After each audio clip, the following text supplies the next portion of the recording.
Chess is changing, and this is the next big step.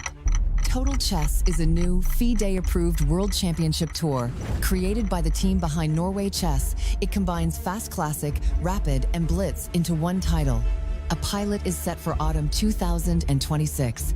In 2027, the inaugural tour begins, and we will crown the first ever FIDE World Combined Champion. 4 events a year, hosted in cities around the world. A clear season structure, a bigger audience, and a stronger presence for the sport.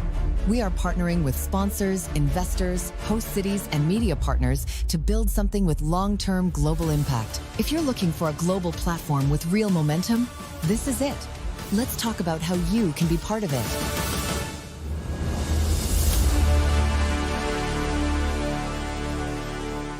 What I like about chess, there is actually a lot of similarities with the football as well. You need to plan your moves a bit ahead.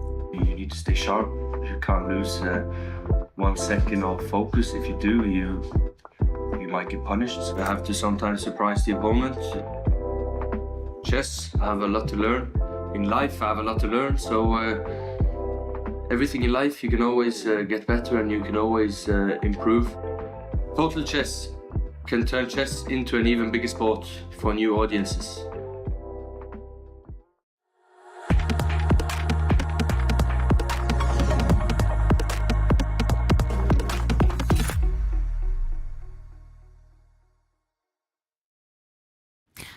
Armageddon has reigned supreme at Norway Chess and Norway Chess Women. But one man, Alireza Firouzja, lounges on top of the chaos with a flawless score. Who will bring him down? You'll find out right now. For the first time in 13 years, Norway Chess moved from Stavanger to Oslo, bringing the biggest stars in the game into the heart of the capital. Over the next week, the world's best chess players attempt to keep their nerves together, while the rest of us pretend we understand the engine evaluations. I did Magnus not play f4. Oh, the bar drops though. This year's lineup is ridiculous. Magnus Carlsen returns once again and faces challengers like Gukesh Demorashu, Vincent Keimer, Wesley So, and Alireza Firouzja. Every single round looks like a world championship match that accidentally wandered into another tournament. He's feeling the nerves now, Vincent Keimer. The women's event is just as fierce, with Zhu Xinyer, Zhu Wenjun, Humpy Knero and Anna Moonsjuk all ready to fight for every point like it's personal. But here's the thing that makes Norway Chess different from any other event on the calendar: there are no peaceful draws. If the classical game ends tied, the players go straight into Armageddon. One game, one winner, maximum stress.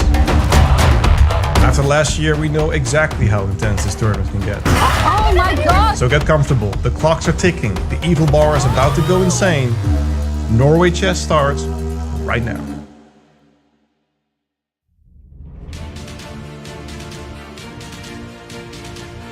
And we welcome you from the magnificent city of Oslo, the capital of Norway, just flying above the soaring heights of the city. Let's take a moment to appreciate the beauty, the hustle, the bustle, because the hustle is happening right there in the Dakeman Library, where our players are be jostling for the crown. They want to be fighting it out for who is going to be the next champion of Norway Chess. The spectators are there, they are waiting, they are ready for the action to begin. I'm your host. I'm Jovanka Hauska. I can't wait for the action. And right beside me, we have two legends of the microphone and the game. We have international master Tanya Sajdev, ready to rock the library down with her enthusiasm. And in the corner, we have our Grandmaster expert. We almost nearly lost him to the world of floristry, but he's here, Grandmaster David Howe. Guys, great to have you with me. It's awesome. I mean, Norway Chess has wasted absolutely no time, and I am buzzing with all the excitement of what's coming up. We've got Alireza Firouzja, who's flying with an injured ankle. Magnus Carlsen suddenly playing from behind in his own home turf in an event that belongs to him.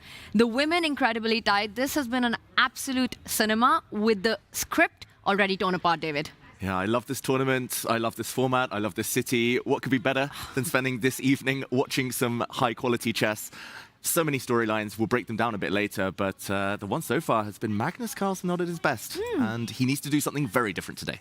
Those storylines, well, there's something to be told there. So let's take a recap of what went down yesterday. She also got getting rid of her key attacker as well. I think that bishop was very much needed. But Whoa, just get the queen and she does it! 14 seconds. She's still got to make 5 moves to get any increment.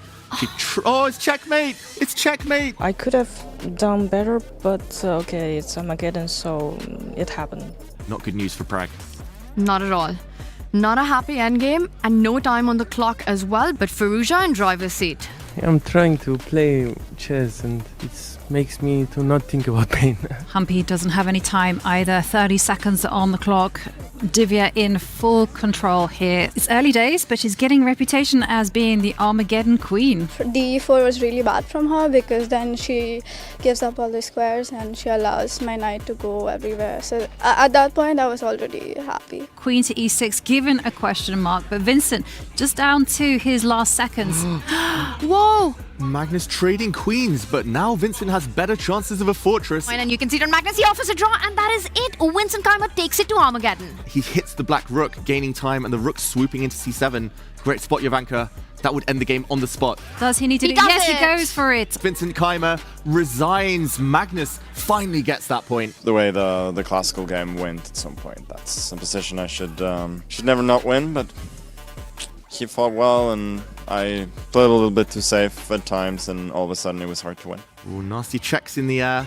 That would cause some real traps for white. You can't block with the queen due to some nasty deflections there. It was terrible, I think, from both sides, but I'm happy that everything ended good for me. Make a move, Gukesh. Well, he can't. He takes on h3. Wow. Unnecessary. And we have resignation. It's a great honor to play against the world champion Gukesh, who is incredibly strong, incredibly young. It was a day full of emotion, but the standings, they do tell a picture. Alireza Firouzja might be playing with a leg injury, but he is sitting there at the top with 6 points. almost feels like an insurmountable lead. And we're already only on day 2, David. Exactly. It's early days, but that is one of the biggest leads we've seen in a long time in Norway Chess. Firouzja off to the perfect start, winning both games. He's had white in the classical encounters. Can he keep it up is the big question. Can he keep this form going? Magnus down in 5th place. He will want to change the trend of his tournament. Changing trends, that's exactly the name of the day. It's a new day, it's a new start. Let's check out the day's pairings, because people really need to start motoring if they want to catch up with Alireza Firouzja and Bibisara Asalbaeva. So Tanya, which one of these pairings excites you the most? All around. I mean, no easy matchups here at Norway Chess, but it's got to be that top board, right? We've got world champion Gukesh Tomaraju against the tournament leader Alireza Firouzja. And for me, this is beautiful tension, Yavanka, because Gukesh gets the white pieces. Alireza playing with his first black in the tournament. Now for Gukesh, while he's shown incredible resilience, he still hasn't found his flow. For Alireza, he has a 3.5 point margin going into the next round, which means just like the sun will rise tomorrow, Alireza Firouzja will be leading Norway Chess tomorrow regardless of what happens. So the question for me is, what's Gukesh's strategy? Does he push because he has white, or does Alireza make a go for it, squeeze it because he can? Yeah, that's going to be fascinating. Two fighting players. I think we're guaranteed a long battle there. Probably a bit of drama closer to the time scramble. And yeah, I can't wait to see that game. Yeah, and when it comes to Norway Chess women, which one of the pairings as well speaks to you? I would say that it has to be the tournament leader playing the World Cup winner, Divya Deshmukh. You called her the queen of Armageddon so far in Norway Chess, you know, getting her 2 wins there. Bibisara's got a 1.5 lead, but that just means it's incredibly tight. And we've got these 2 players as well. Anna Muzica getting her win yesterday in the Armageddon against Zhu Wenjun, finding her form. Humpy, meanwhile, David, has been struggling in the tournament so far. Yeah, Humpy looking maybe a bit rusty, not quite her sharp self. Of course, pulling out of the candidates last a couple of months ago. Maybe that was something that she found hard to recover from so far. But the tournament is young. Humpy's a classy player. Anna was wearing her lucky jumper from last year's Norway Chess, I should mention. So that might help turn the tide in her favor. But this has been the player of the tournament so far. Alireza Firouzja. Not only has he been playing fantastic chess, but he just looks so calm. Like, the injury is one thing, but it looks like he's shaking it off. No longer distracting him, and he looks in the zone. He looks like the main character in the room. And Magnus stopping for a few words with Sverre. Well, we didn't quite catch that, but definitely would be interesting to see his mindset as he faces off against Pragg, someone that he's actually lost to before in Norway Chess. It's going to be a fascinating battle because Magnus and Pragg are both at the bottom of the leaderboard. They're actually tied for last going into this round 3. So I think a win is extremely important. Magnus yesterday was so unhappy with the way he played and missed his chances against Vincent in the classical game. You know, in his own words, utterly disappointed, utterly embarrassed with his play. And I think he wants to redeem himself for that. He needs a classical win today. But Pragnananda, I think he's not going to make it easy. Both of them at 50%, a win apiece in classical, and that's not something many can boast of in the chess world. Exactly. Pragg is the only player in this field who doesn't have a negative lifetime score against Magnus Carlsen. Maybe the fear isn't there. I think Pragg's style matches up quite well against Magnus. He calculates well. He's able to play the kind of technical positions, match him there. It's not going to be easy for Magnus Carlsen. I think the harder he pushes as well, the more risk there'll be. We could see another upset. It was very interesting because I remember when Pragg and Gukesh exploded onto the scene, like Magnus almost formulated an anti-young Indian kids way of playing chess, you know, who play very provocatively. And the kids, they have adapted. They're no longer kids anymore, and they have shown some sophistication. And I do remember the way that Pragg beat Magnus in 2024 was utterly powerful. You mean utterly powerful? Utterly powerful, yes. We have to, get on that bandwagon. But I completely agree with you. And I think the difference is that this younger generation, not only the Indian golden generation, but also the kids from Uzbekistan as well, Magnus Carlsen does not live rent-free in their head, which is a totally different story from Magnus's colleagues. I think, yes, they have a lot of respect for him. they've shown that playing against him is the absolute privilege, but when sitting across on the board, they want to take their chances. I think the respect goes down a little bit when they're on the board, and that's what we see in their fighting spirit against Magnus Carlsen. One of the most defining moments in Indian chess was Pragg's win against Magnus the first time he took him down. That's when our Prime Minister tweeted about it. That's when chess really exploded.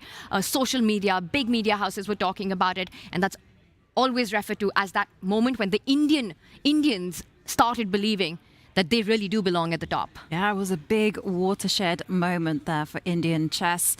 Pragg with the white pieces. He has fond memories playing here at Norway Chess. And Vincent Keimer against Wesley. So they recently played each other in Grand Chess Tour in Romania. That game ended in a draw. What can we expect? It does feel like Vincent, he hasn't quite found his footing here. He's narrowly escaped with 2 draws in the Classical, lost 2 Armageddons. Can we read anything into that? Yeah, I don't want to read anything into that, but if I were to, then maybe a bit of speculation. He could be tired. He's played so much chess lately, a lot of traveling, different formats. He's been playing rapid blitz, he's been playing freestyle, classical. It would only be natural if there's a small lull, but at the beginning of a tournament, you have to get that first win to really boost your confidence, and this could be it. Vincent with the white pieces. I would say tactically, maybe that's been his weakness. He's been making a couple of tactical errors yesterday against Magnus, unpunished. But yeah, if you do that against Wesley, he might come back to haunt you. Wesley just rock solid. I think Wesley wouldn't mind an Armageddon in that game. Mm-hmm.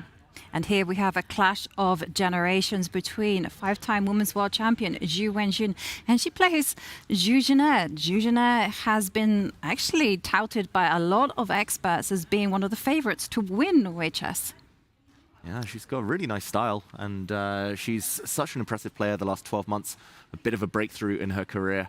And these two haven't faced each other so often, so it's going to be fascinating to see who comes out on top.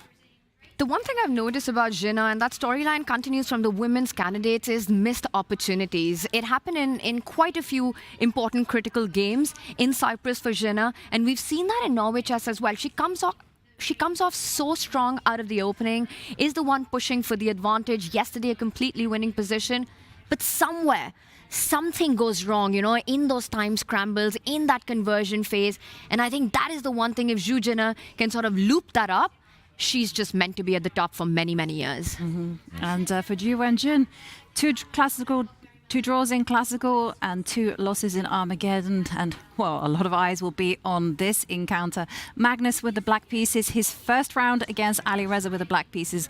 Well, it didn't work out well, shall we say. He started with a loss. Yeah, Magnus, I would say the one thing that's defined the first 2 rounds is speed. Like, it just hasn't been there, in the Classical at least. Time trouble cost him against Firouzja when things started getting a bit tactical. He wasn't able to calculate his way through the complications. Yesterday, he started getting low on time, then started missing opportunities. At some point, played the wrong move order. Tactically could have been punished, but the clocks have started. Pragg not yet making his move. What do we predict in this game? E4. I'm going with King's Pawn opening as well. I'm with Jovanka on this one. Okay, knight f3, Reti. I feel like you're going to be predicting that every round, every game, every board. Why not? Why not? It's a great move. Pragg, though, despite the clocks having started 25 minutes ago... Let's go, Jovanka. We got this one. Oh. We do have this. Woohoo! Give you a high five. Ganging up on me this early. I mean, he has fond memories of the move. That's how he opened when he defeated Magnus back in 2024. Why not continue the same vein? Now, that particular game opened with Magnus going for a Sicilian. Are we going to be seeing the same? Oh, I thought for a second we're going to see an Alekines when he reached for the knight. And I thought, no. Maybe that's one step too far. That would have been quite the shocker. But I have a feeling that Magnus has some surprises up his sleeve for today's round. I'm going to point out that Pragg, he did win his first game in the Armageddon against Wesley. But yesterday, the loss against Ali Reza, getting checkmated with the white pieces in the end game. I just hope he's recovered from that. Not his finest hour, Pragg. Yeah, a few things went wrong, trading the queens at the wrong moment, and yeah, some slightly suspicious positional mistakes. But Pragg with white is a dangerous customer. Here we see all of the boards, lots of different colors. Where are our eyes drawn to at this early stage? There's a double Queen's Gambit between Humpy Canary and Anna Muzichuk on the bottom left. Queen's Gambit met by a fellow Gambit. That's always a fun opening. Elsewhere, okay, still within the first 3 or 4 moves, most places, some Queen's Gambits on the board. I spot 2 King's Pawn opening, a few Queen's Pawn opening, the Knight and the English on the other one with the Catalan Bishop. That's the bottom center board with Divya and Asababa. Quite a range of openings today we've got in front of us. The 4 pawns that you're referring to in Humpy versus Musichuk, you know, it just really depends whether everything gets liquidated really quickly. Anna Musichuk, does she still want to take it into Armageddon as quickly as possible, or does Humpy have something fun in this line? Well, that is indeed the question, especially when you go into full-on confrontation mode straight from the beginning. There's many options there. You can capture in the middle, the D pawn, D5, or you can just let the tension stand. So let's perhaps look at one of our eagerly anticipated games, and let's dive in to the game between, I want to be saying, Gukesh against Firouzja. Let's do it. Let's start from that, David. It looks like a Queen's Gambit decline and a position that is quite rich in ideas. Gukesh has decided to place the knight on e2 instead of f3, the Carlsbad structure on the board. And to me, this is always a bit of a positional idea. White has got 2 plans, either play in the center, try to get f3, e4 in, or for the minority attack on the left flank. Exactly. And Firouzja there, I was going to say, there's several ways to play it for black as well.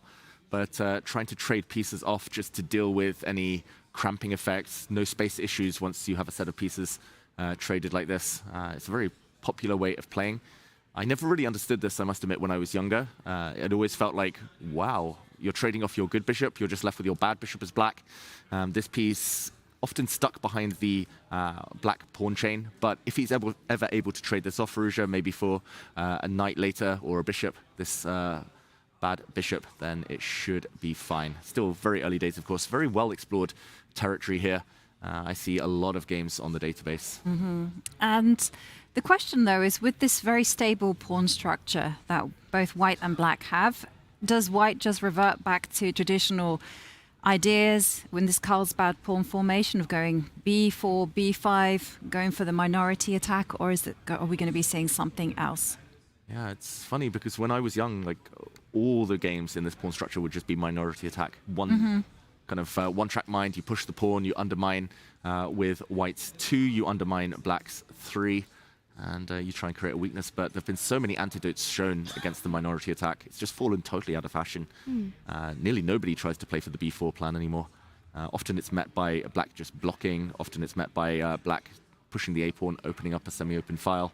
So everyone seems to be playing for the central break here. And that's what he's gone for, rook ae1. He's not keeping flexible. He's showing his hand. Yeah. He really wants to break in the center.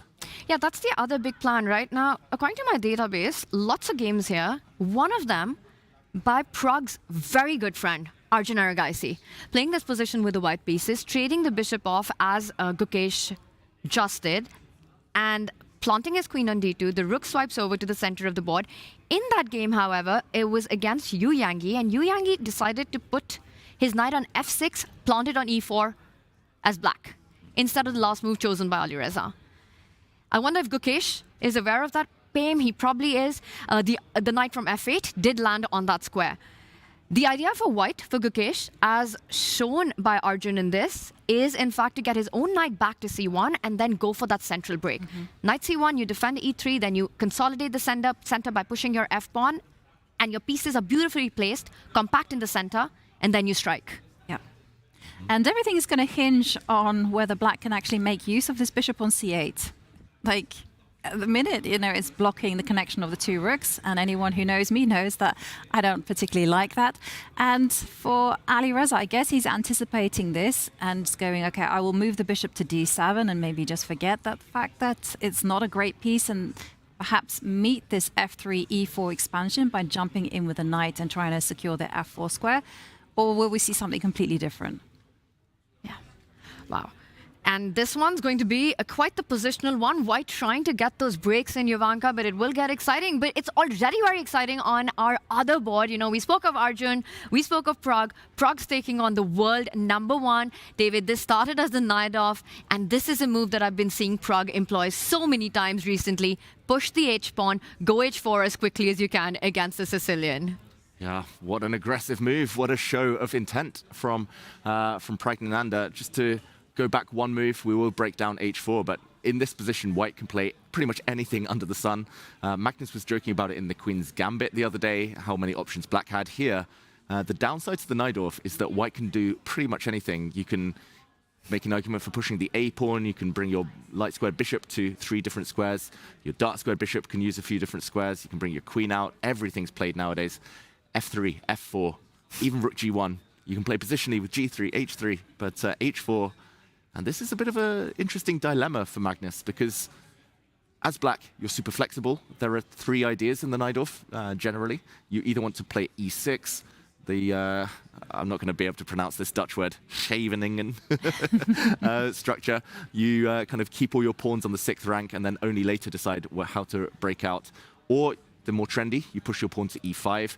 That has some downsides. It leaves some loose squares. After E5, the white knight might choose to retreat in any direction.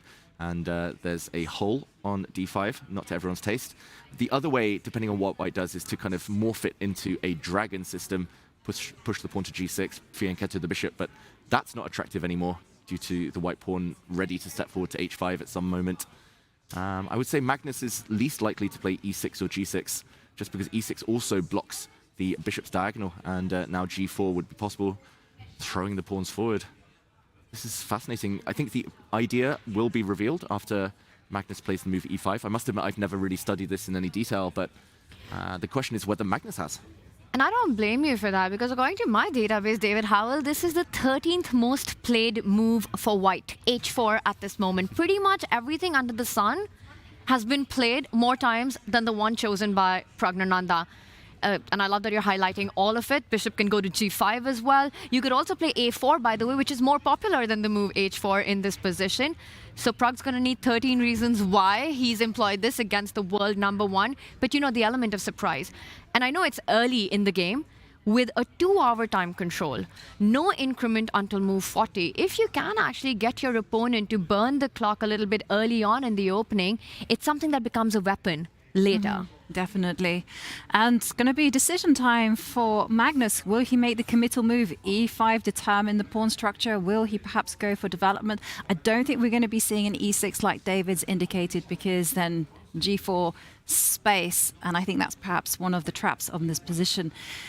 Well, definitely bold approach there from Pragg, and they do say fortune favors the brave. Maybe let's take a pause from this one and go back to our bird's eye view, because I want to get your opinion on what's happening between Vincent Keimer and Wesley So. It's their top right in blue, because I feel the tension in the room there. Yeah, and this game has had many moves already, and okay, let's jump in and check it out. There's a knight on F5, always a bit scary from the black side. Always feels a bit uncomfortable to be looking at checks, forks. I mean, the white queen has also got a diagonal to stare down against the black king. Maybe a quick action replay, see how we got here. It was a Berlin defense. No forced draws here this time, luckily. Wesley So, rock solid Wesley. He loves this opening. After castles, he would be snapping off the pawn on E4, and lots of drawish lines, or at least well worked out lines. D3, the anti-Berlin. And this becomes interesting now. It's kind of a Spanish exchange type of pawn structure. Bishop takes C6 now played. And I used to have this all the time myself from black. I used to play the Berlin exclusively. Everyone used to play this against me, and I used to quite enjoy it until these plans were found of white just very quickly trying to break in the center and opening things up before black has a chance to breathe. And that's exactly what Vincent Keimer does. C3, he's ready to power through. Boom, D4 explosion. But B5 kicks the knight back, kicks it round to a nice F5 square, and the moves keep coming.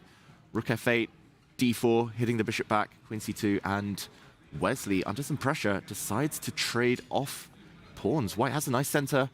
White has a hit now on C6. I've got to say, visually, looks really nice for white. I also want to draw your attention to the clock times. Vincent has barely paused for thought. It's scary stuff to be walking into your opponent's preparation. And I'm going into a rabbit hole right now, because I'm really zooming out of what we have in front of us. And I'm going all the way back to 2000 World Championship, Garry Kasparov versus Vladimir Kramnik. And that was the match where, at least for me, Berlin became really incredibly popular. Kramnik used that as a weapon to completely neutralize Garry Kasparov with the black pieces and took the World Championship. Fast forward to 2004, Peter Lecco versus Vladimir Kramnik. It's obviously no surprise that Peter Lecco would have prepared against the Berlin and probably knows every single idea that exists in the universe in this line. Fast forward to 2026. Guess what? It's Vincent Keimer, the protege of Peter Lecco. And I wonder, the fact that he's managed to develop this out of the Berlin, is there a storyline behind that, David Howell? Yeah, the way that chess evolves, the journeys of all these players, the knowledge that transfers across generations, it is fascinating. And I wouldn't be shocked, Tanya, if Peter was sharing some of his Spanish, his Roy Lopez wisdom with Vincent. Vincent wasn't always a 1e4 player. Most of his career, he hasn't been with white. So I love how we always try to convince the world that we're not geeks. And yet we delve into these rabbit holes and we kind of see the humor in making special moves. But I really think that there's something to this. I think this has to be part of preparation that Peter Lecco has been involved with. I mean, you don't get to see this kind of a position which looks extremely fighting against the Berlin every day. no, exactly. Often against the Berlin, it's an endgame or it's totally symmetrical. And yeah, draw looks kind of odds on. But here, imbalances, pawn structure. Wesley now trying to break open the center. Wesley's clearly still in preparation, despite the fact he's used a bit much time. The bishop pair for black, I quite like. Vincent taking that pawn. He's going to get the queens off, maybe? Well, he barely paused for thought, David. And then the question, it's a very pertinent question here. Who is stronger, the bishop or the knight? They're both worth 3 points. And the way that Vincent is playing, he's saying, well, very quickly, yes, there's a target on c7. There's a rook that's appearing on c1 and d1. And will Wesley have to perhaps give up a pawn in order to untangle his pieces? Yeah, maybe just giving up this pawn and getting his bishop out, just getting developed. He has counterplay himself on the queen side. This feels like a memory test variation. It's like, okay, if you've done your homework, I mean, the eval bar says 0.0. If Wesley knows what he's doing, just draw. It's going to be fine, like minimal risk. But if Wesley doesn't know what he's doing, maybe Vincent gets some pressure long term, extra pawn to nurse and try to turn it into victory. Fun fact, no games in this position, which means if it's a memory test, it has to be just home preparation and a novelty already has occurred on the board, and actually quite a few moves ago. So fresh idea here by Vincent Keimer in this position, and yes, the queens are off the board, but like you pointed out, there's really no happy way of defending that c7 pawn with the rook coming on the c file. So Wesley actually has to take it into combative waters. I really love the idea of going a4, trying to open up the a line. Yes, you're going to give up the pawn, but you get in some trades.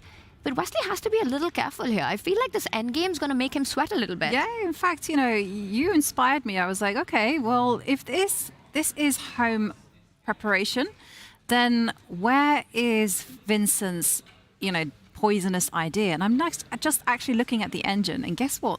The top choice is a move I would never, ever have dreamed about. It's like f5. Wow. Oh, wow. Yeah, like otherwise, after a4, you know, white is a touch better. Knight d7 is another move that it's suggesting. But these are weird kind of moves. That's modern preparation. Like, everything's equal. Computers say that everything is fine, but you want to find a position that looks like not much is going on, and the opponent has to find weird moves, unnatural moves, just to keep the balance. And yeah, knight d7 I don't think I would consider, just because it's a retreat, and it does still drop the c7 pawn. f5, as you say, Ivanka, that's super cool. But that is all to do with the problem of this bad piece. Knight d6. It's super mysterious. I mean, one pawn's already hanging. f5 is a second pawn sacrifice. And like you said, the bad piece, I think that explains us why. Because now it's not easy to pick up the pawn on c7. Let's have that move on the board, David. You're going to lose the e4 pawn if you go for c7. If you capture the other pawn that's just been gambited on f5, let's say you take pawn takes pawn, that bad piece, which has been restricted by that pawn on b3, suddenly finds a really nice juicy spot at the center of the board, hitting the bishop, defending the pawn on c7, and guess what? White's left with a doubled f pawn. It's deep. And I would never have thought about it. I would have been very direct. Bishop attacks c7, bishop defends c7. Question. Yes. If you haven't seen this position as black at home, you haven't prepared it, what are the chances of finding f5 over the board? Ooh. I think in Rapid and Blitz, minimal chance, but he has over 100 minutes left on his clock. That's a lot of time. Wesley's a classy player. I think maybe process of elimination, he'll probably look at defending it first. Like, pushing the pawn doesn't help. c6, white just slides the rook, and that pawn is probably doomed anyway. Defending it with a rook, a bit clumsy. Still rook c1, you're going to get hit. Rook a7 looks weird. Maybe he's just running out of options, and then he might look at counterplay, like a4. If that's not enough, clear pawn down, then he might think of more drastic measures. But f5, it's definitely not like top 3, not even top 5 immediate kind of come to the mind moves. It's just pure calculation, and probably Wesley invested a bit of time here. I think he was in preparation until recently, but just the speed of moves. Like the fact he played queen d6 so quickly a few moves ago, c5, queen trade immediately. But this is the first key moment of the game. Definitely crunch time there for Wesley. Let's go back to the bird's eye view, because first up, we haven't done our prediction game. It's now a 2-year tradition. David, he claims moral victory yesterday because he came closest. No, we're not giving But him we're that. not giving that. Those are not in. That's not in the rule book, David Howell. Yesterday was a tie for all of us. You do lead the prediction game, but only because he won it on day 1. It's still 1-0-0. So, Jovanka, what's your prediction for today? Okay. So, you know, I think we're in for a fight between Gukesh, Firouzja. I think that's going to end in a draw. I also think Magnus, Pragg, that's going to be decisive, and it's going to be a draw between Vincent and So I have one decisive game so far.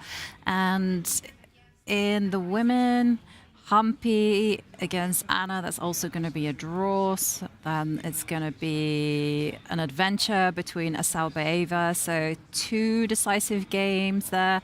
And then Zhuzhina. Okay. Yovi, you really went into like analysis breakdown mode. You got to believe in your gut instinct a little bit more.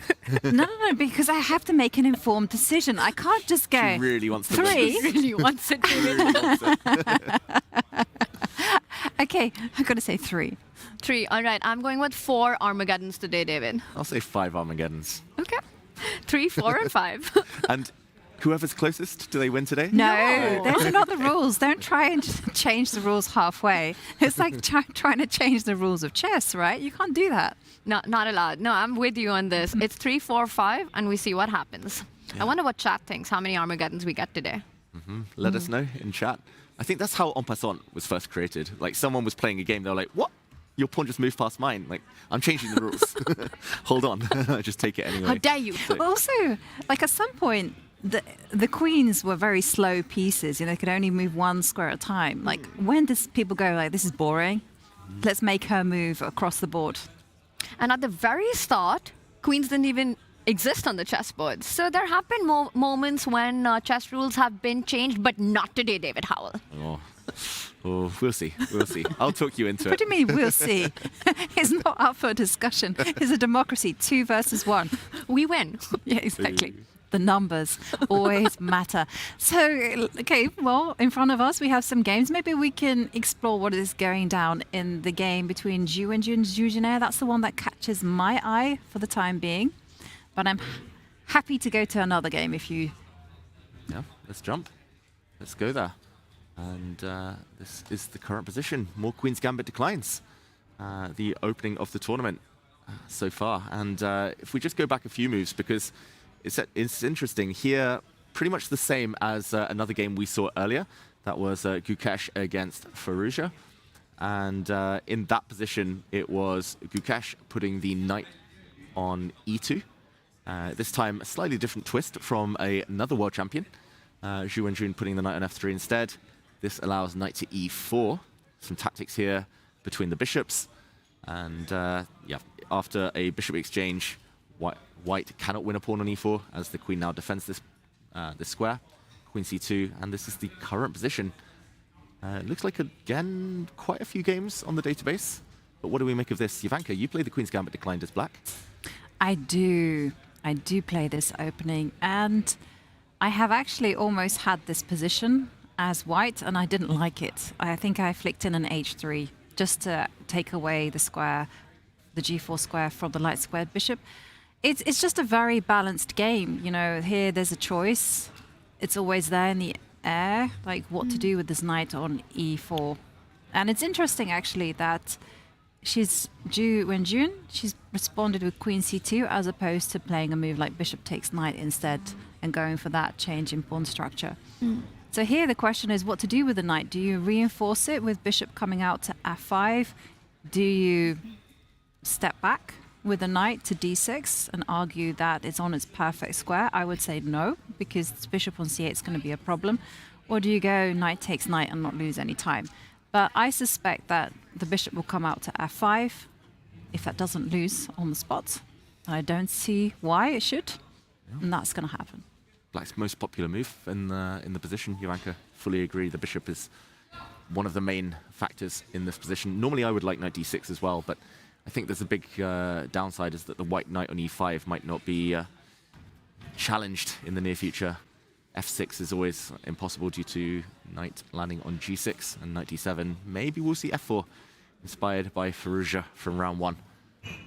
Very interesting position. These are so rich in possibilities and few pawn breaks possible in the near future. Tanya, who do you think is going to be happier with the outcome of the opening? I think both players are pretty satisfied with it so far. You know, this is such a familiar territory for everyone in Queen's Gambit Decline, and both of them have immense amount of experience in it. I will point out, just following up on what you and Jovanka just said, that if the knights do come off the board, if knight takes knight is played instead of defending it with either bishop to f5 or rook to e8, then I think it's very attractive for white because the queen takes over, for white to actually push the pawn b4, b5 and get that minority attack really quickly into the game. And if the knights do stay on the board, if more pieces stay on the board, then I think white very often shifts to the other plan, which is more aligned with what you said. Get your knight to e5 and push the f-pawn either 1 step or 2 steps forward and start playing more on the center or the kingside part. So depending on how black responds, I think Wenjun will decide if she wants to focus on the left flank or the right flank. Yeah, very flexible for both sides. Lots of options, lots of choice. That's why we're seeing the players think a bit right now. Yeah, Queen's Gambit declined. It just feels like it's so back in fashion right now. For a while, people were dodging it. They were like, okay, every position is almost equal, so much long maneuvering, but so many new ideas being discovered. I want to also just talk about Wenjun's tournament so far, because she's yet to win a game. She's obviously the reigning women's world champion.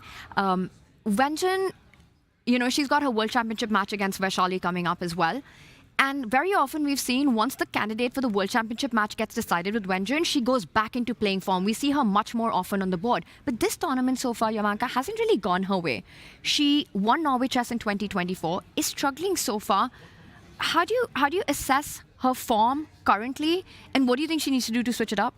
It's interesting because when she played in Norway Chess Women for the very first time, you know, big fresh tournament, new format, she was the Armageddon queen. She won 6 out of 7 Armageddons. And 2025 didn't go her way, but still, you know, she had plenty more over the board successes. And here it feels like it's her very first big event of the year. And she's just struggling to find her footing. It's still very early days just yet, you know, because everything has boiled down to 2 horrendous blunders that she made in those particular Armageddons. But, well, she does have to at least change the tone right now. With the white pieces, maybe she's going for fighting chess. Maybe she's going to force Zhu Zhenem take a decision with that knight. Still some flexibility of where to go to with her king. But I'm excited to see how this tournament will pan out and how Zhu Wenjun will manage to shake things up. And talking about thoughts, well, we are going to go on a break just now, but don't go anywhere because we have way more action coming up. And if you are subscribed on Twitch, you can catch the pre-game thoughts of our players as they shared their approaches, their preparations. You don't want to be missing that one, and we'll see you in a few minutes.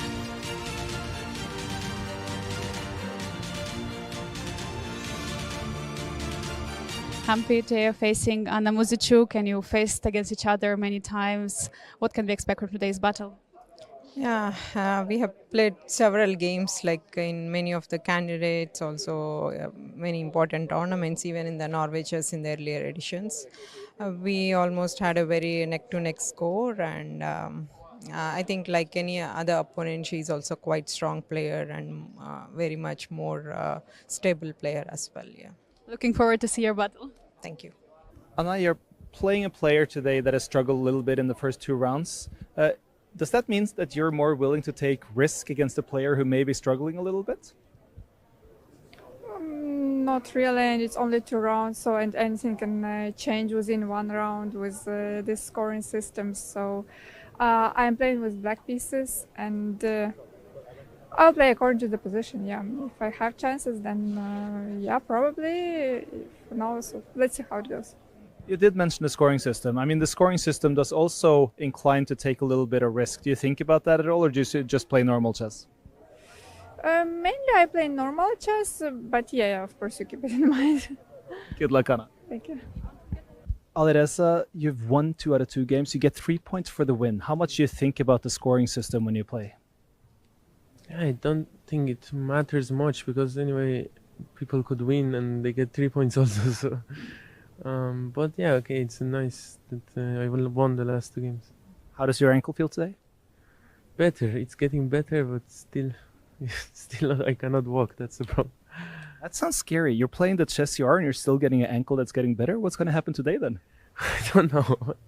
We'll see. Good luck. Thank you. Wesley, how are you feeling coming into this day 3? Well, very good, very good. I'm excited to play against Vincent Keimer, who's a very powerful chess player. He's improved a lot recently, and he's still very improving. He's very ambitious, very aggressive, so I'm excited to see how this day will go. And do you feel good today? Yeah, very good. Good luck. Hopefully. Thank you. Vincent, taking Vasilisa with white pieces, how's your mood today? Yeah, quite good. I think will be an interesting game. My first white in this tournament, so a bit of a change. Coming after long tournament, classical tournament, do you have some time also to rest before the games? Yeah, it has been one of my main focus, simply because no matter how well I am prepared, if I'm tired and play badly, it doesn't help too much. Good luck today. Thanks. We know it's early in the tournament. We know that you guys like to think of it as a long tournament, but do you feel a little bit that excitement about this being a top battle, even though it's only round 3? No, not really. It's so many rounds to go. In that case, I'd like to ask you, now that it's 2 of the young up-and-coming players on the women's tour, is that extra exciting for you to play against Bibisara and to have these matchups? I think it's very nice that there are so many young upcoming players, so including myself, of course. But it's not new for me because we've grown up together, so we've played each other while we were growing up. That's why it's not a new feeling, but yeah, it's exciting. Do you think we'll see you in the confession booth today? Not sure, depends on my game. I look forward to seeing it. Thank you. Okay, thank you. Wenjun, today you're facing another Chinese opponent, very young. How are you excited about the game? Well, I think it should be an interesting game today, and also she is much younger than me, so I don't actually play a lot of classical games against her in the past. Best of luck to you. Thank you. Pragg, how do you feel about the game against Magnus? He seems like he struggled a little in the beginning here. I mean, you can also say it about me, so it's not really, yeah, I mean, it's just another game, and I'm hoping for a fight. Are you willing to play hard against Magnus when he seems like he's not the same version of himself as you usually see? I didn't think about any of those. I just want to play a game and enjoy it. Good luck, Pragg. Thank you. Bibisara, as a current leader, which mood are you coming in today's battle against Divya? You will see in the game. Okay, we're looking forward to it. You've also faced against Divya quite some times. You're around same age. Are you excited about it? It's just normal game. Okay, looking forward to see it. Best of luck. Thank you.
We are back and the tension is brewing here for day 3 in Oslo at Norway Chess and Norway Chess Women. You could kind of cut the atmosphere like a knife as the players settle in deep concentration.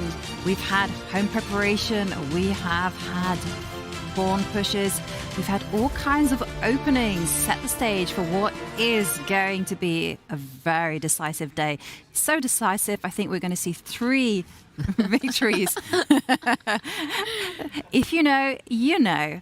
I just have to get those small little bragging rights. You know, honestly, everything you just said makes me feel super good about my prediction because like you said, you know, you've got the H pawn up the board, you've got the B pawn up the board in some of the games, and even the only game without queens on the board, that's Vincent Keimer and Wesley. So looks like a fascinating endgame with Keimer about to win a pawn. Super happy about my prediction of 4 Armageddons. What about you, David Howell, who, by the way, I want to tell chat, is an absolute muffin monster? Oh no, don't call me out, Tanya. I was just gutted that I didn't have time to finish my beautiful, delicious muffin during the break. You just got 1 bite. I know. Next break. You know, oh, wow. Thanks for the full. I mean, this is incredible. We're at this beautiful venue at Bjørvika. You know, you've got the best players of the world here fighting it out. Big battles. Everyone's discussing chess. We got all the commentators here. And every time David Howell has 10 seconds, he just runs right across and picks up a muffin. This is like his 10th. That's why I'm a commentator. I can sit behind a desk and hide the belly. Like, everyone needs fuel, guys. Like, even the players are snacking during the games. There's nothing left for the others, Yovi. It's like no muffins left. Oh dear. Yeah. Tanya's gonna get. Yeah. I'm gonna get revenge. David, you have my permission to get revenge on Tanya. You feel free to roast her. And so, wow. Okay. Well, after this food diversion, let's break. Oh, David. Muffin man. I knew someone was going to say that. Save me, Yovi. Save me. I'm just not. My brain is not working fast enough, David, to rescue you. I'm so sorry, but it does look delicious. I'll give you that. I also would be rushing it over there, but I don't feel like I have. Like the nicest person ever. She's basically saying she would, but she has self-control, unlike... Yeah. And also because there's none left. That's true. She would. Okay, back to the chess. Which positions catch your eye? What developments should we catch the audience up with? Well, maybe we can revisit Pragg against Carlsen, because we left at h4 and we were discussing the heavily theoretical e5 pawn push.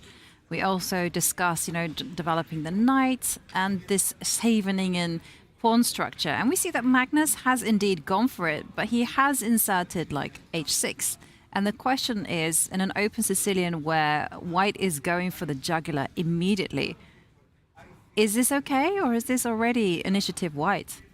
Yeah, this is fascinating because move orders are a thing that the top players love to discuss. They're always trying to trick each other, bamboozle each other, confuse each other. I just want to point out as well that Magnus in round 1 played h6 in a Queen's Gambit declined. What was the reaction by his opponent? An early a3. Magnus has played h6 in the Najdorf. His opponent's reaction, an early a3. So maybe Pragg has realized the secret medicine that he needs against Magnus Carlsen. And yeah, this is interesting stuff. Like, I think we should jump in and check out some of the move orders tricks that here Pragg has used against Magnus. Just to go back a couple of moves to update everyone. This is almost a brand new position, by the way, almost totally fresh, as early as move 8, which is rare in a Najdorf. But we left it after h4. Magnus probably wanted to play e5, but there's a lot of theory here, or a lot of preparation here at least, that he wanted to dodge. Probably white's knight goes back.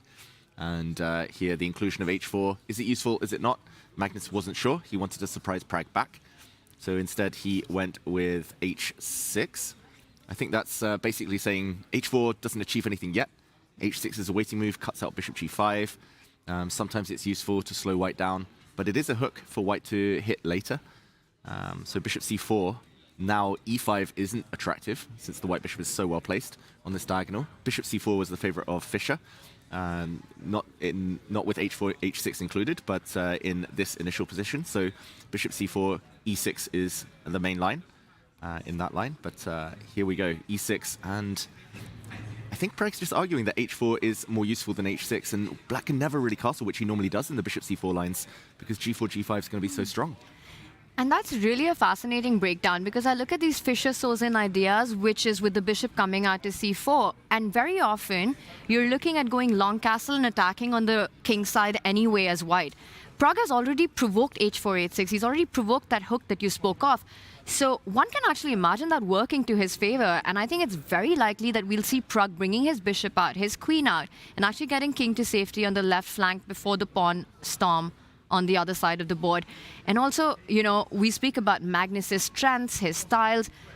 I feel that even today, after Magnus being the world #1 for over 15 years at elite chess, taking down Magnus Carlsen is considered the biggest way to earn the respect of your colleagues. And for these younger generation players, they know that you have to pull him out into those complicated battles, those chaotic fights as quickly as possible. Mikhail Tal's forest of complications right there. And I think this kind of an opening promises those middle games. And Magnus is actually starting with 3 blacks from his first 4 games. How is that going to impact him?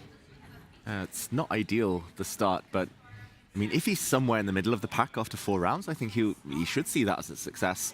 That means that Magnus has more whites in the second half of the tournament. That means he can go on his famous streaks, normally getting angry after things don't go his way and ending on a high. Yeah, Magnus is a big game player, so I think just surviving in the first few rounds, you have to kind of roll with the punches, essentially. And I've been there myself in all players. You know when the hard patches come, and you know when the kind of easier games might be. So, yeah, we'll see. But, of course, he won't want to lose small games with black.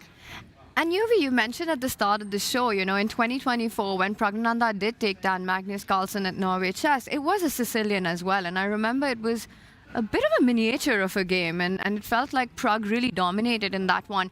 And again, seeing Magnus in trouble early on, of course, like he's, you know, he's going to find his way out of it. But it feels that he's taking so much time once again. He's not very comfortable with the way things have gone.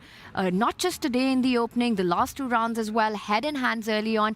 To my eyes, it's a very different Carlsen so far at Norway Chess. Yeah, and the clock, I mentioned it earlier. I mean, I do fear if he goes into another deep think and spends 20 minutes here, which would be understandable, then yeah, it might be hard to recover from that later due to the fact that they don't get added time after move 40, just that increment finally kicking in. What objectively could he even be thinking about here? Do you think he's just annoyed that he keeps getting surprised every opening? That's got to be frustrating, right? You're not really getting your own preparation in, and you're the first player to go down on the clock. But looking at practical choices here, David, it's the knight off, and the first thing that would be on my radar here, push that b pawn, attack the bishop, and then get your own bishop out to target that central e4 pawn as well. But the fact that Magnus has been taking so much time, I mean, there's obviously deeper aspects to the position. Definitely deeper aspects, and I guess he'll be looking at this like type of idea: b5, bishop b7. White will defend the e-pawn, and then it's like, what next? Where am I putting my pieces? How long can I delay castling? Can I ever castle if I'm going kingside? Pawn storm. Why am I here? Why am I here? Why am I playing classical chess? Why are these kids so good? Why are they so well prepared? Why haven't I won a game yet in classical? Why are there no muffins? Exactly. Why did I not check this out before? Yeah, it's Tanya. I'm going to go on mother hen and go, stop. Tanya's in that type of mood today. I woke up and chose violence. I'm glad she's not just trolling me. She's also trolling the world #1. I would never, David Howard. But I mean, we joke, but that's the type of thing that goes through chess players' minds, right? Like, it can spiral, especially when they're not quite in form, and especially, I think, in the opening, when nowadays getting hit as early as move 5, 6. The candidates, we were seeing players go into 20-minute thinks, 30-minute thinks, 67-minute thinks. Yeah. It's definitely kind of a modern trend. But I would definitely say that Magnus is more than like considering moves. He's just thinking, what piece configuration am I going to adopt here? You know, because say he goes for this b5 plan, maybe he wants to wait it out with bishop e7. He's then going to go, right, I will go for this formation and also try and oppose the problems of where white is going to put the king as well. Because a3 is also a hook, you know, for a later b5. So I think the questions are on both sides, but Magnus, he also plays the man. He's one of those type of people. He understands his opponent's psychological weaknesses. So Magnus is like, how can I best make Pragg uncomfortable? Yeah, that's definitely a question going through Magnus's mind right now. First, trying to survive the opening, then he'll try and make his opponent uncomfortable. Magnus Carlsen thinks like a muffin that is ashamed of his chocolate. Wow. That was a greedy pun right there. That was, well. This is utterly fun, I would say. Well, absolutely. Well, maybe I can't wait to hear Magnus in the confessional booth and see what he has conjured up. See whether there are any more analogies that he can make. But Magnus deep in thought, so let's go back to our bird's eye view and take a look at what is rocking on the other boards. Maybe we can begin with Bibisara Salbeva against Divya. I say this because it's been a Catalan position, but White has broken out with e2, e4, and Divya in turn has now just broken out. Maybe we can do an action replay and see how the players got here and then take it away. Let's go from the start, because it did end up as a Catalan opening, but it started as a Reti. And move order transpositions, always a thing. Here, Black has extra options. Black can push forward with d4. We might see some reverse Benoni pawn structures. There's so many move order tricks. And here, Divya decides to keep things solid. I think we get a glimpse into her mindset that probably she's okay just to survive the opening here. Catalan, one of the main lines, but bishop d6, not the most common. Usually the e7 square is Black's choice. We see White refrain for now from occupying the center. d4 not yet played, but eventually it does come. d4, I'm impressed the blue arrow appears. I guess that's because Black was ready to build with e5. No building here. It's White who's going to get there first, and a few moves later she strikes e4. We see not an eval bar, we see the win, draw, loss bar. That's the opening percentages. White scoring quite well. Lots of draws, but White scoring quite well, as we see next to the board. We see some captures and e5, and still a lot of games. White winning 33% of them, 53% draw rate though, showing that it is quite a level position. I guess if the d and e pawns disappear, almost symmetrical. What do we think of this? Who's going to be happier?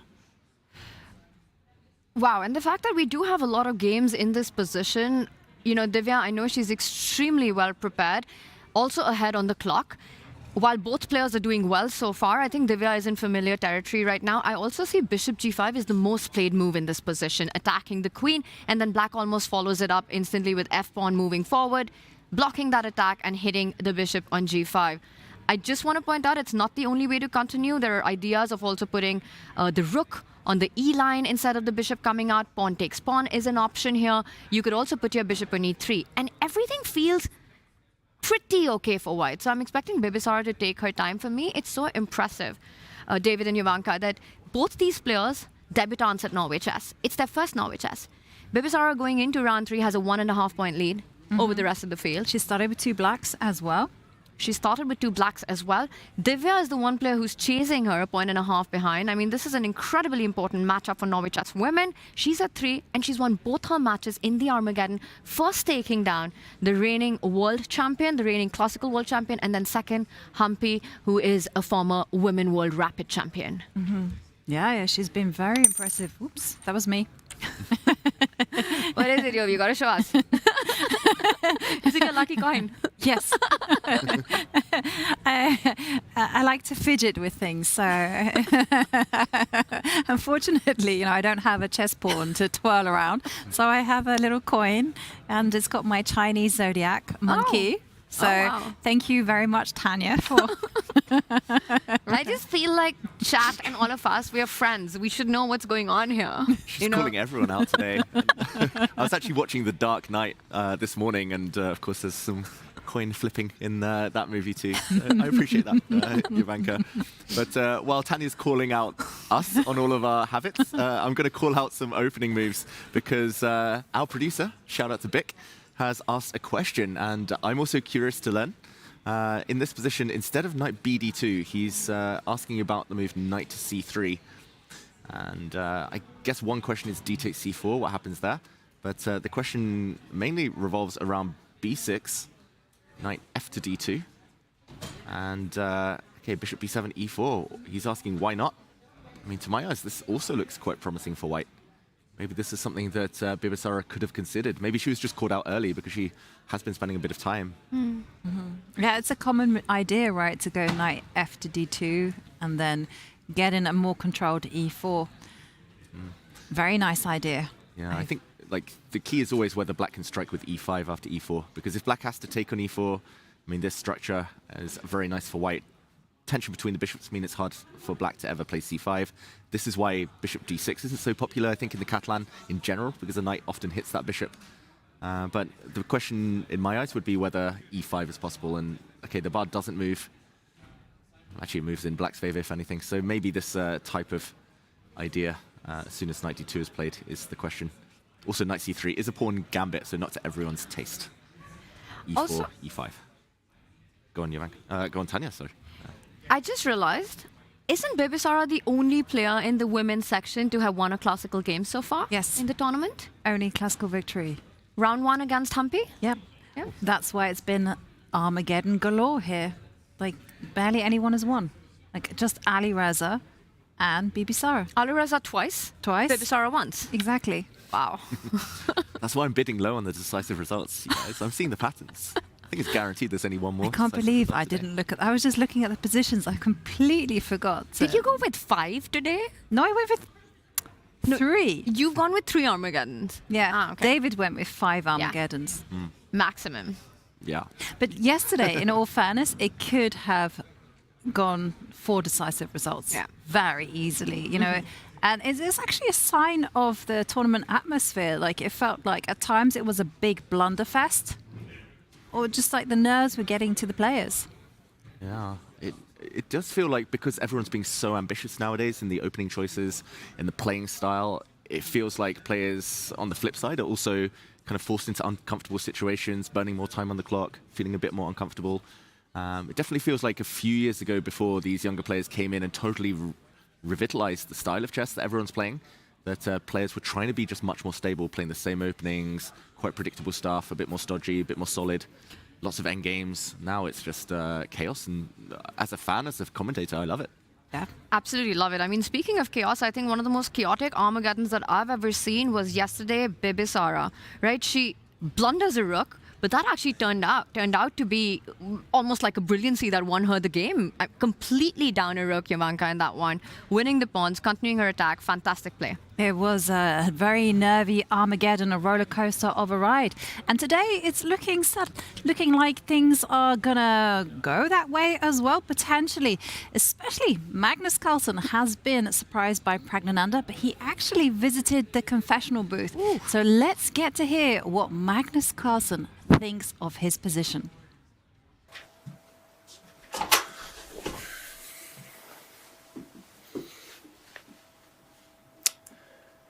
So the first day I played the Queen's Gambit as black against Alireza, and I mentioned that after white plays knight f3, knight c3, there are about 8, maybe 9 playable moves for black.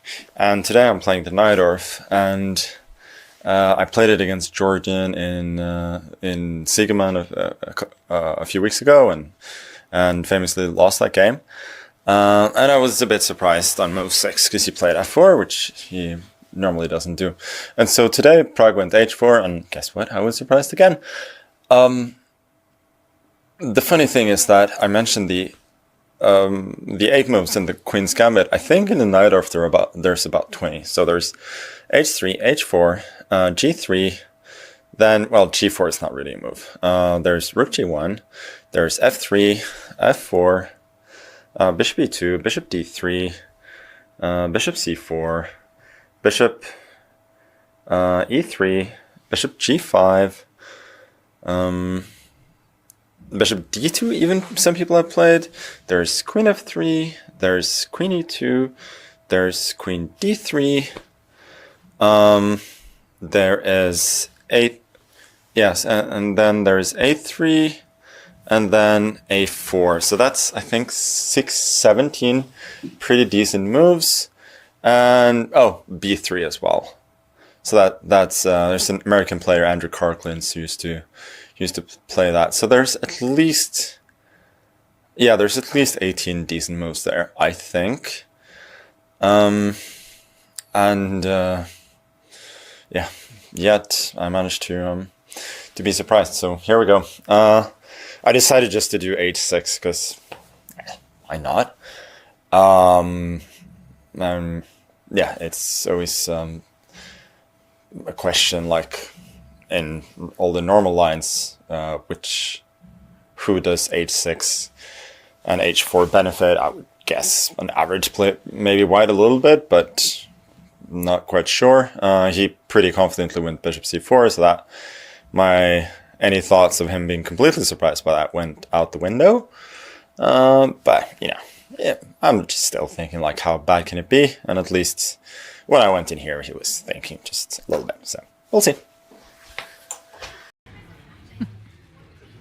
How bad can it be? So Magnus telling us that he was completely surprised by h4, and I like the way he went across the board, like naming all of the possible moves against the Najdorf. I mean, this is why I don't touch that opening. It feels like it's a memory test right from the start. And the fact that he still managed to be surprised after all those moves, having looked at it in h4, and, you know, he said, how bad can it be? I'd say pretty bad, because it's about 22 minutes now for Magnus on this move, David. Exactly. He also forgot knight b3, as played by Matus Bartel, the Polish grandmaster. So, yeah, I mean, I love to see this from Magnus.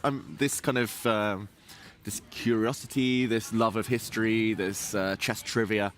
But I do wonder, is he at that stage in his career where he's enjoying the game more, curious about the game more, he's got a more academic approach? Does that detract from the competitive, like the hunger, the focus, the kind of all-out drive to win? Yeah, that's really fascinating, because for a man who's done everything and more, who's won everything imaginable, the absolute GOAT of chess, and you could, of course, make arguments and be on any side of it. For me, it's always between Fischer, Gary, and Magnus, and I'm going to say that Magnus wins for me. Mm-hmm. Do you come at that point where really it's about the beauty and the art of the game, and the sport side of it is not your primary focus then? And Magnus, very often we've seen him, you know, go for those queen sacrifices, go for those ideas that just sort of invite interesting, beautiful chess on the board. And that's what he's been treating us to lately. Yeah, because when you've achieved all of the sporting titles, yeah, you can start focusing on the artistry. But, you know, I have always considered this. I've always wondered, and I've never, ever had the courage to ask Magnus, where does he keep all his trophies? Like, literally, it must be like a house full of them. We find out this Norway Chess. When Magnus joins us, we will ask him this question. But maybe David Howell already has some intel on this. Oh, I've seen them all around the place. Like, everywhere I go, there seems to be a different, like... You mean, one in like... Norway, one in... But where do you keep them? I mean, when you have so many, right? How many world titles does he have? I mean, 21. 21, right? Like, where does he keep them? Does he have like one in the bedroom, one in the living room? All in the bedroom. Just look at them every morning when you wake up. The trophies are in the bedroom. Magnus sleeps outside. I mean, yeah, I think the key is, like, he's not even that attached to his trophies. Like, he loves the titles, he wants more and more, but it's always about the next one. It's not about the past ones. Mm-hmm. I think that's what keeps Magnus going. Yeah. And any great champion. Yeah. I mean, I have a feeling that whenever Magnus actually decides to retire from chess, he's still going to be world number one. Yeah. I think he'll want to be world number one when he goes out. Like, if he drops to world number 5, he will not stop there. No. He'll be like, no, I have to push until I'm comfortable with my level, and then I'll walk. Mm-hmm. It's going to be on a high. It has to be on a high. So what do you think? What level will it be? Like, if he kind of gets very close to 2,900? Because a few years ago, he announced that he was going to aim for 2,900. He's 2,840 right now, right? Yeah. I mean, we're going to retire before him. I think he just loves chess too much. I'd love that. I think it'll be a really sad day when that happens. So I hope not to see that for the next decade or so at least. You know, there are athletes who obviously push their own limits in a sport and achieve greatness. But I think Magnus Carlsen has pushed the limits of the sport itself. He's changed the way chess is played. Yeah, absolutely. Let's go back to the bird's eye view and let's leave Magnus pondering there because, I want to know what's happening. First up, between Alireza with the black pieces against Gukesh, because I saw Gukesh play the moves b4, b5, the minority attack, and c takes b5 was the very calm response there. Whereas other players still very much thinking Vincent Keimer now out of his preparation against Wesley. So can we dive into the Gukesh Firouzja, please? Let's do it. Let's dive into that game. Magnus, by the way, that was a 25-minute thing and counting. That's a lot of time invested. Here, it feels like neither side has been burning too much time on the clock, but interesting moments. A quick action replay, because we were last here after knight back to f8. We were predicting knight to c1 as an option from Gukesh, with the idea of building with f3, e4. Very logical. Maybe the knight comes around to b3 and later comes forward to c5. But okay, Gukesh plays a waiting move, mysterious queen c2. And the idea after bishop d7 was now the time is right, b4. I said this has fallen out of fashion, but if you can achieve it, I guess, in a favorable way, why not? Especially while the black knights are far away from the c4 square. Normally, if a black knight were on, for example, d6, this is a bad idea, because black's knight covers too many nice squares. But the knights are distant. Queen takes b4. The idea is now that bishop d7 has been played. The b7 pawn is indefensible. You can't hold on to it. And so instead, b4, black just chills. Knight f6, b5, a capture. And looks like black wants to occupy the c-file, but knight f4. It's an interesting moment here, because the next move, queen to d6, is given a question mark. And I see out the corner of my eye that the eval bar was actually on black's side if he'd played the move b4, giving up his central pawn and just saying, okay, queen d6, white can't pin because white can't fork because white gets pinned. And interesting, the outside pawn majority, maybe just very strong for black. But very counterintuitive to give up a central pawn and not your side pawns. I also see another argument, though, once you have this position on the board, that it opens up certain diagonals for the light squared bishop that Alireza would be left with in this position. And instead, let's compare it to what's happening right now, David, because Alireza has decided to defend that central pawn, give up the b5 pawn. And yes, there's material balance, but a healthier pawn formation for white. You have 2 pawn islands if you're Gukesh. 3 is what Alireza will be left with. And pay special attention to that d5 pawn, because that's the same color as his bishop. It's going to restrict the activity, an easy target for white as well. Plant the queen on b3, get the rooks on b1, c1, shift your attention to the queen side suddenly. And I just feel like there is something to play for here for white. Yeah, this is exactly what you aim to achieve with that minority attack. It's the fewer pawn islands, it's the isolated pawns you give the opponent. Maybe that's why b4 was so strong. Like, this pawn is weak anyway. Giving it up wouldn't have been the worst thing in the world, and b4 would have been a very strong pawn for black long term. Yeah, but, and difficult. I also wanted to point out the fact that the knight on f4 is perfectly placed. And now it sounds like it's an insignificant thing, but often white will, say for instance, there is no knight on e2, white will often go knight c3, knight e2, knight f4 in order to put pressure on at d5. So, looking nice for Gukesh. The whole idea of starting with that knight to e2 has worked out perfectly with what he's got. Yes, it's not too much, and I think black still has enough resources to keep things defended, but I think it's progress. Out of the opening, the world champion, I'd say, is the happier one. Yeah, definitely. I think this is the type of position where the likes of Magnus would be thriving. They would be like, oh, positional advantage, weak d5 pawn, slightly bad bishop for black, and long-term grind. It's just about whether Gukesh is able to turn it into anything bigger. Yeah, question mark I think is harsh on this last move because it was a tough judgment call, but yeah, it was maybe a small missed opportunity for Firouzja. And something we've seen actually in this event so far is that Gukesh has gotten those winning positions. He's just having problems just landing those killer blows. Yesterday he was winning against Wesley, just lost as well. He lost his momentum, and then also the same thing happened against Vincent Keimer, but there he even overpressed. So it's going to be an interesting tussle here, especially the first time as Alireza plays with the black pieces. Let's go back to the bird's eye view, because we've already had 2 games where the queens have been traded off, and I would like to head to the battle between the old friends, the old rivals, Humpy Kaneru against Anna Muzychuk. When we last saw it, it was just literally on move 2 when there's maximum tension in the center. Let's just break down exactly what happened, because there might not be too many fireworks on this one. Yeah, this one feels like it might be heading towards Armageddon. Humpy unable to recover from the surprise or as early as move 2, d4, d5, Queen's Gambit.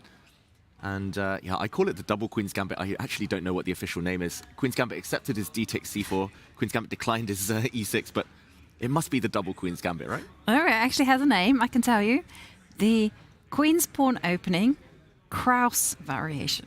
Kraus. Okay, Just something new today. Trivia. Hang on a second. I tell a lie. I'm so sorry. That exact position is called the Austrian variation. So I did you guys dirty. It's the Austrian variation, and then at some point it becomes the Kraus variation. Kraus sounds like an Austrian name. Yes, it happened on move 5. Wow, interesting. c5. I'll still call it the double Queen's Gambit. The Queen's Gambit squared. Can we call it the face-off? The face-off. central face-off. Yeah, the fearsome 4. I don't know. Either way, the pawn started disappearing. C takes d5. Knight f6. I remember like Hikaru Nakamura playing this a lot. Even at the candidates, he played this against Pragg and beat him in 2024. This early c5 idea. I've never really looked into this, I must say. Magnus has played Hikaru multiple times in this opening, though. Taking the pawn is one question. I think black is supposed to here take off the queens and argue that this pawn is not long for the world anyway. It's going to get caught by knight a6 or e6, e5, and then it will drop. So Humpy decided not to question Anamuzi too much on any opening theory. Knight f3. We saw some captures in the center, total symmetry. And again, this is something I've seen Hikaru do from the black side. Bishop d7 meets the check. And yeah, I think if white's being ambitious, you're supposed to take and put the knight on f5 or knight on c2 and try to bring it round to an ice outpost on d5. But she dropped it back, and this is the current position, early queen trade. I've got to say, like, if anyone's happier here, it's probably Anna Muzichuk, just because, I mean, she's going to wreck the white pawn structure. Very worst, it's total symmetry. Humpy, yeah, it's spending a lot of time on the clock as well. I think most likely this will be our first game to go into Armageddon, and I completely agree with that sentiment. Anna Muzichuk playing with the black pieces, and of course, you know, if it was to go in that direction, we'll need only a draw to take the match. I mean, she's got so much experience, and I feel like when we talk of form, she's the player in better form right now. Humpy yet to score a win. And I think out of the opening, Humpy cannot be happy with what has happened. She's a player who does like more, who does want something to play for. And I just think she was extremely surprised with Anna's choice of the fearsome 4. Yeah, love it. I love it. I think, in fact, a whole load of openings should be renamed so that they sound way more scary than they actually are. The fearsome 4 is just the start of something new.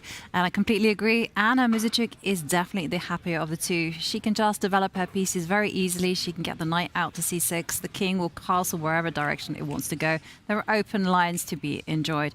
But this is the one looking like it's going to fizzle out. Let's go to the other queenless game, and that's between Vincent against Wesley. So this was Vincent with his home cooking, and Wesley reacted not with f5. We saw bishop b7 happen, and we've just arrived to get an exclam.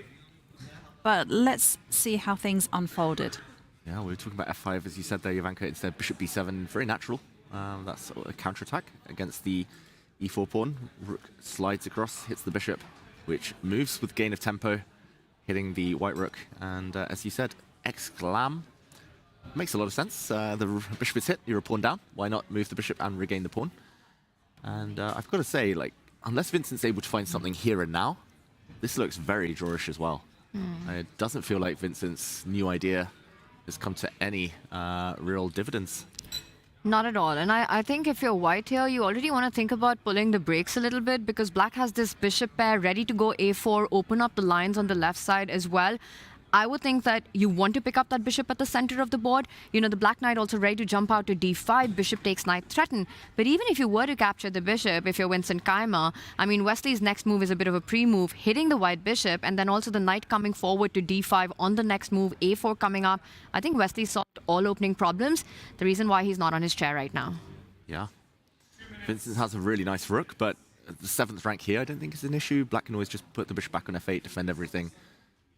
Maybe the b5 pawn's slightly weak. Rook to b7. Try and go for that one, but yeah, even if that pawn drops, black's so active. Just doesn't feel like there's enough meat in the possession. But even Or this... muffin. Sorry, go on, Jan.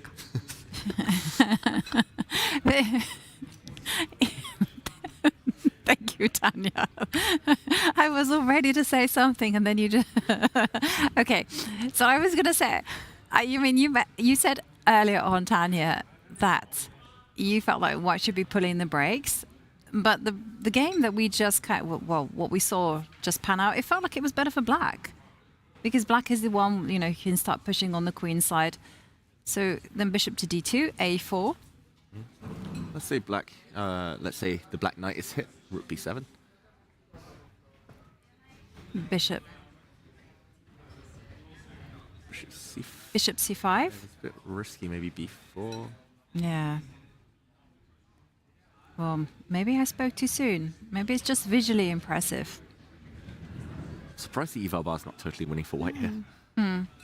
Where are you moving? You have to go bishop to d4? Is that But the then point? knight takes bishop. And then bishop e3, Yes. that's just lost. Where are you moving your bishop to keep everything under control? Here. You're not. Maybe so bishop to c5 isn't the right move. Maybe you just... Rook e7. That's the result. Okay. But pawn takes bishop, pawn takes knight. This doesn't look like a happy endgame for Black. No. I mean, maybe a3, put the bishop on b4. Oh, this is such a dreamy position for White. Yeah, maybe it's a draw, but you suffer a lot before you get there with Black. Two pieces against the rook. Okay, so one can't be too casual about this position as Black. So knight takes bishop. It's been played. Rook takes, and then move the bishop. Yeah, let's also point out, Yovi, that I think d2 is the best square here. Bishop e3 still runs into knight d5. Very annoying, and bishop g3 probably it's not doing much on this square. And now the reason I wanted that was because I'm a bit into d5, b4, maybe even c3, hitting a2. So bishop to d2. So just before we move on, how does Black deal with this type of thing? Can you just step back with the rook? Rook e6. Or even rook a6. Yeah, rook e6, I was a bit scared of knight to d4. Yeah, me too. That's why I thought, well, let's backpedal there. Rook a6, maybe. Yeah. Because I love you guys so much, can I try something fun? Yes. Good. After rook to b7, can I go pawn takes pawn and just ignore my knight hanging and try to queen my pawn? I also thought about that, but then I thought rook takes knight. Great minds, Ivanka, look at that. Ooh. The bar doesn't move too much. Okay, we have a move from Vincent quickly, but just to show the idea, it was this one, and Black's pawn just super strong. Bishop b2 coming in next. Queen, and if I try and stop that, then... Ooh. b4 looks nice. b4, bishop a1 though, maybe. Still good for Black. Maybe there's an immediate knockout. Oh, wow. And look, yeah, this would be very dangerous. By the way, a different decision from Vincent. He's gone all the way back to the starting square. With gain of time, wants to activate this rook on c1. Okay, to take or not to take? It's the big question. Don't take. Just go bishop f8. Yeah. With that, there is no mate. Isn't that for the knight, though? That is correct. But But right now it's for the bishop. But the reason why I wanted to put the bishop on f8 wasn't actually to stop mate. It was basically to defend g7. Yeah, that makes a lot of sense. I like it. And then a4 is coming up next anyway. Knight d5, knight b4 ideas. I just feel like it's not enough for White. Yeah, I mean, now rook b7 can be met by knight d5 at the minimum, and knight into c3. Lovely. And regaining the pawn, this is just going to fizzle out towards a draw. Who do you think goes faster to Armageddon, Anna Muzichuk or Vincent Keimer? I think this game. Uh-huh. Fewer pieces left. How about you? And they're also move 23, so yes, this game, I completely agree. I think between Humpy and Anna, that's just move 13. So they either have to repeat the position 3 times, yes, or they have to play out to move 31, and then they can agree a draw. Yeah, I saw a featured chat just a moment ago. It's like asking why they play so fast. They still have so much time, but I think this game specifically, it's because a lot of it was opening preparation until just 4 moves ago. Vincent Keimer had clearly studied everything before. So why spend time when you know what's going on? Yeah, I have to agree with you guys on this. I think this will be one of the 3 Armageddons, and the other one will be the second one. I don't know where the third one's coming for. Yavanka, good time to pull up a bird's eye view because I'm seeing the bars move around a little bit up and down. So we're getting fascinating middle games. And again, top row, that's Norway Chess. We've got advantage white on 2 of our boards. We do have advantage white on 2 of our boards. We also have a lot of games that look like they are going to fizzle out, but then they will sizzle in the Armageddon. We are going to go on a short break. When we return, we are going to dive into those middle game stages and just break down all of the action that's happened so far. Stay tuned.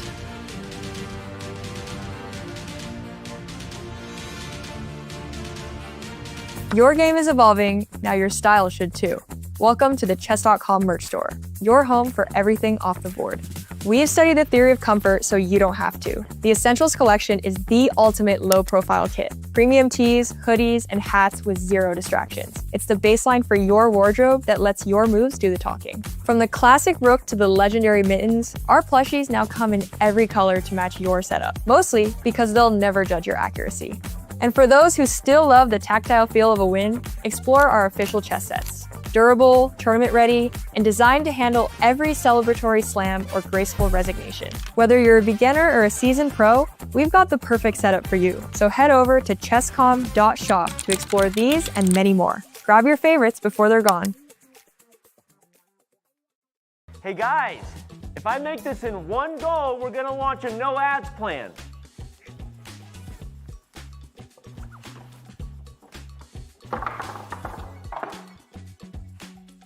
Does an own goal count? Hey guys, new plan. If I make this shot, we're gonna launch a no ads plan. Hey guys, last try. If I make this bullseye, we're launching the no ads plan. No more questions. I did it! I made the bullseye! Do it! Launch the no ads plan! Love chess but don't like ads? Sign up for Chess.com's no ads plan and play chess ad-free.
back, and with an intro like that, I think the only thing the three of us can say is Avengers Assemble. Come on, guys. you could give it a little bit more welly. Let's do it one more time. Yeah. I'll join you. Come on. Avengers Assemble.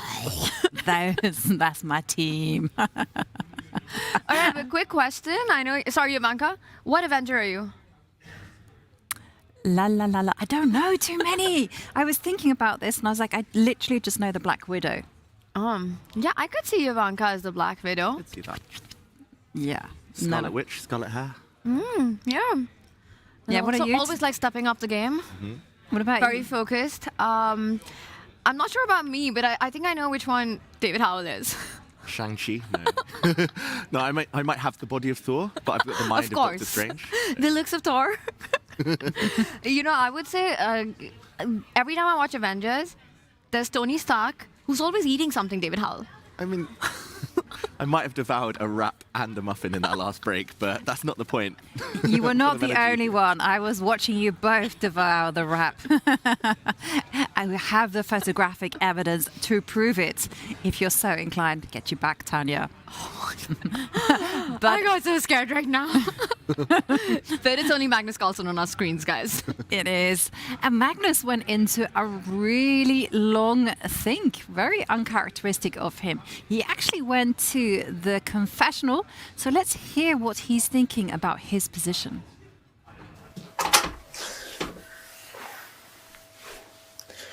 Why would somebody use half an hour and then play a normal move like knight c6 so early opening? It's a very good question, and honestly I don't have a convincing answer. I spend most of my time looking at knight takes e4. I believe that then if he goes for kind of the most obvious line, which is taking back d5, bishop d3, take on e4, e5, I trade queens. Looked at that for a bit and it seems fine. But he has various ways of sacrificing a pawn, and in the end I rejected the line kind of because, yeah, queen e2, dc4, bishop e3 and so on. It looked really dangerous, but I don't know. I just like honestly just wimped out a little bit at the end, which is a little bit sad, but there we go. Magnus Carlsen wimping out in his own words. Well, he mentioned there that he was considering sacrificing the knight temporarily for the e-pawn in order to deliver a fork against the bishop and the knight. David, maybe we can break down that position. Was Magnus right to vie away from the challenge? Yeah, thank you. I was going to ask the exact same thing. I'm super curious about this because it wasn't on my radar, I must admit. And Magnus, of course, he sees so much that lies beneath the surface. He sees deeply, he understands, he's evaluating all the time, but that was quite a forcing line. So maybe we bring up our analysis board now while he goes back into the tank, down at the hour mark now, and we investigate. Knight takes e4. Quite a typical type of move. It is well known in other openings. It's actually a line in similar positions in the Najdorf as well, but knight takes e4. The eval bar starts to rise, so Magnus may be lucky to dodge this bullet. He was tempted, but his spidey senses were tingling. And d5, he actually mentioned exactly what the computer suggests. Here, white has multiple moves. White can retreat the bishop. Just for everyone at home, he said that this was equal. He's going to trade off the queens once the knight moves, and he would be correct. Black is totally fine here. So perfect evaluation from Magnus, but also perfect evaluation in the end that after d5, white can just ignore it. Just give the piece back, play queen e2, queen f3, pretty much anywhere on this diagonal. h5 also interesting, and this is a big advantage for white because black is so far behind in development. No time to castle either for black because here there's too many discovered attack threats against the queen. Queen c7, queen g4, and the computer says that white is almost winning. So Magnus making a good choice, but it cost him a lot of time on the clock. A lot of time, and he ended up just playing a very natural move. So if we go to the game position, what is Magnus's plan now? Because again, he's thinking as to what to do. It's not an easy decision for him at all, because how is he going to get the king to safety? How is he gonna connect the rooks? Is the queen gonna come to c7? I mean, you're constantly having to look ahead. And the position's just getting started. You know, to just finish what happened in that confessional when he spoke about, you asked me why I spent 30 minutes playing a move like knight c6. I don't have an answer to that.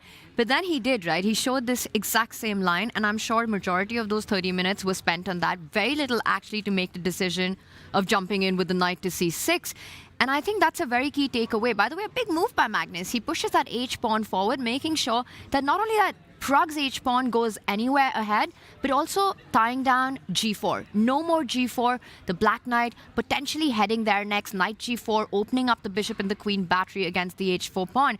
But David, I just want to finish that thought that very often, and I think we've all been there as chess players, that you go so deep into a tactical variation like Magnus did with knight takes pawn, you get married to that idea, and even if you realize it's not working, you end up sort of convincing yourself to go for it. But it's very important to pull back if you don't see a way forward and then just change your mind. And it's easier said than done. Exactly. Easier said than done. Like, I mean, I'm the kind of ultimate overthinker. I'm a big time trouble addict. And I found that the longer thinks that I have, either they end up being mistakes or I play my first instinct anyway. And yeah, often it's just because you get too curious. You really want to dig deep, investigate. And Magnus has always been so good at playing the time versus perfection ratio. He'll play good moves. He doesn't always have to be the best move, but he'll keep a time advantage, keep some time in the bank, pressure his opponents on the clock. It does seem to me like in this tournament he's committing, well, he's kind of falling guilty of similar habits that I'm used to. He just wants to know, he just wants to explore, he wants to learn, but ultimately you just got to focus on winning. Like, it is a sporting event, and now he's started to speed up slightly on the last few moves. H5 I quite like. Knight g4 is a threat to win the bishop pair potentially. Maybe Pragg will meet that with f3 therefore. But at least now he's got a position where there's no immediate fireworks. He doesn't have to worry about getting knocked out. He doesn't have to kind of stress too much about any miscalculations or misjudgments. That is true. But on the other hand, what are the plans for both sides? Because I can see that knight to g4 is a threat, so white will respond with f3, or another potential idea is to trade off knights and go bishop to g5. But f3, let's go for easy, practical chess. And then what? Because white does have the plan of castling queenside. Black can't do the same. I think f3 makes a lot of sense. It's the most human move to my eyes in this position. And again, to counter that, because you just pointed out white's going to the right side, I'm screaming for b5 here if I'm black. a3 is already a hook. I do not want to dictate where my king goes as black right now. I don't want to confirm that. Keeping it flexible. I think the safest square for the black king right now is actually at the center of the board. Not the left side, not the right side. So I'm looking at b5, eyeing b4. If you go long castle, I want to place my rook on c8 while my king chills with those dark glosses on e8. Yeah. Just hanging out, that king. Yeah. Hanging out. Shady king. As relaxed as Magnus looking on the camera. Yeah, I think the question for Pragg is whether he castles first, whether he plays f3, but ultimately it should all be similar. And yeah, rook will appear on c8. Watch out for exchange sacrifices later on that knight on c3. We saw that theme a couple of times at the candidates. And b5 also in the air. David, what's the Magnus revenge drop? I'm very curious now. It's what he lands on opponents after they've beaten him. Magnus has waited 2 years since Pragg beat him in Norway Chess. He's going to drop some revenge. Or maybe it's just some nice merch. Who knows? Yeah, need to go check it out. But I wonder if we'll get the Magnus revenge drop today here in Norway Chess as he plays Pragg. I mean, I think the biggest storyline of Norway Chess so far has been that he is a player with 7 Norway Chess titles, looking and chasing for his 8th. Home turf, home ground. Magnus, the goat of the chess world, the king of Norway Chess. And currently in last position alongside Pragg. He needs to get those wins. He needs to drop that revenge. Yes, he absolutely does. And we have seen some uncharacteristic mistakes, though, from Magnus. And I'm just thinking of yesterday's game against Vincent. The way that he traded off queens automatically and then just got himself a drawn position. Just like that. I've never seen Magnus do anything like that before. And then afterwards, you know, he didn't leave the tournament hall. He was just sat there, just thinking about how could he have done that? How could he have let that opportunity slip away? Yeah, it's rare to see Magnus kind of dwell like that. Normally he's so good at moving on. It's been a tough couple of days, despite winning the Armageddon yesterday. But it's rare to see Magnus have 3 bad days in a row. Yeah. So it would be, I think, the biggest shock of all would be him losing here today. But it's definitely possible. He's not so keen on these types of positions in general as Black. And talking about shocks, surprises, I have a surprise for you because someone new has entered the confessional. Ooh. And I'm going to put it to chat, and I'm also going to put it to you, Tanya and David, to guess who it could be. And you're not telling us whether it's from Norway Chess or women's? I'm not. I have no idea either. You don't know. All right, let's So guess. it's a surprise for me as well. Prediction game. Mm-hmm. Yovi, you're in on this one, so you'll I have to take am. a guess as well. And because you're saying it's somebody new, I will say it's not Alireza Firouzja. I am going with Wesley So as my pick. Oh, that's a good one. I think the most shocking would be Gukesh, because he's the most locked in. He doesn't want to distract himself at all. More shocking than Alireza making it. Oh wow, actually, under the circumstances. Okay, for fun, I will say Anna Muzichuk. Yeah, I was going in that direction as well. So so I'll say Ju Wenjun. Okay. Okay, and chat, quickly, guess now. Go on, let's see. Who is our mystery confessional booth user? Hi everyone. While Hampi is thinking, I thought it makes sense to come here and to say a few words about the game. So I think that today I surprised her with the opening choice. I have never played this d4, d5, c4, c5 stuff. And at the moment I think I managed to equalize. Queen a5 looked okay, but beside that I also considered bishop takes e3, b takes e3 castle.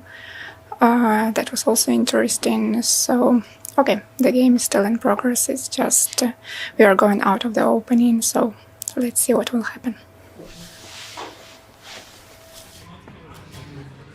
It's a good sign when someone uses the confessional, and Anna smiling there. She's very comfortable with her position. Tanya giving a heart, some love. We just have so many old friends and people we know in the building. So just saying hi to Arne, who's standing right there. And lots of love. But yeah, Anna giving us some love there in the confessional as well. And usually when Anna gets to the confessional, David, that's a good sign for her. You know, she did it all throughout 2025, went on to win it. You pointed out her lucky sweater as well on against Hampi. But the position that she has on the board, the endgame that she has on the board, I have to say, if anyone can push, it has to be Black. Hampi with that weak backward c3 pawn and an open line. Anna with a healthier pawn structure. The Black Knight heading forward to attack the White Bishop. Just feels like a nicer position to play if you're Black. Yeah, I think it's also the psychological victory. Like Anna really relaxed, got her prep in. Hampi, yes, she was met by a surprise. Yes, she tried to take the safe option, but finds herself in a really uncomfortable situation. Hampi's a very good positional player, but when you're suffering, when you're on the back foot and you have weaknesses, and I don't know, it all adds up somehow. Plus the tough start to the tournament for her. I think Hampi needs to pull the plug and just try to force a draw as quickly as she can. Otherwise, she might not get a second opportunity. Yeah, but how to do that? Because the only way that Anna's going to be satisfied with a draw is if she does not have a target on c3 to eyeball.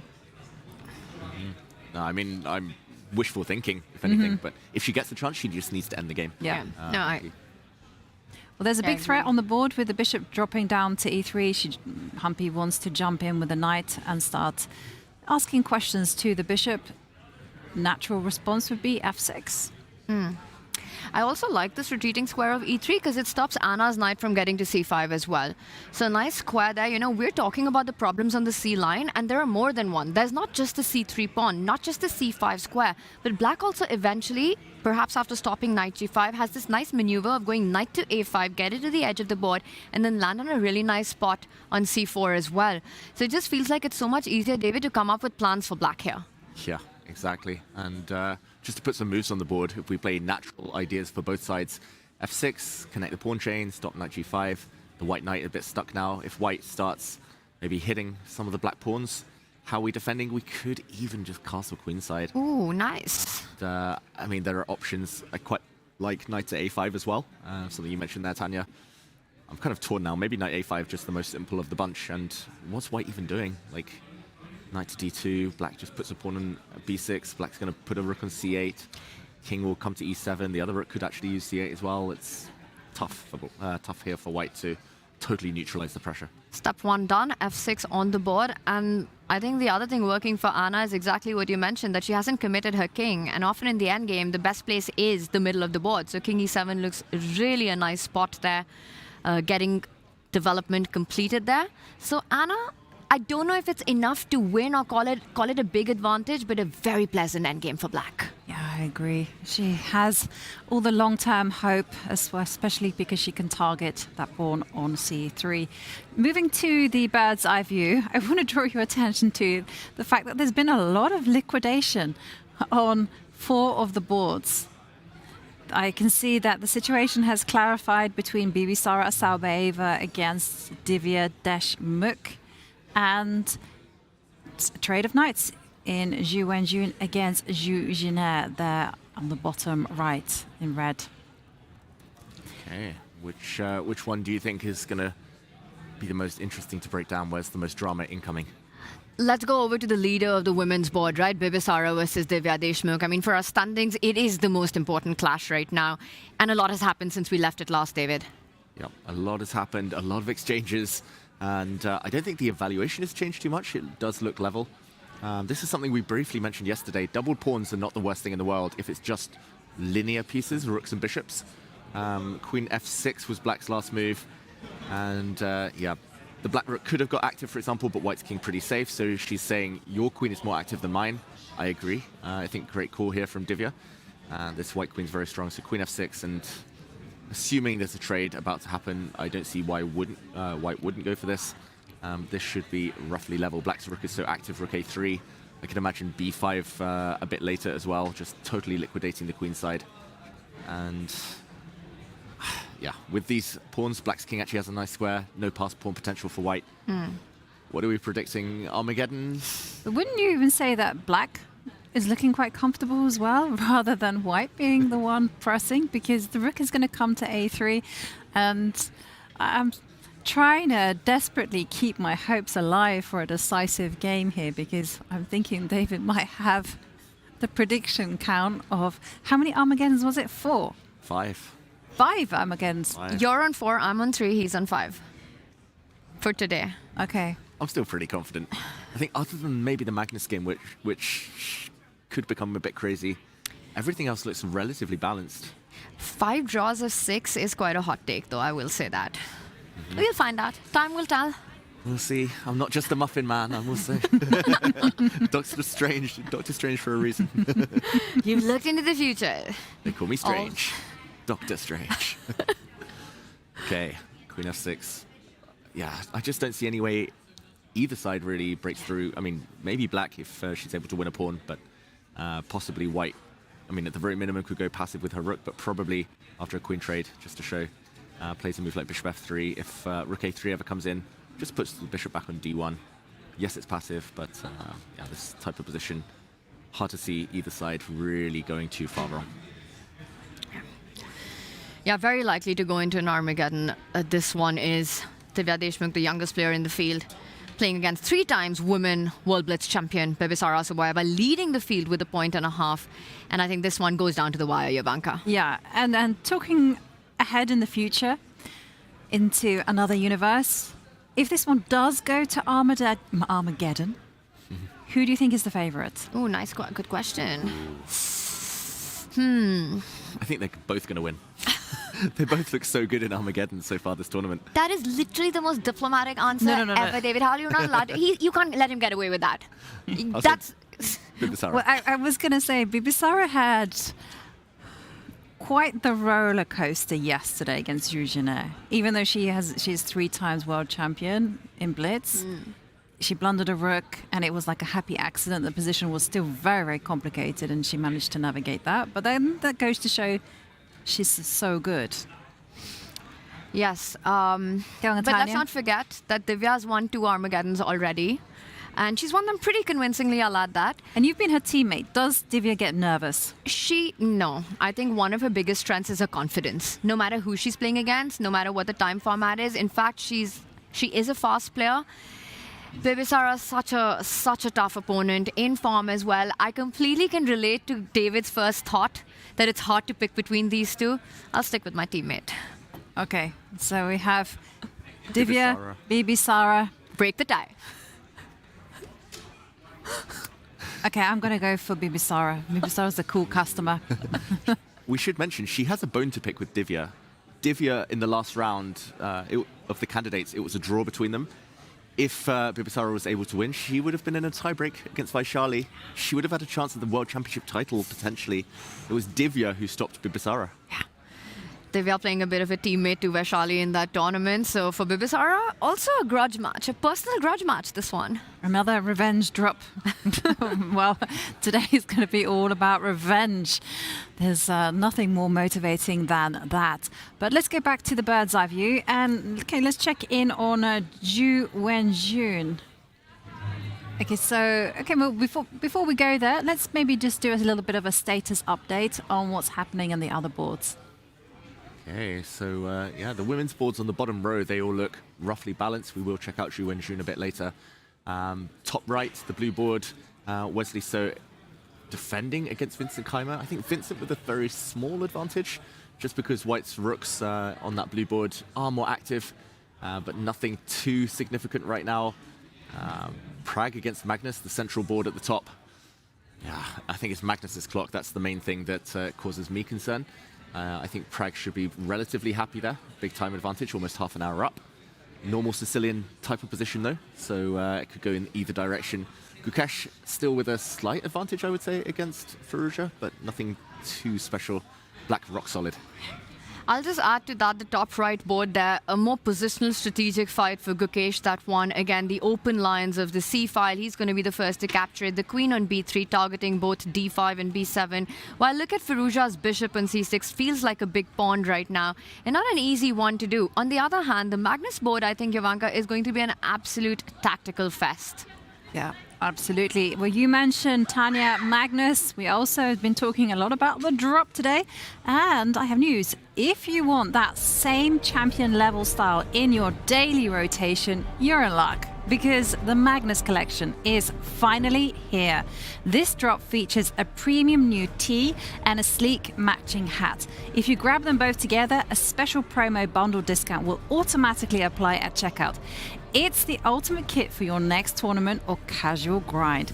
Go to go.chess.com/Magnus_collection or just hit !Magnus in chat to grab the bundle. Wow, that's a cool outfit there. And earlier on, we saw Anna in her lucky t-shirt. No, not t-shirt, in her lucky cardigan. The Norway Chess cardigan? Exactly. Why not kit yourself out like a grandmaster? I want it. I want that watch. I just feel like wearing that Magnus Carlsen t-shirt should add 100 points to my elo. I can't personally, because Magnus would make too much fun of me if I were wearing Magnus merch, but I definitely recommend everyone at home. I really think there's something to that. Imagine wearing that merch and playing online on chess.com. I feel like that's a bit of a power move then. You got to be feeling confident in that. Yeah, you know, you look if you dress the part, you look the part, you feel the part. Exactly. And that's the key to being one of the world's top players. And talking about one of the world's top players, let's actually check in on how he's doing. You know, we mentioned that our clock was worrying us. So at least he's had some clarification. You know, there's castle queenside from Pragg. The rook is lining up to sacrifice itself on C3 if it's given the chance. And, well, this is a fight. Yeah, what do we think? Is this a threat? Is Magnus threatening to give up his rook for the knight? Classic thematic exchange sacrifice. When I was kind of first learning the Sicilian, this was probably the first or second thing I was taught. Just never, ever allow a rook to shatter the white pawn structure like this if you've castled queenside. But it is material. It is a big investment for black. And I see the eval bar slightly on white side. And this is an idea we see so many times, especially in the Dragon and the Naidos, right? I think Magnus is 100% hinting at it, also because the queen is ready to jump out. But I want to investigate this a little bit. How careful does Pragg need to be right now? Can he take his eye off the ball? David, help me out with the move. Let's say that he goes rook g1, trying to get g4 in at some point. It's not going to happen. And the bar goes down, and that can only mean one thing, David Howell. Exactly. You don't even have to think, just pre-move. Rook takes c3, boom. And the pawn has to take back. Oh, I mean, just for aesthetic reasons alone, I think I would avoid this. But come on, bring the queen out. It must be something. Queen c7, queen a5, choices. I like a5, attacking both of them at the same time. And now you can go d5. Boom. Another one bites the dust. Oh, okay. It is a threat. This is just too scary. Yeah. This reminds me of the old wise saying, never go to battle without your sword. And look at what White's done. Like, no piece is defending the White King. Big threat, potentially. Takes knight. And this is going to be on the players' radars for sure. Like, this is such a well-known concept. But also in the last round of the candidates, Fabiano Caruana was able to deliver this kind of blow and beat Yesipenko in a really nice game. So it's going to be fresh on the memory of these two. Okay, so you have to take some protective measures there. So what to recommend? I don't want to be going queen d2 because I'm a little bit afraid of knight c4. So maybe queen e1 because I has a chicken like that. Makes sense though. Also, sometimes you're coming out this direction. Yeah, that wasn't what I was thinking. It was just to defend the knight. Yeah, defending the knights. And now Magnus would need to find a new plan. Probably he just builds with b5. At some point drops the knight into c4. And could you just go... It's always a good idea to kind of tuck the king on b1. Whether I'm kind of going into defensive overload, that's probably something, or seize the defensive, as a good friend Yasser likes to say. Yasser Sarawan. And I just want to follow up with this line that you're seeing. You know, you want to go a little defensive. How much do you want to trade queens as white? Because if black was to go super aggro here with queen to a5, there are these tactics with the knight jumping to d5 thanks to Yovi's idea of the queen on e1. But who does that favor? Would Magnus want to take this, Pragg even, take this to the endgame? Exactly. That's a very good question.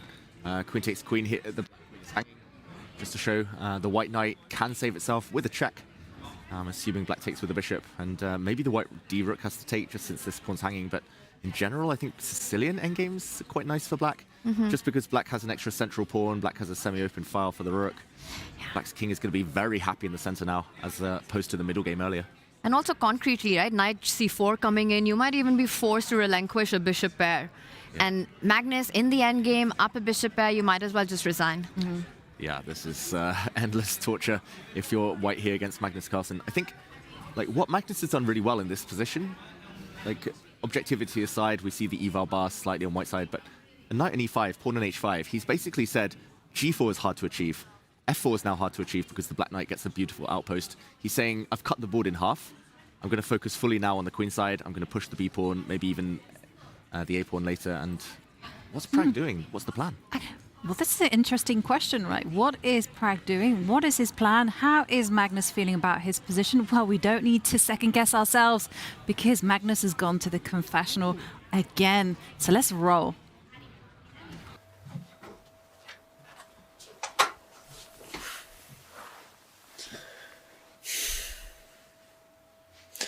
This has absolutely nothing to do with the game, but I just thought of it and I thought I might as well say it. Whomever is responsible for the NBA app, we have one of the best series in years going on right now in the Western Conference Finals. And when people have no spoilers on in the app, they expect no spoilers. So, do better. Wow. Magnus, not even talking about the chess, he's just thinking about the NBA app. You know, I actually thought he was going to come in and tell a dad joke. Yeah, we'd love to see more of those, definitely. But that was hilarious. I mean, you've got this position against Pragnananda. You're down under 1 hour on the clock. It is an absolutely crazy Sicilian. You're about to threaten an exchange sacrifice, and Magnus literally doesn't care. Like, why was that not the first confessional? Like, why is he thinking that mid-game? Surely he doesn't have his phone there. Like, hold on, Pragg. Like, you defend against rook takes c3 while I check the check the updates.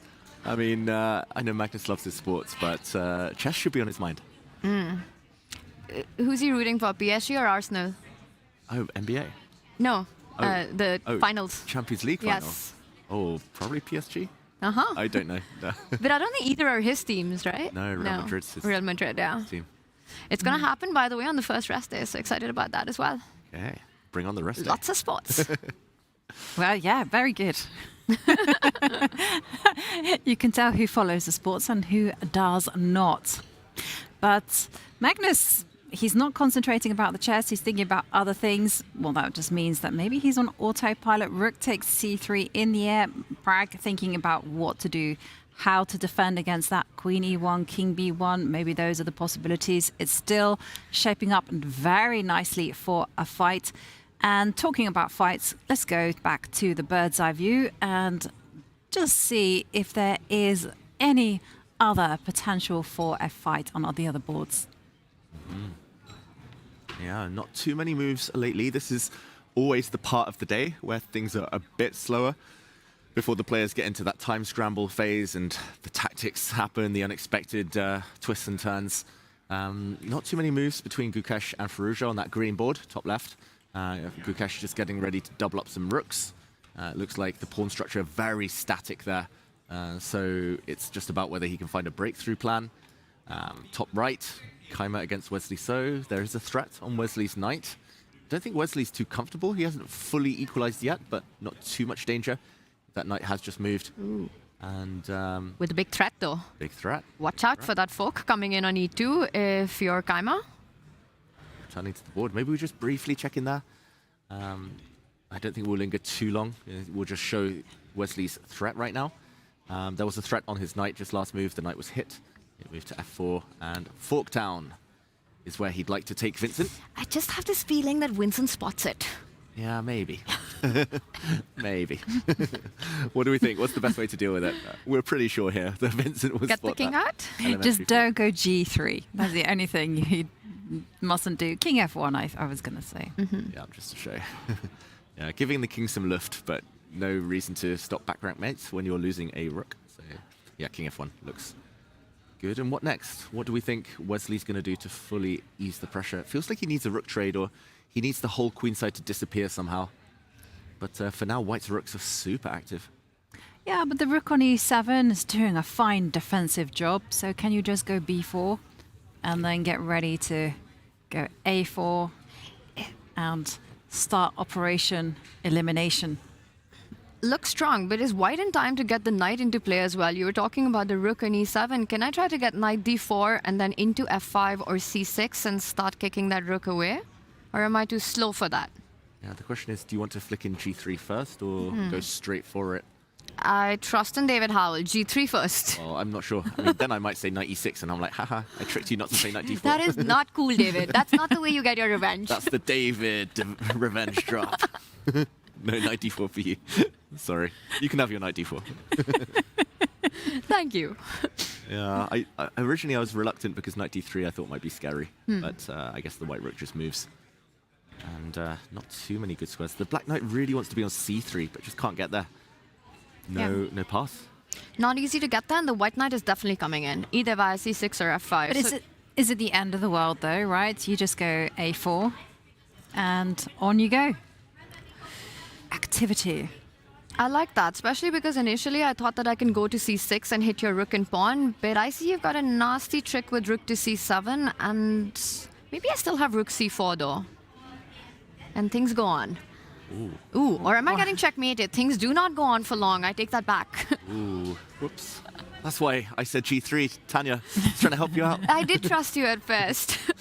Yeah, but I mean, the idea remains maybe g3 first and then rook c4.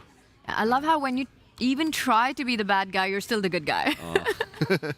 It's all an act. I'm not sure which one's the act, but it's all an act.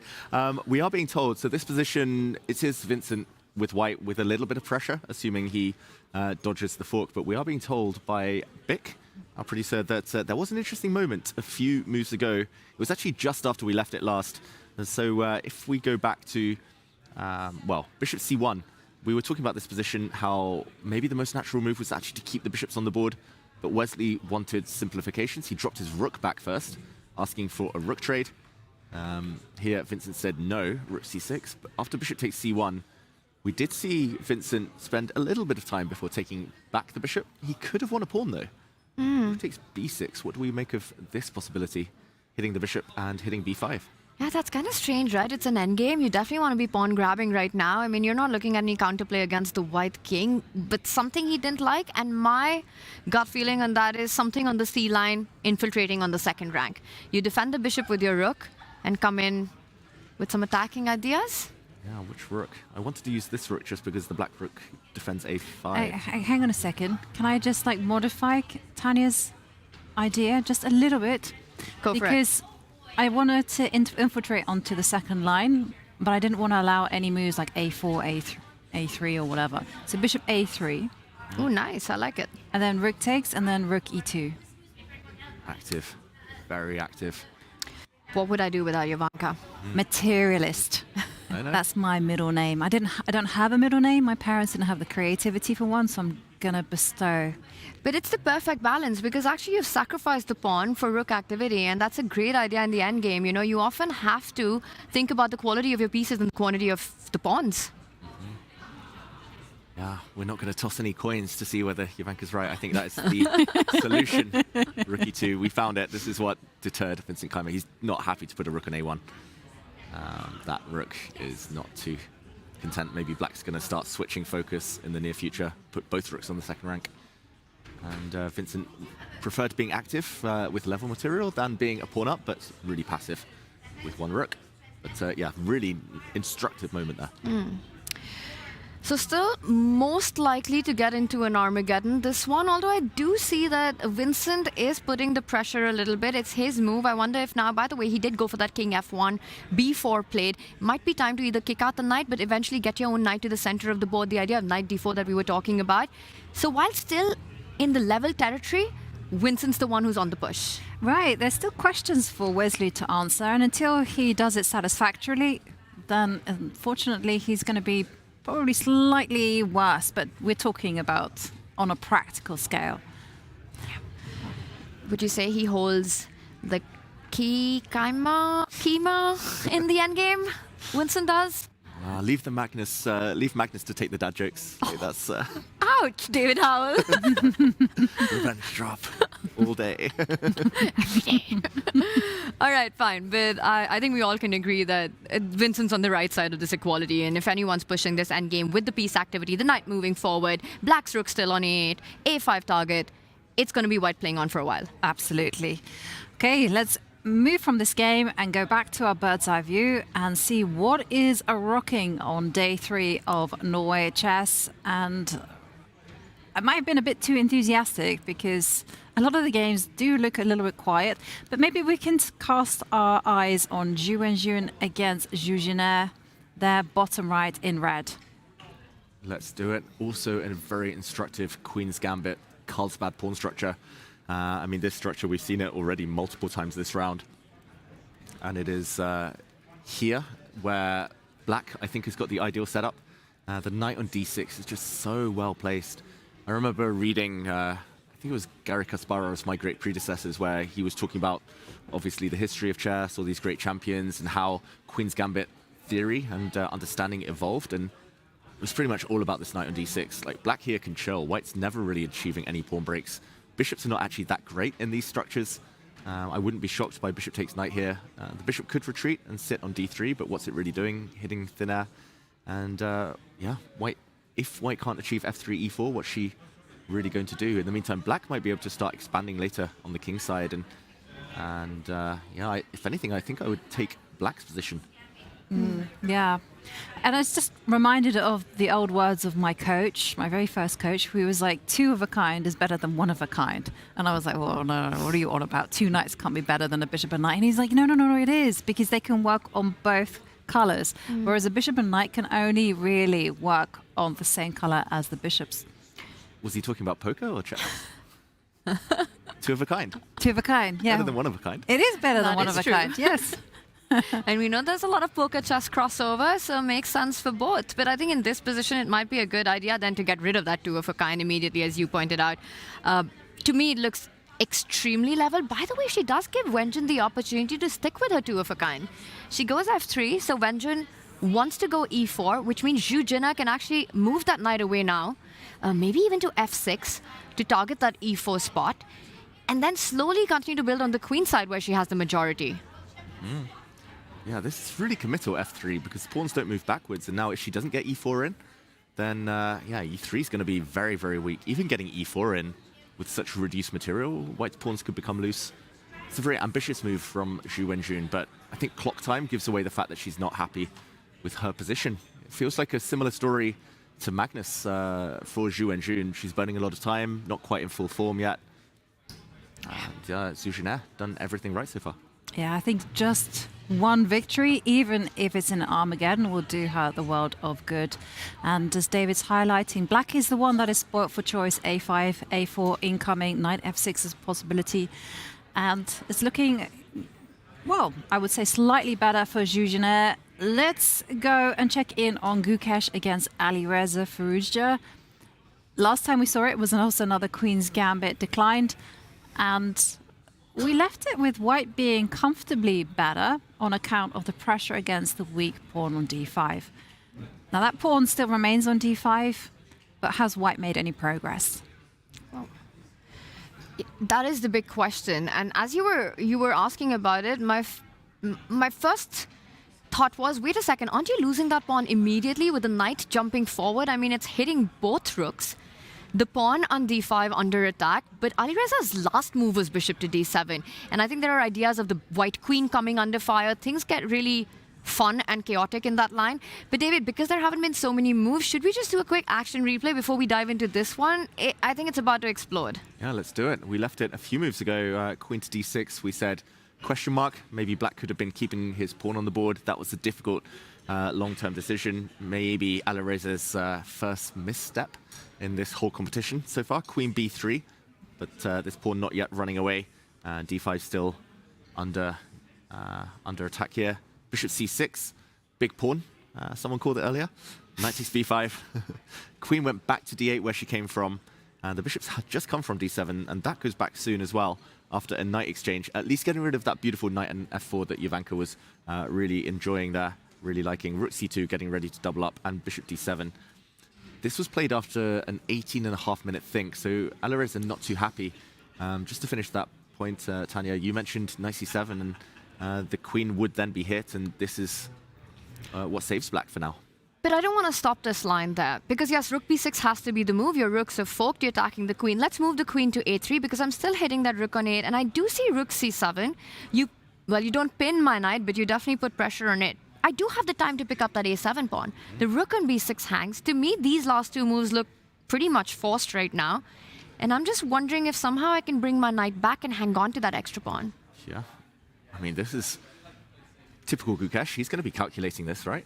If he sees a way to win a pawn and can get away with it and run away, hold on, black has isolated pawns still, then this would be decisive. But we do see the eval bar in the middle, so there must be something. It's dead equal. How?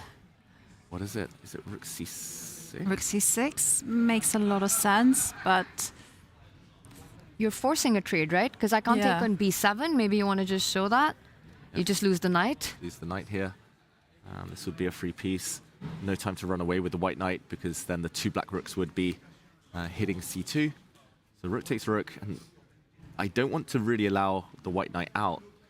I was going to say, although now rook to a8 might pick up the a2 pawn. Originally, I wanted to take with the pawn, though, just to try and trap this knight, but knight a6 does get out, and this is a nice outpost. Rook a8, queen b7, or maybe queen c5. Yeah, because the knight's defended on a6. This would be the dream after capturing the a7 pawn, but the moment you put the bishop capture on the board instead of the pawn, one realizes that perhaps the line doesn't work out in the end. Yeah. And now rook a8, pick up that a2 pawn, level material. I think I still pick white just because black has two isolated pawns. One island versus 3 islands when it comes to pawns right now. But yeah, probably black is just more than active enough right now. And this last move of Alireza would not have been an easy one to make, right? And it brings me back to that moment, David, where you had earlier highlighted the idea of giving up a b pawn, giving up the central pawn for the b pawn, a completely different position which would have solved all problems of the light squared bishop for him.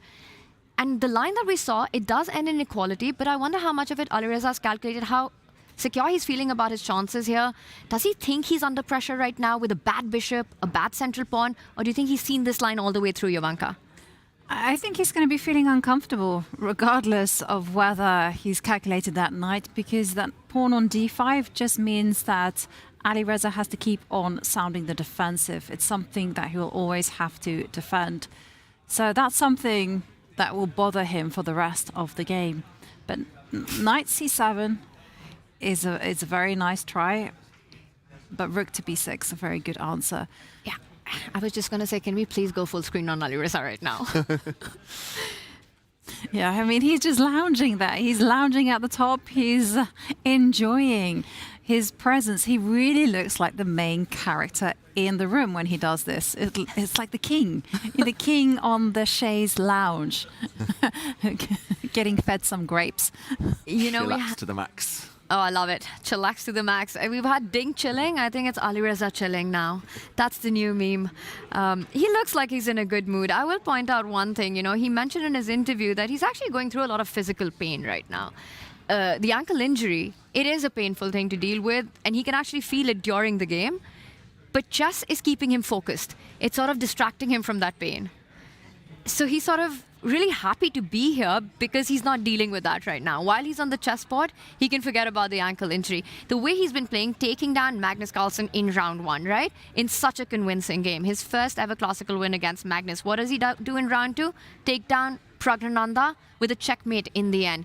I feel like had Alireza had an ankle injury about 3 years ago, he might have been world champion already. Well, I mean, that's the good news with having an injury. You know, every day you feel a little bit better, and you appreciate it. And as we enjoy the view of Alireza calmly lounging on his chair, thinking about the position, we are going to go on a short break. But don't go anywhere, because it's the calm before the storm.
For the first time in 13 years, Norway Chess moved from Stavanger to Oslo, bringing the biggest stars in the game into the heart of the capital.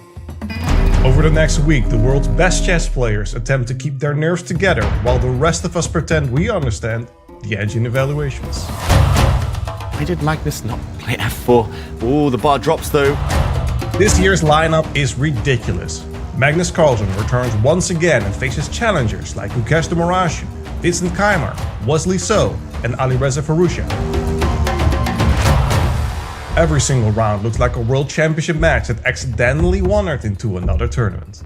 He's feeling the nerves now, Vincent Keimer. The women's event is just as fierce, with Zhu Xing'er, Zhu Wenjun, Hampi Kneru, and Anna Moonsjuk all ready to fight for every point like it's personal.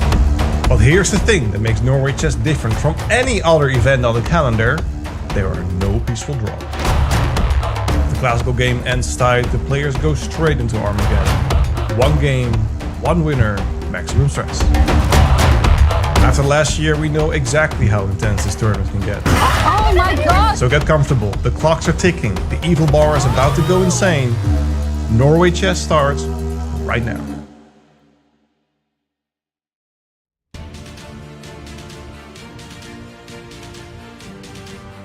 We are back to the home of fighting chess. Of course, it's here in Oslo, Norway Chess and Norway Chess Women.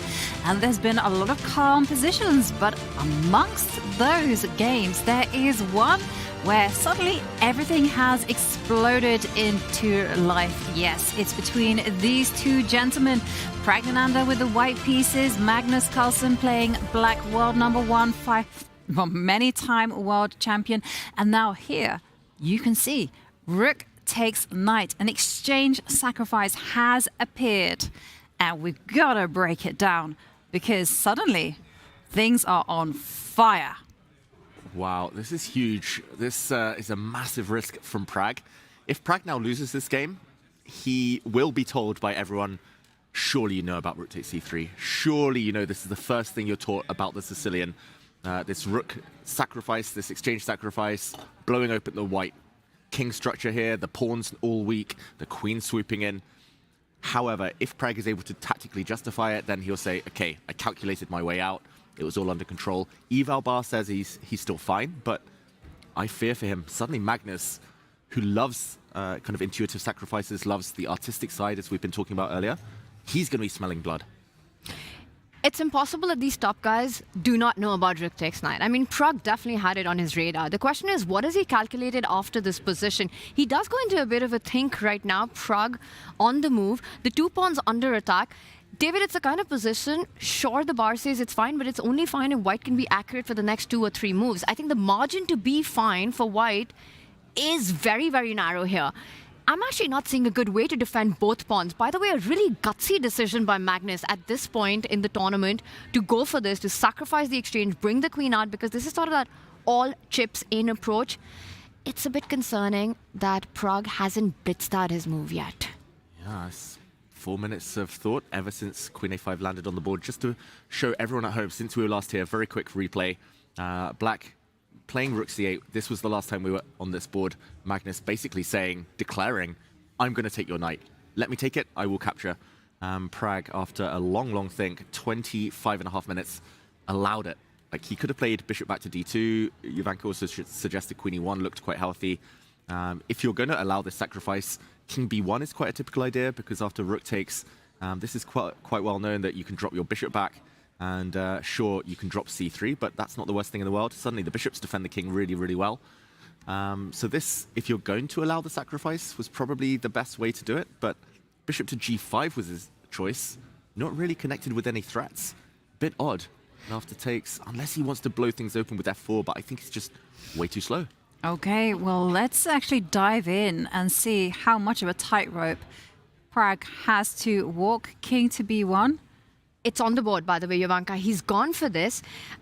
David, I think he's combining, and we have seen this idea of defense in these positions where you do put that pawn on f4 and in fact use the third rank to defend your queen side. I'm not sure how to make it happen, but the fact that he's planted that bishop from e3 to g5, opening up that third rank for his rook to come into defense, I wonder if we'll see this being played out. Yeah, let's show this. Push that f-pawn, use this as a tempo, plant the rook on h3, defend a3, kick the queen out. You've also made sure that your dark-squared bishop as Pragg is in an active spot now, and suddenly bishop g5 makes a bit of sense. Yeah, now you say it. I kind of understand what Pragg wants. When the queen goes back, there are options, ideas of throwing these pawns forward. Still a bit scary with the white king open like this. I'm skeptical all the tactics work in white's favor, but at least here he has some semblance of control. And yeah, the question is, what happens if Magnus takes the other pawn? What happens if Magnus, I don't know, tries to open things up further? Options. Yeah, definitely, because it's not just about calculating those captures. You also have to calculate what happens if black just slowly improves, brings a new piece. So the one that scared me, and it follows the attacking rules, which is invite everyone to the party. What about d5? And that one, the evaluation bar says, no, it doesn't work because of pawn takes and the knight is loose. I do think it would be very strong had Pragg chosen the move king to b2. And this is why the most natural move to defend both pawns fails, because of your idea. Yeah, exactly. And suddenly black is loving life. This comes with a check. I think it's all about one tempo. Like d5 would be very strong here. As you point out, Jovanka, if, for example, in this position, black could just take and ignore everything and just kind of, I don't know, move the king somewhere safe. But unfortunately, there's just no way to get out of all these checks. And also, it's never checkmate because white has this beautiful defensive bishop c1 guarding the b2 square. So I think it's just one tempo. And if it had come with check, as Tanya pointed out, then this would have been full role reversal. So d5 definitely in the air, but maybe not yet. Just yet. But okay, you can work with the idea. What about capturing the pawn on a3? He's going to take one of the two pawns for sure. Yeah, but somehow the c3 pawn felt like it was the wrong one. Yes. It's also doubled. Yeah, and it allowed the rook to get into the defense. Okay, a3 looks better, leaving two big weaknesses. But the eval bar didn't like it as much as the other one, which is surprising. Do we have the same defensive resource here? Of pushing that knight out of the center of the board and then the third rank defense? Okay. Defending things. Maybe there's something even better. Maybe because black has no threat. Just continue marching forward. Maybe e5. I think the whole reason he put his bishop on g5, it has to be f4, e5 at some point. Just to try and create some threats of his own, Pragg. But if we go back to the live position, looks like Magnus is about to decide, is about to make a move. This is just move 16, and the players have spent more than half of their time. So this is, yeah, really fiery. I think the most exciting game of the round. And I love it that it's between these two players who have so much history as well and so much on the line in round 3. Currently at the bottom of the leaderboard are Pragg and Magnus, and this is bringing the fight to each other, where a decisive result, incredibly likely. Magnus has sacrificed an exchange. He's about to get a pawn in return as well. You do the math, that's still 4 versus 5, so Magnus still has to prove that initiative against White's king here. He's getting ready, and I have a feeling he's getting ready to capture one of those 2 pawns. And you know, David, the more we've analyzed, the more I am convinced that Pragg's defensive resource is connected to that f-pawn moving forward and the kingside rook stepping up. Yep. It's a gutsy play, though, from Pragg to calmly calculate that rook takes knight is not as scary as first thought. To see this whole idea f4 and to use the rook on h1, which is so far out of the game, it's very calmly done by Pragg. I still got to say that I still feel it's very brave as well, because if black gets castled with the king and if the rook starts swinging into the action, then we are still suffering as white. I have a question for both of you, knowing both of your style of play. If you had to pick a color at this moment to start this position, what color are you taking, white or black? Black. Ooh. Yowie, white or black? Do you give up the exchange, go for the attack? I don't like playing with an unsafe king. It gives me the heebie-jeebies. What about you, Tanya? You know, I would say that, oh my gosh, yeah, especially with the a3 pawn gone, no pawn shield in front of the king. But I am also materialistic. I do, by the way, the blue arrow does appear that f4, the defensive resource that we've been discussing, is the way that Pragg needs to go. I'm taking the extra exchange. If Pragg finds f4. I'm shocked you're choosing the Indian player. David. Your teammate. I would never have guessed. But I think you make a great point, though. It's that type of position, like, it's pure taste. Like, some people want the material, like the option as well to throw f4, e5, throw pawns forward. Some people just want a safe king, like me. I like squares, I like pawn structure. White's pawn structure has been kind of compromised here, so I just can't imagine playing white. Do you know how hard it is to bet against a position that Magnus has on his side? You've overcome the Magnus bias. You're like the only one of us. It's honestly the most difficult thing to do, and I think it's not... Oh, look at that, Pragg is looking sideways. I wonder how he's feeling about his chances. A bit of a head nod there. That's a sign of, well, I got my ideas here in this position. I will take white. Once Pragg's defended his king, okay, now I'm not making any sense. If f4 comes on the board, I'm taking white. It's so concrete. Should we jump in? Let's do it, David. Yeah. Okay, f4, the only move to maintain the current evaluation. Rook h3, I think, would be the only other one that I really consider now. We see the eval bar drop. Not that much, but still roughly in the balance. This would be pure defensive, whereas f4 is multi-purpose. Maybe defending, but also maybe attacking. The square I automatically want to use is this one.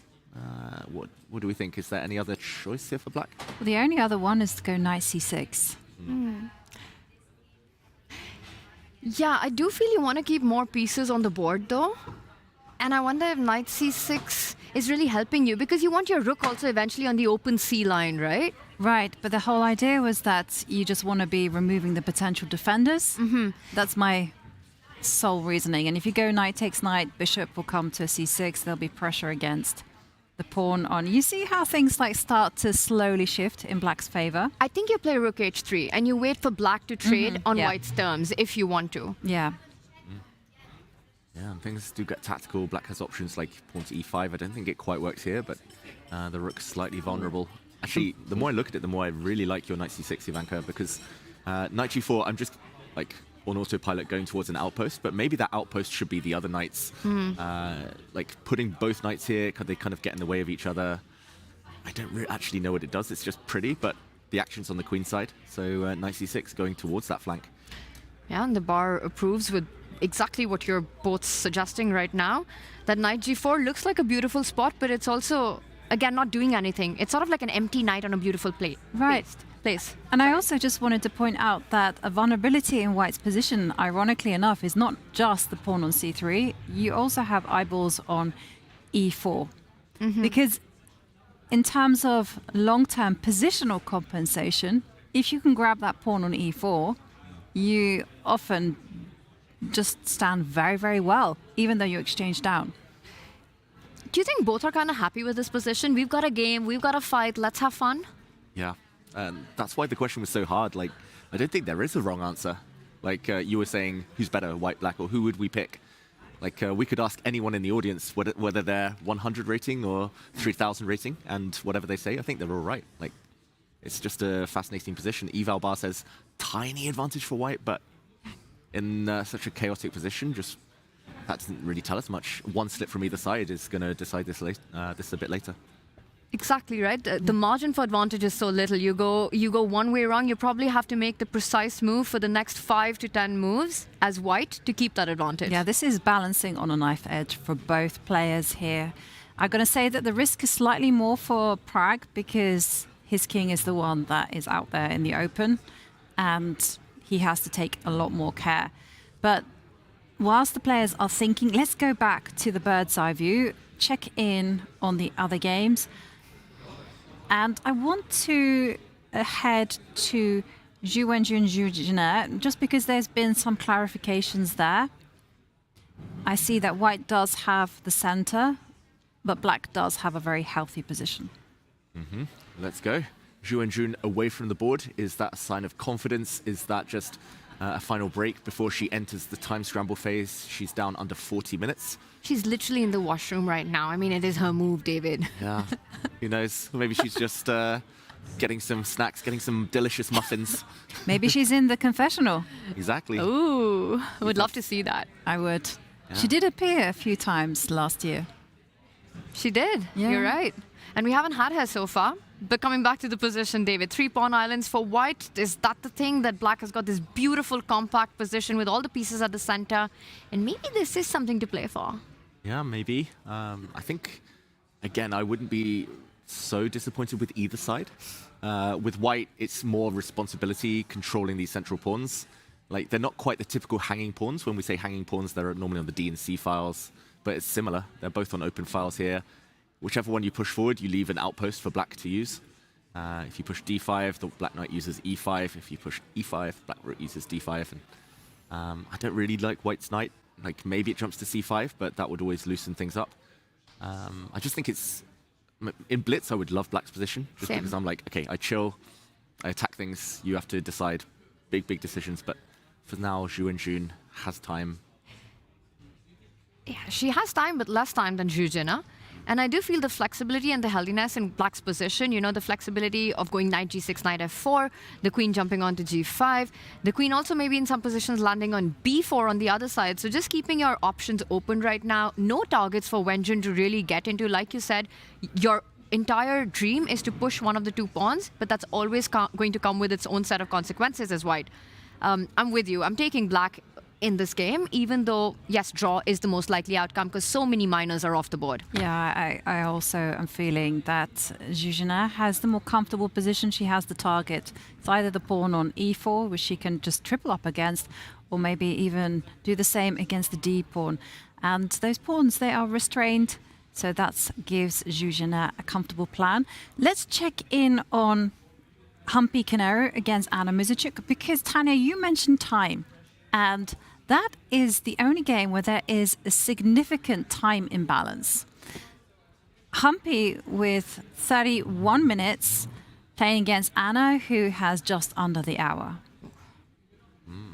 Interesting, because this is so close to being a huge advantage for black. If Anna could get any of her rooks to the c-file, putting pressure on this isolated pawn. But for now, the bishop on a6 is doing a great job of protecting the c8 square.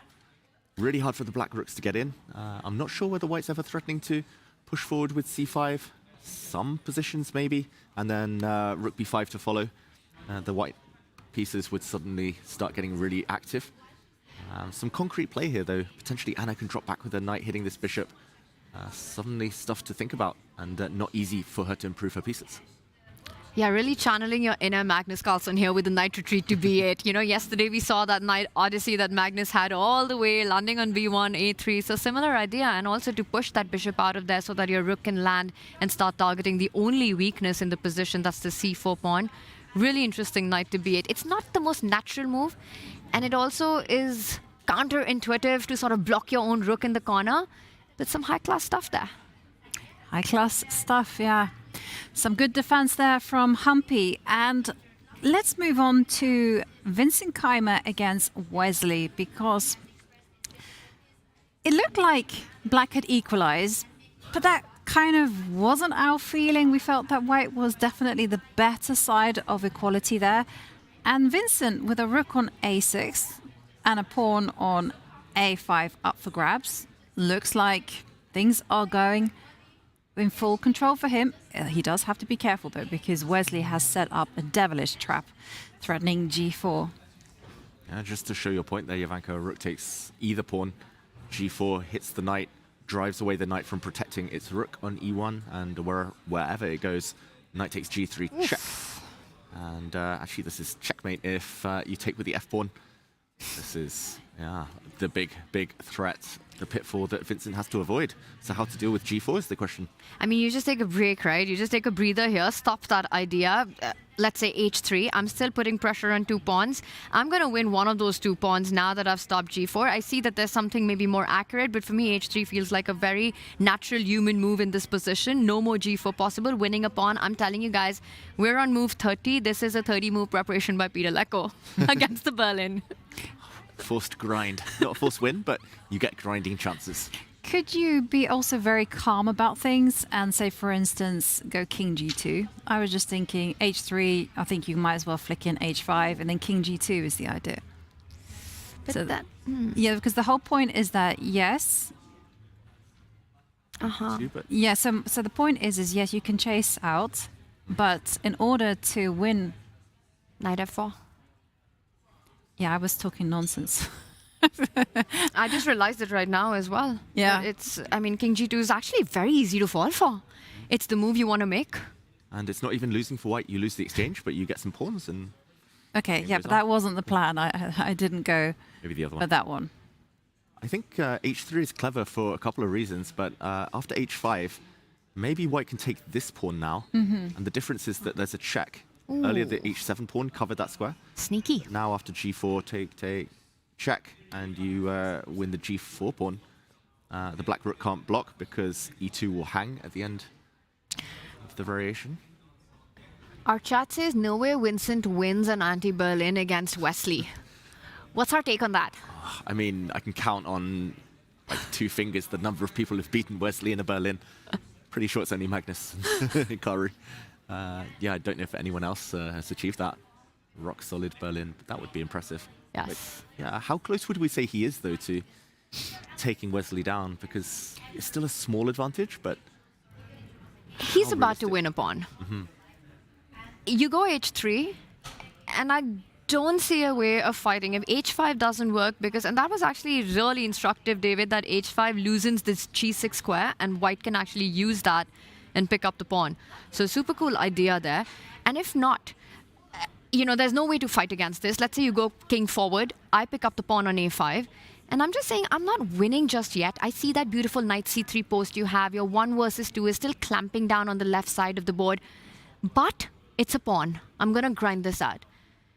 Will you put this into the 2nd edition of Grind Like a Grandmaster if Vincent wins? yeah, first page, first chapter, how to defeat solid players like Wesley So. Do you know, it's quite very funny because, David, you asked the question, has anyone defeated Wesley playing white against Wesley's Berlin? Well, I asked the AI, and the AI goes, yes, has been defeated several times. Oh, no. First up by Magnus, then by Magnus, another time by Magnus. Exactly. Exactly. Unless your name's Magnus Carlsen, it's tough. First time it was Magnus Carlsen. Second time it was probably an unwell Magnus Carlsen. The third time it was a Magnus Carlsen after a late night. But all 3 Magnus Carlsens. I will add one thing though, that even winning the pawn, and we can see the bar, it doesn't give a massive advantage to Vincent in this position. So it's still going to be a bit of a grind like a grandmaster, which, you know, has been a question I've always want to ask you. I mean, chat, let's just think about this. David Howell is a 3-time British champion, has been in the British Olympic team, I don't even know how many times, David, but since 2008. Since 2008, by the way, same as well. He is an Olympic medalist. On board number 3. Ivanka should just answer. She Yes. knows my life story. Yeah. She's known me since I was 5 years old. Won immense amount of open tournaments, gets this, huge book out, Grind Like a Grandmaster, co-authors it with none other than the goat of chess, Magnus Carlsen, and he decides to call it Grind Like a Grandmaster. Why not? Catchy title. GLG is what we say. It was going to be Grind Like Gelfand, but we didn't want to make it too very generic. catchy, I agree. I mean, yeah. It's PG friendly. It's PG friendly, family friendly. Actually, most people who come up to me, it's often the kids saying, "Oh my god, I got your book!" Then they open it and read it, and it's a bit boring because it's all about endgames. But I mean, Magnus knows endgames like no other, and I learned a lot from him. And it's the only thing I can do nowadays. I can't remember how to checkmate within the first 60 moves of the game. Has to be the long grind, tire them out. Go for the 7th hour. Yes. Gambit. Such a commentator's dream, David Howell is. I Those once got 160 asked to comment on one of David's games, and I said, no. That's I love David to bits, but no. Do not do that job. No. And I was right, because that day I think he'd kind of pushed it to the limit with 7.5. It was in your match against Niels. Oh yeah, that was. Yeah, it was. That was not fun for, I don't think, anyone involved. I managed to win like 5.5, 4.5 because every day I was just like boring him to death, and eventually I won one rook in game. And that's the way I play chess. So not for everyone, but that's what Vincent's trying to do today. And sometimes it works. Like, it can be effective. Vincent does that himself as well. I've seen. He's a grinder. Peter Lecco taught him. Exactly. It's like, since he was a child, Peter's like, no, you play out the position. Yes. Don't do as I do. Do as I say. I will say, especially for those out there watching this, if you play tournaments regularly or down at the club and you play young players, grinding is the kryptonite of the younger generation. Magnus recently at the TP Sigmund tournament in Sweden was struggling. Then he played his last 3 rounds, won them all, and it was grind. Ground down 14-year-old Adomush. Also, I'm going to add to all of that this is sort of the dream position for grinding, right? It's only a 2-result game. If anyone's going to win, it's going to be white. So you can play this on forever. You can slowly improve the position. There's absolutely no rush. I mean, the only way things go wrong is if you make a 1-move blunder in these kind of positions. Mm-hmm. So basically what you're both saying is that Buy David's book. We should count ourselves lucky if this game finishes by 10 p.m. Yes. Ooh. Yes. Okay, Yes. this one is in for the long haul. Let's move away from this one and just quickly go and check in on Gukash against Ali Reza. We see the A-pawn has advanced, and there has been a trade of rooks. I'm going to slip Tanya the money I owe her for that plug. Oh, David, you weren't later. supposed to announce that. But I'll text you my bank account number. Yeah, I think you just felt guilty earlier for roasting me with the muffins. So. No, I've been wanting to ask you this for a really long time. I think Grind Like a Grandmaster is the coolest, catchiest title. But honestly, David, co-authoring with Magnus, and that's what we come up with. Yeah, I mean, what can I say? It's an inside joke. I know it's an inside joke. It's an inside joke. And another tip for grinders, if you're going to outlast your opponents 7 hours, tire them out, you need food. You need snacks, muffins. If you don't eat when you play, David. I know. I didn't used to. Now I'm older. I get tired more. You know, get cranky. I'm going to put a petition out for our producer, Bick, to put that photo out as proof. If he approves. If But only our there's chat also a can see photo what's of you, going on Tanya. here. Are you prepared for the consequences? There's no photo of me. There There's no is. photographic proof on that group chat. I love the confidence. And then Tanya starts scrolling up. That's what goes down. And what is going down in this particular position? We've seen a trade of rooks. That surely does favor Ali Reza when it comes to defending this. But the A-pawn has advanced, which means that the B7 pawn is now also a little bit weak. Yeah, the black pawns aren't great. And I mean, talking of snacking, he would love to snack on one of those pawns. Gukash, he would love to eventually corral and capture the isolated D pawn. I'm really surprised the eval bar is in the center here because it just looks so pleasant for white. But yeah, I guess with accurate play, Ali Reza might be able to limit the pressure, limit the damage. At some point, he might have to decide which pawn to push. He would love to occupy the open file, but then A7 hanging. I don't know whether you ever take this knight. He's refused to do so far, but that is quite a bad bishop. We've talked about that. How tempting is... Okay. Right, you take over the broadcast. I'm gone, ladies and gentlemen. Thank you. I wasn't bluffing with my muffin. I was serious. I'm getting out of here. It's right there, ladies and gentlemen. All the proofs that you needed. The Muffin Man Okay, in all his glory. take it away. Who's better? And why? Well, of course, we know the best thing are muffins. But the second best thing right now, I do agree with you, David, that it does look like you... What? Is it as delicious as that rap, Tanya? You're the rap artist in When the studio. did this even happen? leave the food alone, guys. Look at the love that you're staring at it with. You know what they say, find yourself someone who looks at you the way David looks at his muffin and I look at my Tanya wrap. looks at the wrap. Yeah, that is love at first sight, Tanya. It was very delicious. I heard the food here is very good at the library. Well, they have to put on a show because these are the best players in the world. Okay, bishop takes knight, rook c8. We've got updates. It's queen and knight versus queen and bishop with a couple of rooks involved. I actually quite like this decision. I've been looking at it for ages. I think he did a good job. Just to go back a couple of moves, Alireza, in this position, I was wondering, after a4, is it time to take the knight? But now, taking with the pawn, and there's going to be a backward pawn on a7 for eternity. White's a bit more centralized, covering some nice squares. He did a good job of waiting just a few moves, and it was only when the white a-pawn was provoked forward. It was only now that he started taking things off, and I think he might even be tempted to fix at some point this pawn on the a5 square. a6 is very committal, but at least it would tie down the white rook for a long time. Maybe he just puts a rook on c7, holds the open line, holds the 7th rank, and hard for white to break through now. Yeah, that's quite instructive, right? You just stand still. Everything is covered. It's not going to be easy for this bishop to start targeting the weaknesses, because for every weakness, there is a defender. Yeah, maybe put the queen back on d6, put the rook on c7, and just say, you shall not pass. Yeah, and let's remind everyone that right now, Alireza has got a 3.5-point lead from the rest of the field. And regardless of what happens today, he goes into round 4 as a leader, but I don't think things are going too wrong for him. I mean, he's from a slightly worse position, feels like he's confidently held this one. And Gukesh, most of his advantage gone. Though visually, again, I'll say, it does feel like white should be doing well. And the problem should not be over yet. We have seen, though, Gukesh overpress a position like that. Such is his desire to win. So many times. Yeah. And you think that Gukesh would just go, yes, well done, you've held the position successfully, or is he going to try to squeak out a win from this?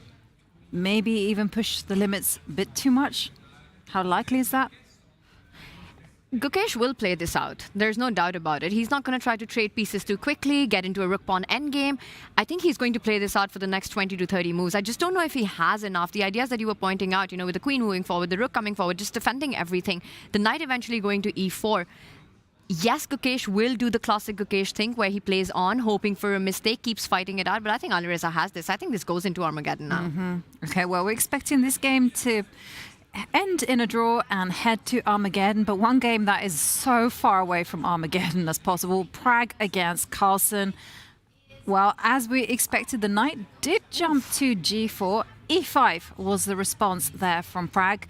The position is just the game of the day, so we have to head there. Oh, this has exploded. Continued to show us some fireworks. And Magnus, he's going wrong, according to the eval bar. I understand what he's doing. He's trying to make it as positional as possible. He's saying, okay, I'm the exchange down. I've got a pawn, though, in return. White saddled with weak pawns as well in the center on the c-file. If Magnus cannot get mated, he's doing well. If he can keep queens on the board, he's doing well. But the eval bar says big advantage for Pragg, so we have to investigate. Something might have gone wrong. Are there tactics lurking beneath the surface? And I think tactics is exactly the reason why it's not going to be easy for Magnus to continue the attack. Now, if you want to continue the attack, what you need is your rook into that c-file. You want to go short castle, bring your king to safety, because otherwise, not only are you playing down an exchange, you're kind of playing down the other rook as well. But David, maybe it's not so easy to get that going. Right now, the g5 bishop under attack. You either defend it or you maybe take on e7. But the idea I want to set up is that when you go short castle, I want to go knight f5. I want to get my knight to that square, pick up your bishop with my rook, activate my rook, trade more pieces. I'm up in exchange, more trades, benefits white as well. I just think the problem is beneath the surface that it's not easy for Magnus to get that rook into the game. Yeah. Again, it might be a case of one move. Like, if Pragg is too slow, if Magnus castles, gets his rook over, then actually I quite like Black's chances. If you didn't show me the buy, I think I'd still pick Black, potentially. Unless I could see something here and now. Like, okay, first question, what to do with the bishop? To take or to retreat? Let's go direct. Let's take. Okay, let's say the black queen jumps back and takes it. And can we do Tanya's idea of just like playing queen d2? Although I do realize I'm letting go of the pawn on e5. Yeah. Is there here? I wanted to go queen to e4, and then I realized I'm walking into knight f2. But maybe. But maybe you're hitting on b7, Tanya. So Get my exchange, Jovanka. I want to hang on to my rooks. Oh, no, wow. but this whoa, is good. Whoa.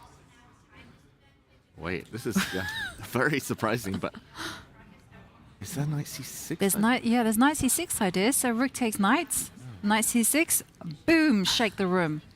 Ooh, I like that one. Wow, I didn't see a defense at all for black here. Like, you can't castle because of knight c6, and wow. Yeah, something even better there apparently, but this bishop is doomed. That was really teamwork, guys. Yeah. On the commentary desk, making this work. Your instincts spot on. But not the calculation. Well, that takes time. But that's the thing, right? The players need time. That's what they're doing. They're calculating too. Yeah, if black does nothing just to show everyone at home, knight c6 still super strong. Amazing. Because this is just checkmate. So, wow, okay, it must be tactical then. Like, maybe it's just here and now white has to create threats, because my point was going to be, like, if just g3 or something, if black castles, like the eval bar goes back to the center, actually on black side.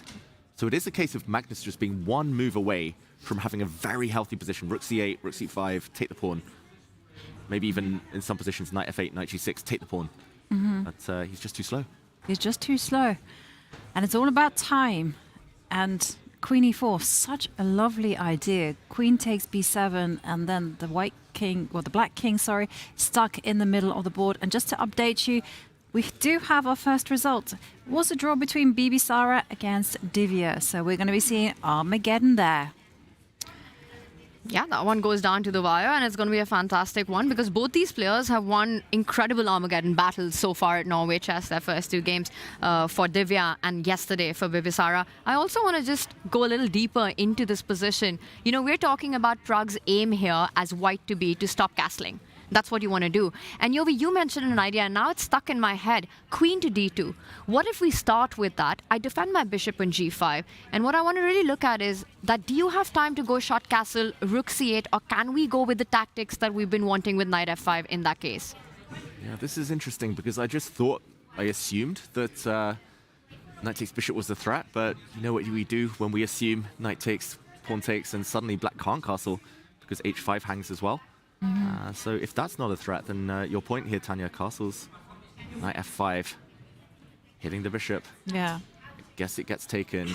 Queen takes d7. Yes. I don't think anyone takes on g5, right? With f5 hanging, h5 hanging, the attack coming on, e7 under fire right now. Yeah, and you can't take the bishop because suddenly the rook on h1 starts eyeballing the position. Well, this is tough. I mean, it feels like you have to. I mean, what else? Bishop c5 is the only way to not take that bishop. Also, we're on move 19. 21 moves remain to make it to 40. Yeah. And the players, you know, they can't get too comfortable on the clock. Can I also show you the coolest checkmate of the queen d2? Yes, please. Okay, it does require assistance, but still. Like, it was bishop c6 or bishop get the bishop out of the way. Get the knight out of the way. Ooh-hoo. Yeah. And then you take it, and then Another shocker. You go, yes. Oh no, my to queen! Oh no, yes. And it's an opera checkmate. Nice. Queen of the checkmates, Jovanka Huska. What's the name of this one? Opera. Oh, opera, yes. The opera mate after Tanya. You know, after David. The opera game. The opera game. Yeah. That's Paul Morphy. Paul Morphy. At the yes. opera. I like The your yes. immortal. Yeah. It was a nice game. Just to show as well, there are other checkmates beneath the surface. Like, I know we're getting quite deep into the weeds here, but like Queen D2, like this variation, like if black isn't careful here, and I'm trying to set it up so like I was trying to think, and then this I'm Queen trying to get takes some- F7 business, Exactly. yeah. You read my mind, Jovanka, and getting the rook to D8 due to a pin. I can't quite make it work yet.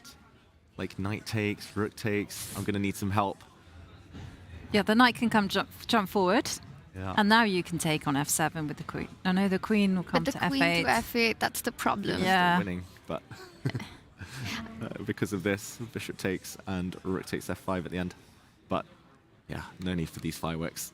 All right, we're winning this position for white in so many ways, but what does Magnus have in mind? Because he's not going to make it so easy for Pragg. Great question. So, I mean, we like queen e4, we like bishop takes e7, we like queen d2. I think queen d2 might be the hardest of them all because it just feels weird to kind of let e5 drop. Mm-hmm. Although I guess that just opens up more lines for the white pieces. But I mean, we're talking about bishop takes e7, and we also, I mean, queen e4 immediately has some sense to it. Let's say, okay, Pragg keeps it simple, takes the bishops, goes queen e4.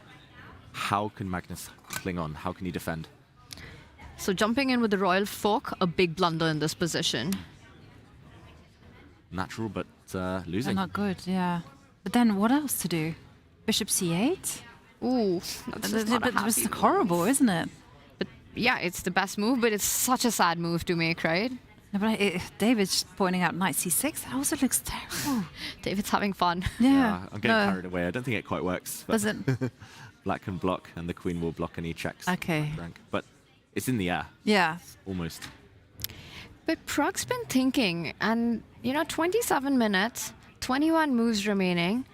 He doesn't have all the time in the world to work these calculations out. He has to make a decision in the next couple of minutes. He can't allow his clock to fall below 20 minutes No. on this move. Absolutely not.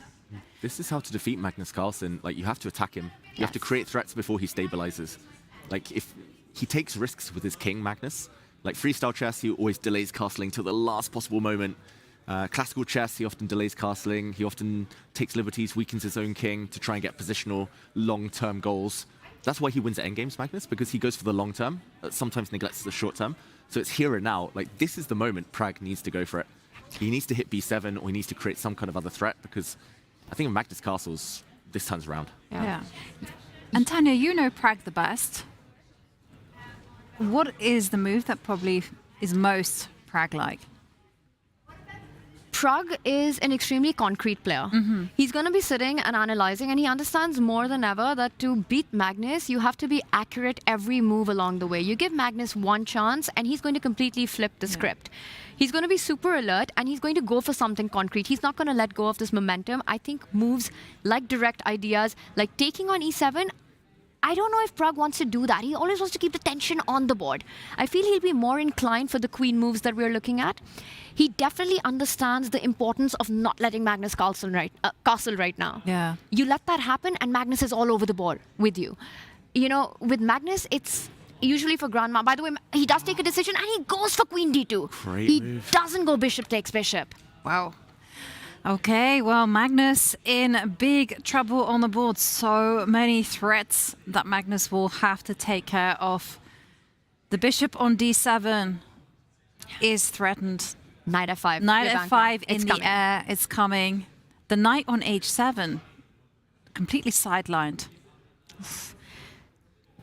Yeah, big trouble ahead for Magnus now. I don't think he fully understood how dangerous this all would be with the uncastled king when he allowed f4, e5. Maybe taking this pawn with the black queen was just one step too far. A little bit of greed. Maybe he could have prioritized development. That pawn wasn't running away. And maybe he just underestimated all of this, and now he's starting to realize, does he burn more time? That's been his Achilles heel, the clock, the last 2 days, or does he just try and play quick, go into survival mode and hope to turn it around a bit later? And you know, just like life makes sense in hindsight, so does chess. We look at this position and all the problems that Magnus has right now. Now imagine and visualize, instead of the a3 pawn, Magnus had picked up the c3 pawn. There would be no such ideas that we're seeing being played out. That bishop from e7 would be eye-lining the still remaining a3 pawn on the board. It would be a completely different position if Pragg had continued the same way, which was the defensive resource he had. Yes, yeah. And Magnus kind of went for the simple approach, you know, tried to make things as practical as possible, but it's not working out. Yeah, this is a very, very strong, as our featured chat says. And I think probably Magnus now, his hands are tied. I think he has to get his king out of danger. He probably has to castle and accept that that position is the best that he can do. But it wasn't pretty at all. A huge opportunity for Praggnanandhaa. It could be a real Praggs to riches story. If Pragg wins this game, goes from last place up the table, takes down Magnus. Good one. Thank you. It could be a huge, huge day for Praggnanandhaa. Magnus still, third day in a row, we've said it, struggling a bit, not in the flow, taking big risks, and you can get away with it when you're in top form, but if you're slightly off the pace against these really dangerous opponents nowadays, you can't take these liberties and hope to survive. And if he loses, he was started the first 3, and we have a result between Gukesh, Alireza Firouzja. The kings are in the middle of the board. That indicates one thing. It was a draw, so we're going to be seeing Armageddon around the corner. That's going to be always fun between these two. Very first time, though, that Alireza's been playing Armageddon in this event. Love it, an Armageddon between these two. Do you think I'm allowed to say, Gukesh, Alireza, go on, break a leg? We have to be impartial. We can't wish either player luck, or we have to wish them both luck. And yeah, I think just let's go back to Pragg versus Carlsen, of course, but just to mention in the other game, it was move 31. The players were finally allowed to offer a draw. And interesting that it was Gukesh with white offering the draw. That just showed he didn't really believe in his grinding chances. Alireza too solid. And Alireza is going to maintain a big lead heading into tomorrow, no matter what happens next. Mr. Chill Guy. Could also be like Gukesh has had 2 very, very long games. So he was like, you know what, I'm not in grinding mood today. I want a short game. I'm gone. It's possible, and I would agree if it was anybody but Gukesh. I feel that whatever I know of this guy, he is always ready to fight it out. I'm surprised that it ended sooner. It ended where it did. And they took it to Armageddon. I was expecting another 30, 40 moves of grind, but very possible that... He had 144, more right? Than 100, yeah, 144 on the first day. And I think, yeah, that was... 116 or something like that. Over 100 moves. David is very proud. Yes. Yeah. Yeah. That's my boy.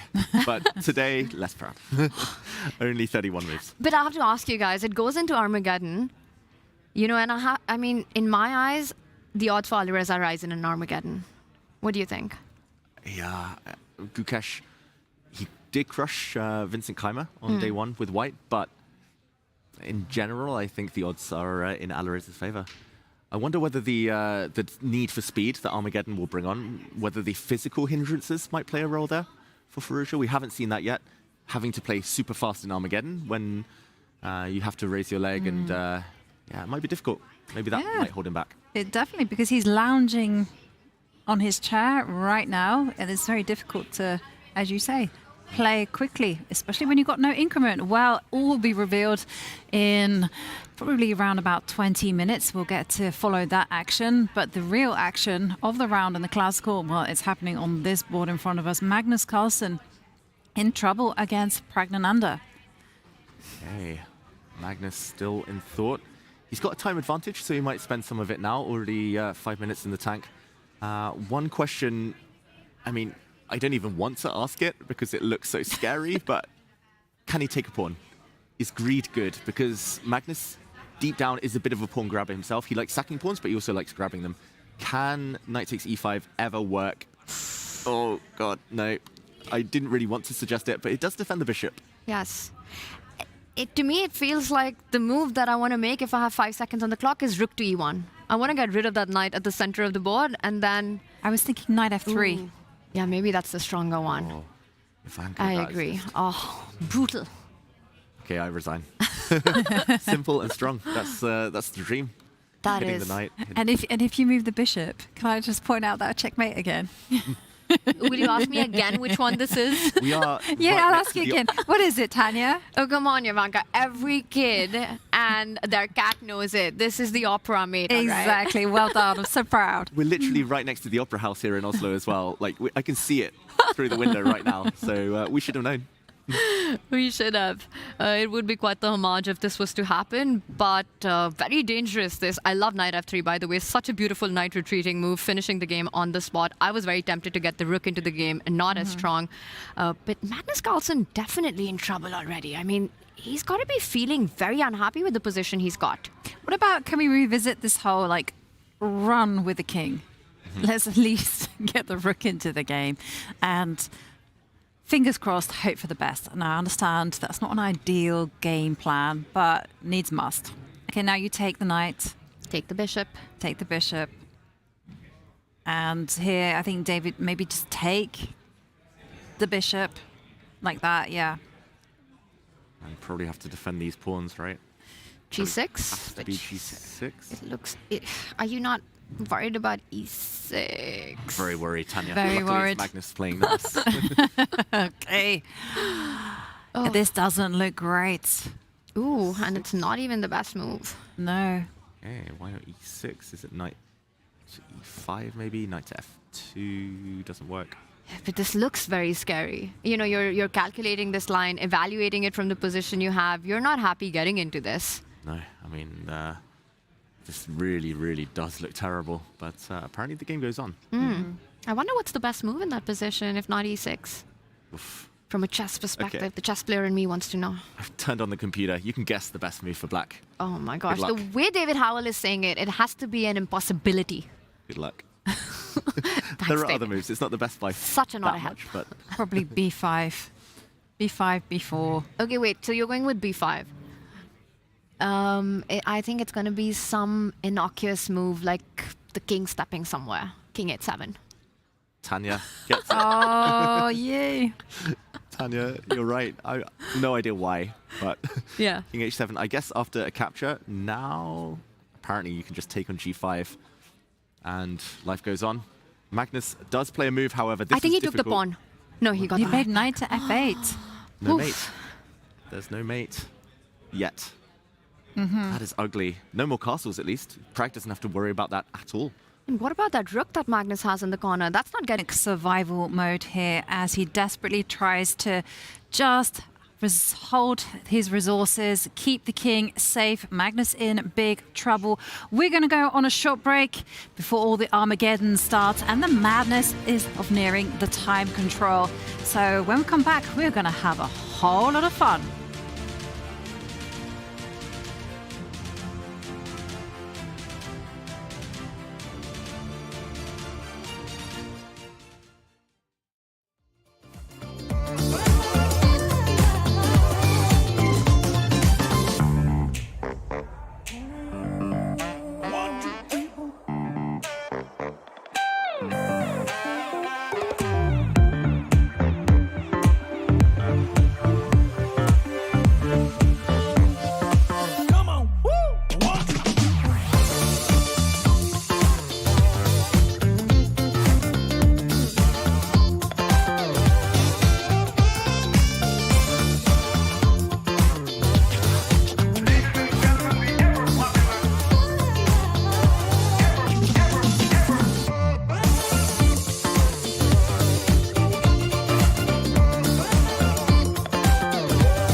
We are back and the drama is only just beginning. We have 2 Armageddons around the corner. We also have Magnus Carlsen fighting for his life in his classical game against Pragg. He is in survival mode as he battles to keep his king safe. Pragg, well, the expression says it all. He is now in prime calculating mode, ready to zone in on those weak spots. That is the game of the round by far, because it would be an absolute sensation if Magnus loses 2 classical games out of his first 3 in Norway. Yeah, it would be seismic. In India, they would be celebrating. In Norway, they'd be just in shock. And I think Magnus recovering from that. It's rare to see him start a tournament that badly. Yes, he's a slow starter, but 2 losses, and in such fashion as well. So far, it's been a wild game, and yeah, I do fear that Magnus's king will just not survive. But Pragg still has to find the finishing touches. Not easy. And that's always the hardest thing to do against Magnus. He is not going to let this slip away so easily. By the way, we do have a move on the board, so the knight does retreat. And look at that, already the pressure of the time kicks in. We see the bar drop slightly. This is still going to be a full-bodied fight. Magnus Carlsen will do everything to save this one. Pragg knows it's a big opportunity. You're completely right. If Pragg gets the win, it's going to be huge headlines in India tomorrow. Yeah, I think everyone would be going crazy. And the big question for Magnus is, how is he going to untangle? He cannot even touch that bishop on d7. The knight on f8 can't be moved. And Magnus quickly drops back with the queen, saying, maybe I can die on a full stomach, threaten the pawn on e5. And we're seeing the blue arrow appear. White's best, and it's a very natural move, is just simply to centralize the rook, just keep everything well protected. Yeah, what about a rook lift, potentially? Maybe that rook doesn't stop there, lifts up the board, comes to the d-file, and I'm just obsessed with that opera house now, the opera mate. Something on the d-file. I guess Magnus just wants to curl up into a ball as well, retreat the queen, defend everything, maybe allow his knight to finally get out of the way, get castled, but distant dream right now. The other idea that Magnus is potentially setting up is to give a check on the b-file and activate his bishop, his dark squared bishop, either to a3 or maybe even to c5, threatening along the battery diagonal, some checkmating ideas with this last move. I think Magnus wants counterplay. And of course, I think everybody knows, you know, there's this famous saying in chess that when you play against a grandmaster, you have to beat them thrice, once in the opening, once in the middle game, once in the end game. Against Magnus, you need to beat him all along the way, every single move of the game. You have to do it over and over again and then one more time. So this is not even job half done for Pragg. Yeah, I heard the number be quoted as 15. You have to beat him 15 times? 15 times, yes, because they're that resourceful. And it's true. Mr. Carlsen, he is a slippery customer. Rook HE1. I love that move, and I love David's idea of rook e4, rook c4, rook d4 on tap. Yeah, and I think if you showed Pragg this position, you just drop him in and you say, make a move. He'll play rook e1. But I think he's also looking for more, looking for something more direct, concrete. I don't know. I think if he plays this move, Magnus will burn time on the clock. Pragg, the thing that can trip him up is spending too long in the next few moves. Because there are still questions remaining, right? You'll have to burn the clock even later on. And of course, no incremental move. 40, and actually it's getting quite tricky now because Pragg has less than a minute per move. He's about 17 on the clock, 19 moves remaining to make time control. So he's getting into that time pressure territory right now, and we know crazy things happen then. Yeah, it's still the kind of position where you have to still play accurately. And let's actually investigate. So if White does not play rook HE1, is Magnus suddenly okay? Is it that type of position? Okay, let's try and think of another logical move. How else to improve, though? That's the issue. Like, the queen and rook look great. The bishop on g5. What happens if you take it into no, you can't take it into an endgame with queen d4 because the knight is coming to f2. And there you see, suddenly, everything goes wrong. Yeah, maybe a capture, and yeah, you would love to take with the pawn, right? But as you say, hitting the rooks, and queen exchange in general probably doesn't help because White's pawns are so weak.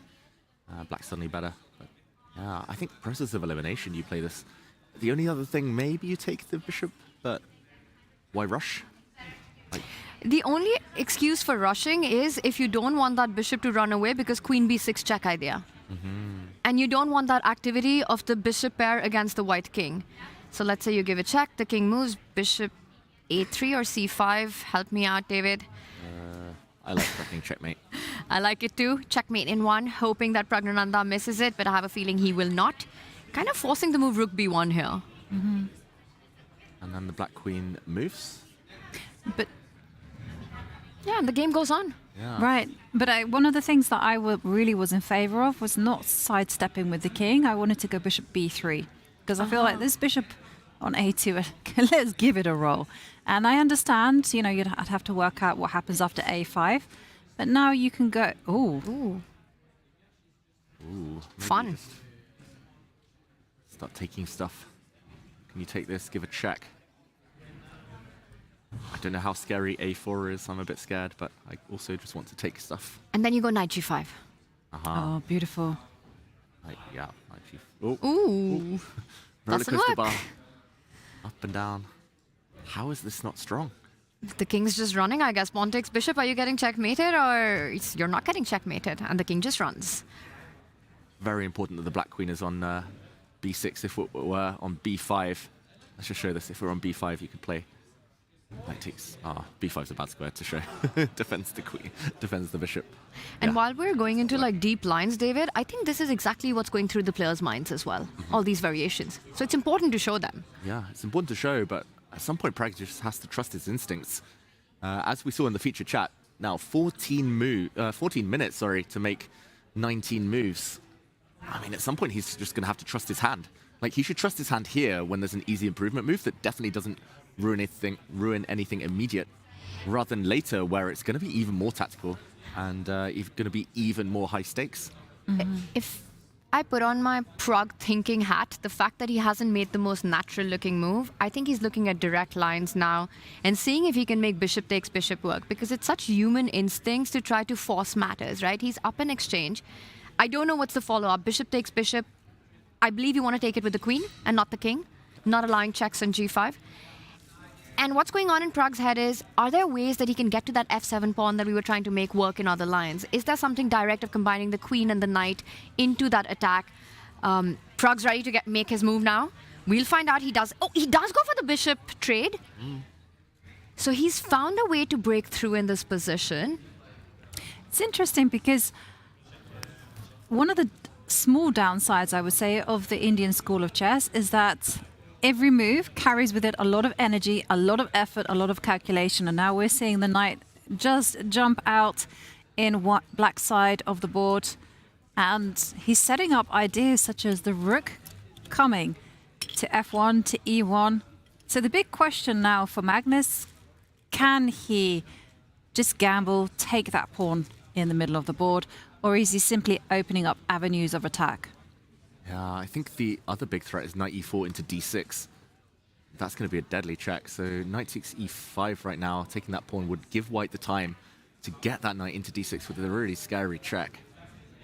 Maybe you survive that, but I don't know. I think Magnus would love to just move his knight out the way. I'm not sure where. And then get castled. But I guess still a couple of moves away from castling. But if you move the knight, David, isn't there knight takes f7 as a nice tactical shot? Okay. And if the queen takes? If the knight and f8 just moves. Yeah. Yeah. Hang on. I'm just hallucinating. Sorry. No. I mean, it's definitely in the air. Even that looks very scary. Like, let's put it on the board. Like, even knight takes f7, put a rook on f1. Still looks terrifying for black. I don't think it's the worst sacrifice here.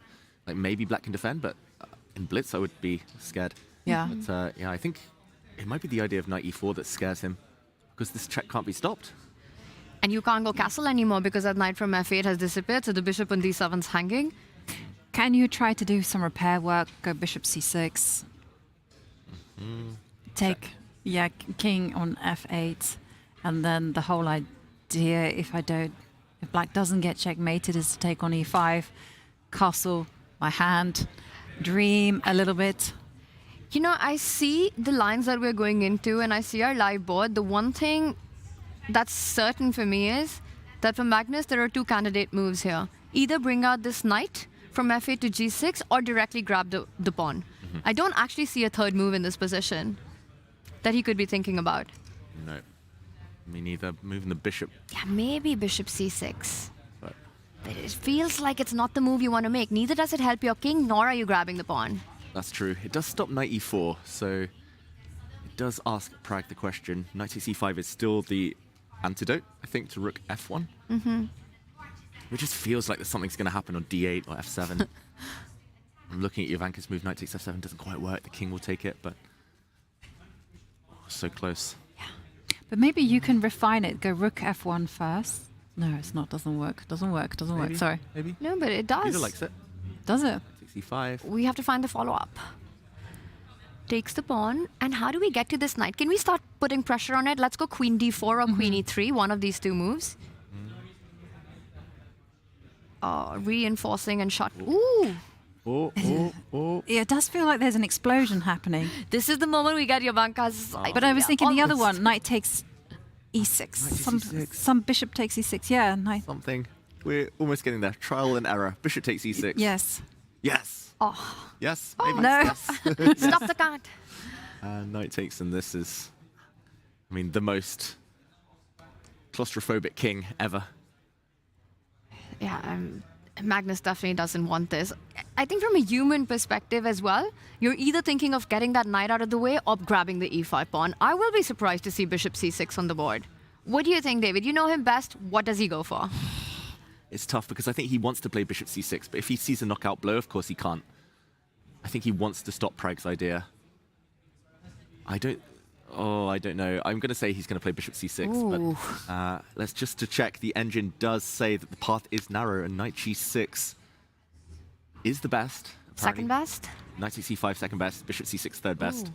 At least we got the three moves right. We covered. Yeah, everything else is pretty much losing on the spot. So I think trial and error we got there, but it's a tough choice. Like, this is a lucky dip for Magnus. He can't be 100% sure that he's saving in any variations, and I see all the evaluations here. Like, white is much better in most of these lines anyway.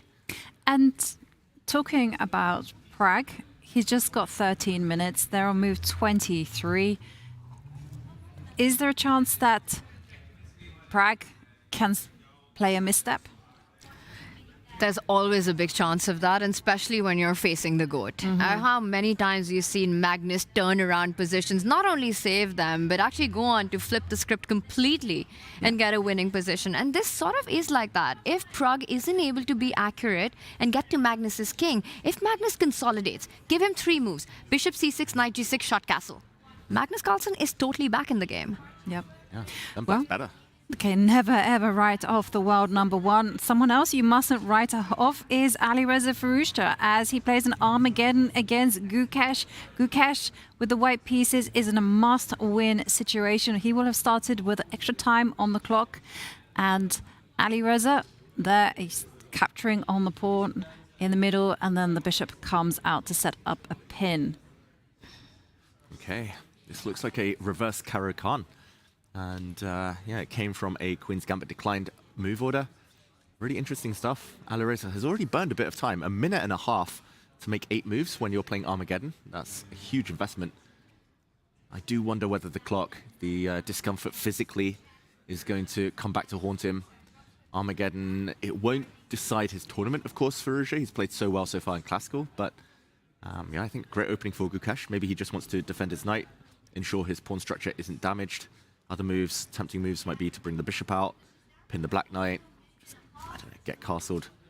Lots of choice. IQP, isolated queen's pawn. Yeah. And the active nature of this position for black is definitely something that's going to be suitable for Alireza as well. It's going to actually force Gukesh to be the one that burns time on the clock, because he will be looking at controlling black's activity on every move. Absolutely, he needs to do that. I will say that to me, at least, it does feel that objectively, speed chess format, Alireza has the advantage. The fact that he played bishop to b4, there's going to be a lot of fight towards that central e4 square. I think at some point, Alireza wants to plant his own knight there, maybe take the knight on c3 first or not, but first he does unpin his knight on c6, So there are counter chances which are made possible because of that isolated queen's pawn in the position. So already a very dynamically, there are imbalances to play for here, which I think suit both these players. It's going to be about the clock. Gukesh needs to make sure that he's up on the clock and doesn't let it level out. Yep, that's definitely such an important thing in Armageddon, because when you pass move 40, you're only getting a 1 second increment, and the clock, it is the most important piece in this particular format. And this guy is an absolute beast, right? Playing on seconds and minutes. So you want those extra minutes on the clock when you're facing Alireza Firouzja in these formats. Gukesh, he does get your idea in. David, Castle played. Now a threat against the d5 pawn that is guarded by Firouzja.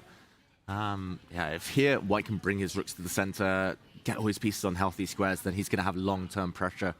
Gukesh doing very well, still 3 minutes up. But Firouzja is going to try and disrupt at some point. Somehow blow it open by pushing his central pawn, get his queen out, try and change the pawn structure, bring his own rooks to the center. I think Gukesh has got a nice position, but yeah, both players a bit slow, a bit tentative at these early stages. Gukesh ready to make his move. Felt like he was reaching out for the queen. Get the queen anyway out of the way, put the two rooks in the center of the board. Alireza Firouzja at some point, if d4 is impossible, guarded by all the pieces and the pawns, you might have to plant your knight on e4 at the right time. He does place the queen on a4, a big threat. The knight on c6 hanging. The bishop on b4 will be hanging after that. And question time for Alireza. How does he protect the loose bishop? Yeah, maybe he can bring his queen out to b6, indirectly defend. He's going to do it. Ooh. Queen exchange, but is that a pawn sacrifice? Can the knight be taken? The queen is also guarding c6. He's relying on piece activity, David Howell. He wants to chase that queen once you grab that pawn, open lines, rook c8 coming in at the end of that sequence. And of course, Gukesh takes it. He wants a fight. He'll grab that pawn. Yeah, he needs to win. Why not? He's done some of the hard work already. Queen does have escape squares, b5, b7, for now c7. But he has to be careful, because if you're careless with the queen, bishop takes knight is always in the air. Okay, big question where to go with the queen. And he's ready to answer that question, Jovanka. He falls back. And look at that. Alireza doesn't even pause. He's just going forward and forward. Yeah, but it's a clear pawn now on a queen exchange. White's knight, maybe after another exchange, is going to sit pretty on the d4 square. This is a 2-result game. Gukesh now knows, okay, he of course needs to win. It's Armageddon, but he knows there's no risk. Now he can press in a relaxed manner. 2 versus 1 on the queen side. Golden opportunity. A true result game, and yet only one works in your favor. Exactly. At least the third one's almost off the table. Off the table. That is good news for Gukesh right now. A pawn up, but still a lot of work left to do. The one good news for Gukesh is that bishop on f4, it stops the black rook from coming to the b file and stops a lot of piece activity. So a really key piece in his attempt to win this game. Yeah. Takes the knight. Takes it. The other bishop opens up. Knight on d4 planted. A bishop pair in exchange for a pawn. The question is where black goes now. Does he just drop back to a slightly more passive square, but controlling the knight? Or does he try to come into a nice outpost? Ooh, I like that. I like that as well. Maximize the pieces, and I suspect that's exactly what Alireza will do. Okay, objectively, White has a very nice position, but there's a lot of activity that White has to handle. Oh, but yeah, I was going to say bishop to d3 there would have been a big blunder because knight to c6. Or maybe not quite a blunder, but a mistake. And okay, now his other bishop's getting kicked around the board. Yeah, there was a threat of actually taking a pawn on a2. So with that move, everything is covered. Bishop drops back. Yeah, but the advantage keeps growing right now. Is it time to start pushing that pawn majority, trying to create a passer, or will Gukesh take the time out to create a king lift, some breathing space for the king on the other side? Alireza's bishop stopping the king from coming to the center of the board. He does advance on the queen side. This is a huge advantage. So unpleasant. Black's dream is to trade off his dark squared bishop for White's beautiful knight, get opposite color bishops, try to get the rooks off the board, but that is a mile away. And we joked about Magnus's knight on a7 the other day. We likened it to Karpov versus Unziker. A bishop blocking an open file, blocking the scope of black's rooks so that the white rooks control that open line. And Gukesh borrowing a leaf out of that book, trying to do the same. Very nice. Out of that classical game. And this is the idea, the game that comes to everyone's mind when we see such a pattern, right? Using a minor piece to double up, gain control. He might take the time out to, at some point, get his king a bit of breathing space. He does go for the idea to double up. How is Alireza going to try to make counterplay here? I think he just has to wait. There's not much to be done. Yeah, this pattern with the bishop blocking the open file, almost as famous as the opera mate pattern. But yeah, it's difficult. Maybe black can play g6, try to trade off, get his bishop on the long diagonal, take that knight. But even that is going to be suffering. A pawn on the d file could start advancing. But there's some advantage to just holding the position, because the onus is constantly on Gukesh to do something. He has to find that active plan. h5, maybe ideas of g6, getting that bishop onto the long diagonal, as David has highlighted. Yeah, it's difficult. Firouzja just looks, I don't know, a bit less locked in than we've been seeing from him. Under 3 minutes now. They're still only at move 24, so no increment in sight yet. And now he's kind of set up, right? Just retreat with the bishop, infiltrate with the rooks. He first places it on the 6th rank, making sure that Firouzja's rook on a8 that stays tied down to defending that pawn. And Firouzja's kind of running out of moves, improving moves. He's just shuffling around. He wants to get that bishop to f6. White's knight ready to jump to f5 any moment and into d6 as well. And just to give you an update on one of the Armageddon results, was a draw between Bibisara and Divya, which means that Divya wins the Armageddon. She played with the black pieces, and Divya is once more the Armageddon queen.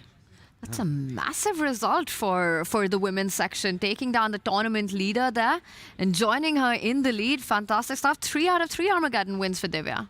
Yeah, and you predicted it, Tanya. You trusted her, queen of Armageddon. She's doing well. Debut here in Norway, and she seems to be loving it. No confessional appearance today, but still the same result. All right, and what's going to happen here? Will Alireza continue on the same result streak? It looks like Gukesh is going to be the first to stop him. He goes for the pawn push, b5 coming in as well. Is this the moment that you try to go into an opposite color bishop endgame? Ooh, it feels like soon. The problem is, taking this knight, I don't see any way for black to stop the newly created passed d pawn running down the board, especially with the bishop on this beautiful diagonal. White's bishop creating so much havoc.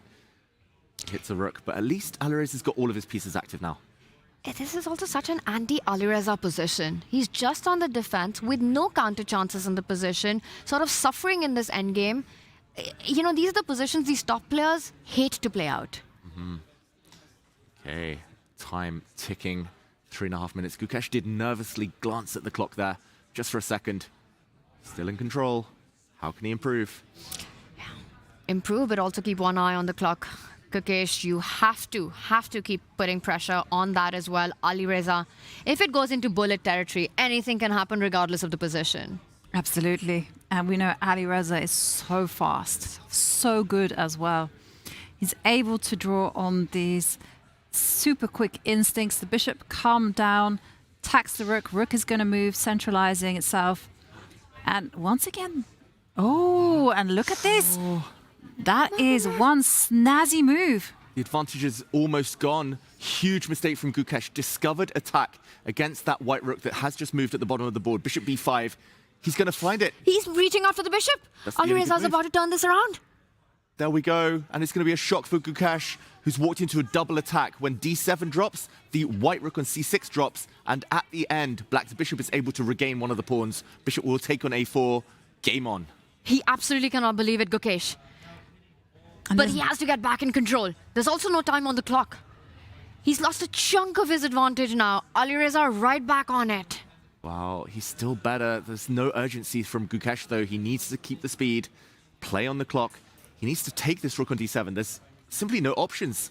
There we go. And now bring his rook back, gain time. There we go. Hitting the bishop on b2. He's composed himself. He's realized that he will be able to save his extra pawn on a4. He goes for the attack again, and inaccuracy there. Is this the moment that he can keep pushing? But the pawn is defended. You can't go b5 in this position. Wow. But maybe you can. You can push b5 and then attack the bishop with the knight. b5, it's difficult. That looks impossible, as you say, Tanya, but it is the best move. Jovanka's got it. b5, take it, knight to d4. The best way to keep the advantage. The only other way is He finds it! Oh, there we go. The only other move was bishop c5, but this is better. Gukesh going for it. Once he got back in control after that shocker bishop to b5, Gukesh still hunting for that win. Double attack. Getting the pawn advantage back, and Gukesh looking at the move number. He only needs to make 6 more moves to get that 1 second increment. Alireza under the 1 minute mark. And I think Alireza missed b5. He thought the bishop comes back, he wins one of the 2 pawns, not so quickly. Wow, great tactic from Firouzja, but I think the pressure, it was just too much, and he's been on the back foot for so long. Accuracy is impossible with no time on the clock. He hits the white rook. That white rook can move, though. Plenty of decent squares. Where to go? Attack the bishop, come in with a tempo, win that b5 pawn. But the pressure is on, right? Because the rook has to move. There's also threats against the a-pawn, and he goes on the counter. This is a very nice move. Black doesn't have the time to capture the pawn. Alireza not happy with what he has in front of him. Okay, has to move the bishop. No choice. Plants it at the center of the board. Pick up the pawn now. And Alireza looking for some counter chances where he can activate his rook on the open line next. Try to give some checks to Gukesh. He has to play for tricks at this point. He really does. Rook to a8, getting on the open file, getting in behind is the only hope for black. But Gukesh, I'm surprised he didn't take that immediately. The white pawn needed to take there. It wants to promote on a dark square, same color as its bishop. So taking with the knight would have been a mistake. But here we go, counterplay. Firouzja, 24 seconds. He's got to make 4 moves to get the increment. He's coming in with that rook. If you try to stop it with your own rook, if you're Gukesh, putting it on the first rank, it will be chased, pursued by the 2 bishops. Never easy to try to hide from the bishop attack in the endgame. Alireza Firouzja trying to make things as complicated as possible. Gukesh trying to neutralize it with more trades. He finds the best move. Gukesh, the black bishop has to stay on the board. Black needs the bishop pair. He needs especially the dark square bishop to deliver some checks against the white king if he wants any counterplay, but that can be stopped. That can be ruled out. White's bishop can stop that.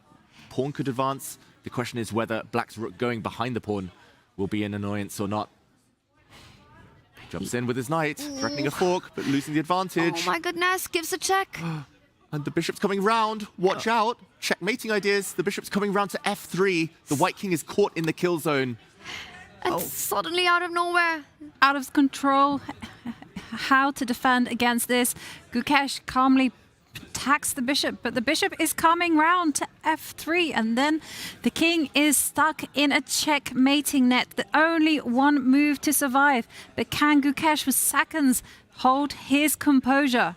He's dead lost if he doesn't play knight d4. Yeah, only move. Otherwise he resigns. Otherwise it's just checkmate. Why is he hesitating? Make a move, Gukesh. It's the only one to protect bishop to f3. What is he thinking about? Think after. Move first.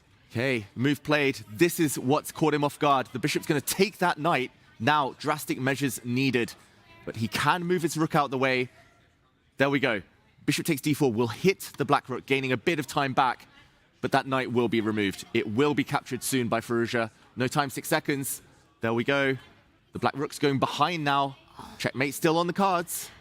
And Gukesh desperately trying to break out with his king, but that gate can be closed. The door shuts. h4. No escape for the white king. Bishop f3 coming in next, forcing Gukesh to give up the rook, and now Gukesh is completely lost. The rook stops the pawn from promoting, and Alireza needs only a draw. And Gukesh now in panic mode. No time on the clock for both these players. One of them is going to get flagged. Wow, look at the clock. That's going to decide everything, everyone. Gukesh needs a miracle now. Can he make that happen? The 1 second increment saving him. He's just going towards the king. Alireza Firouzja is. He goes for that pawn. He's about to lose his own pawn, and look at that. He's completely winning.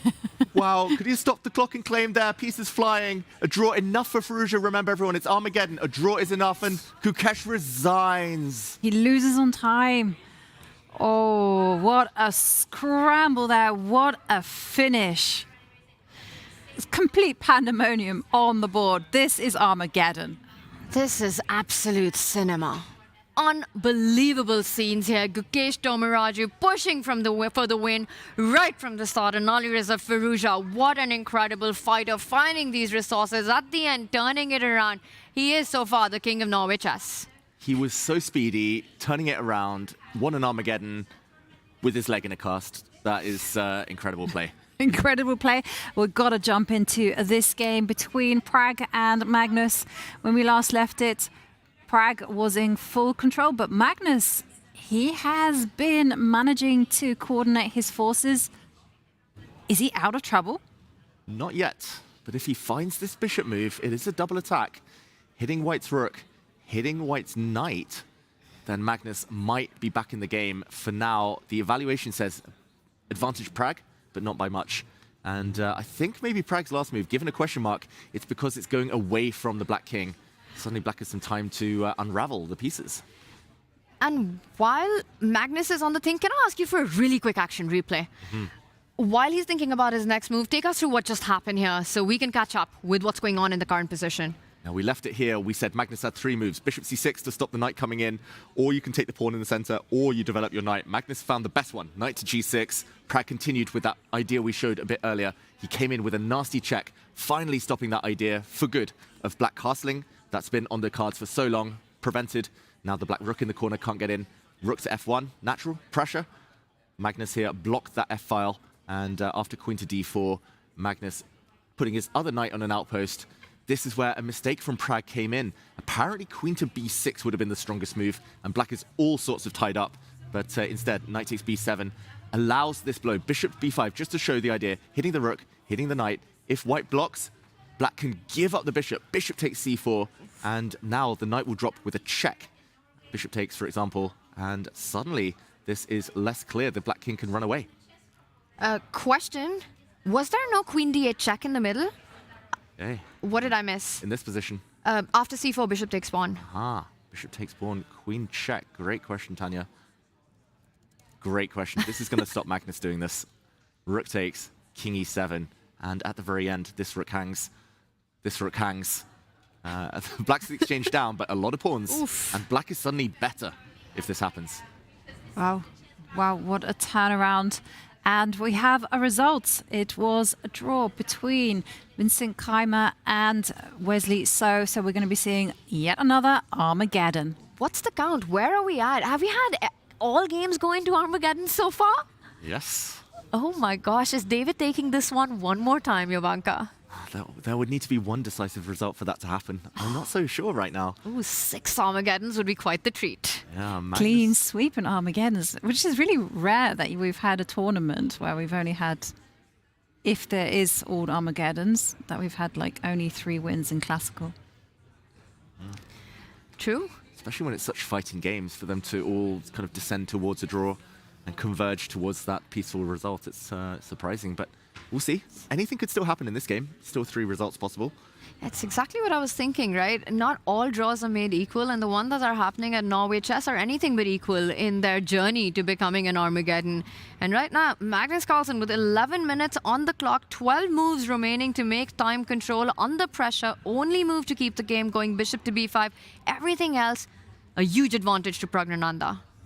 Yeah, I could see Magnus just trying to do something about his king, try to maybe walk it off the back rank to get his rook into the game, swing that across.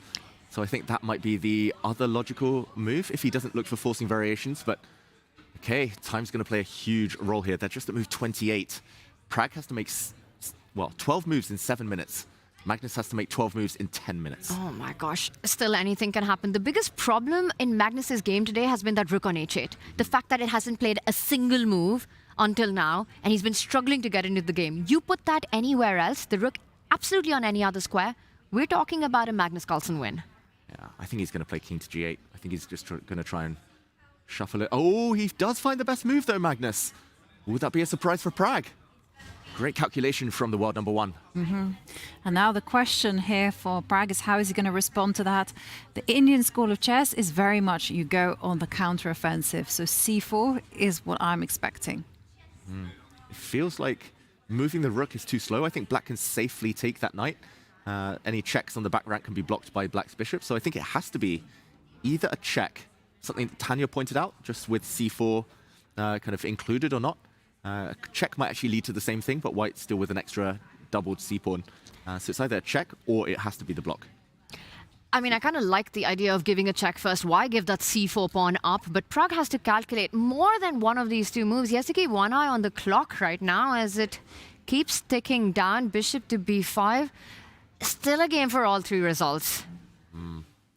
And the clock is ticking, as you mentioned there, Tanya, and the choices are really tempting for Pragg.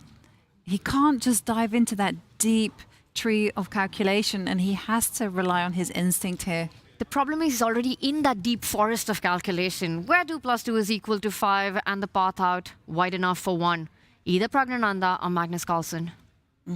He just doesn't have the time to burn, because the complications there are going to keep on coming. Okay, what do we think?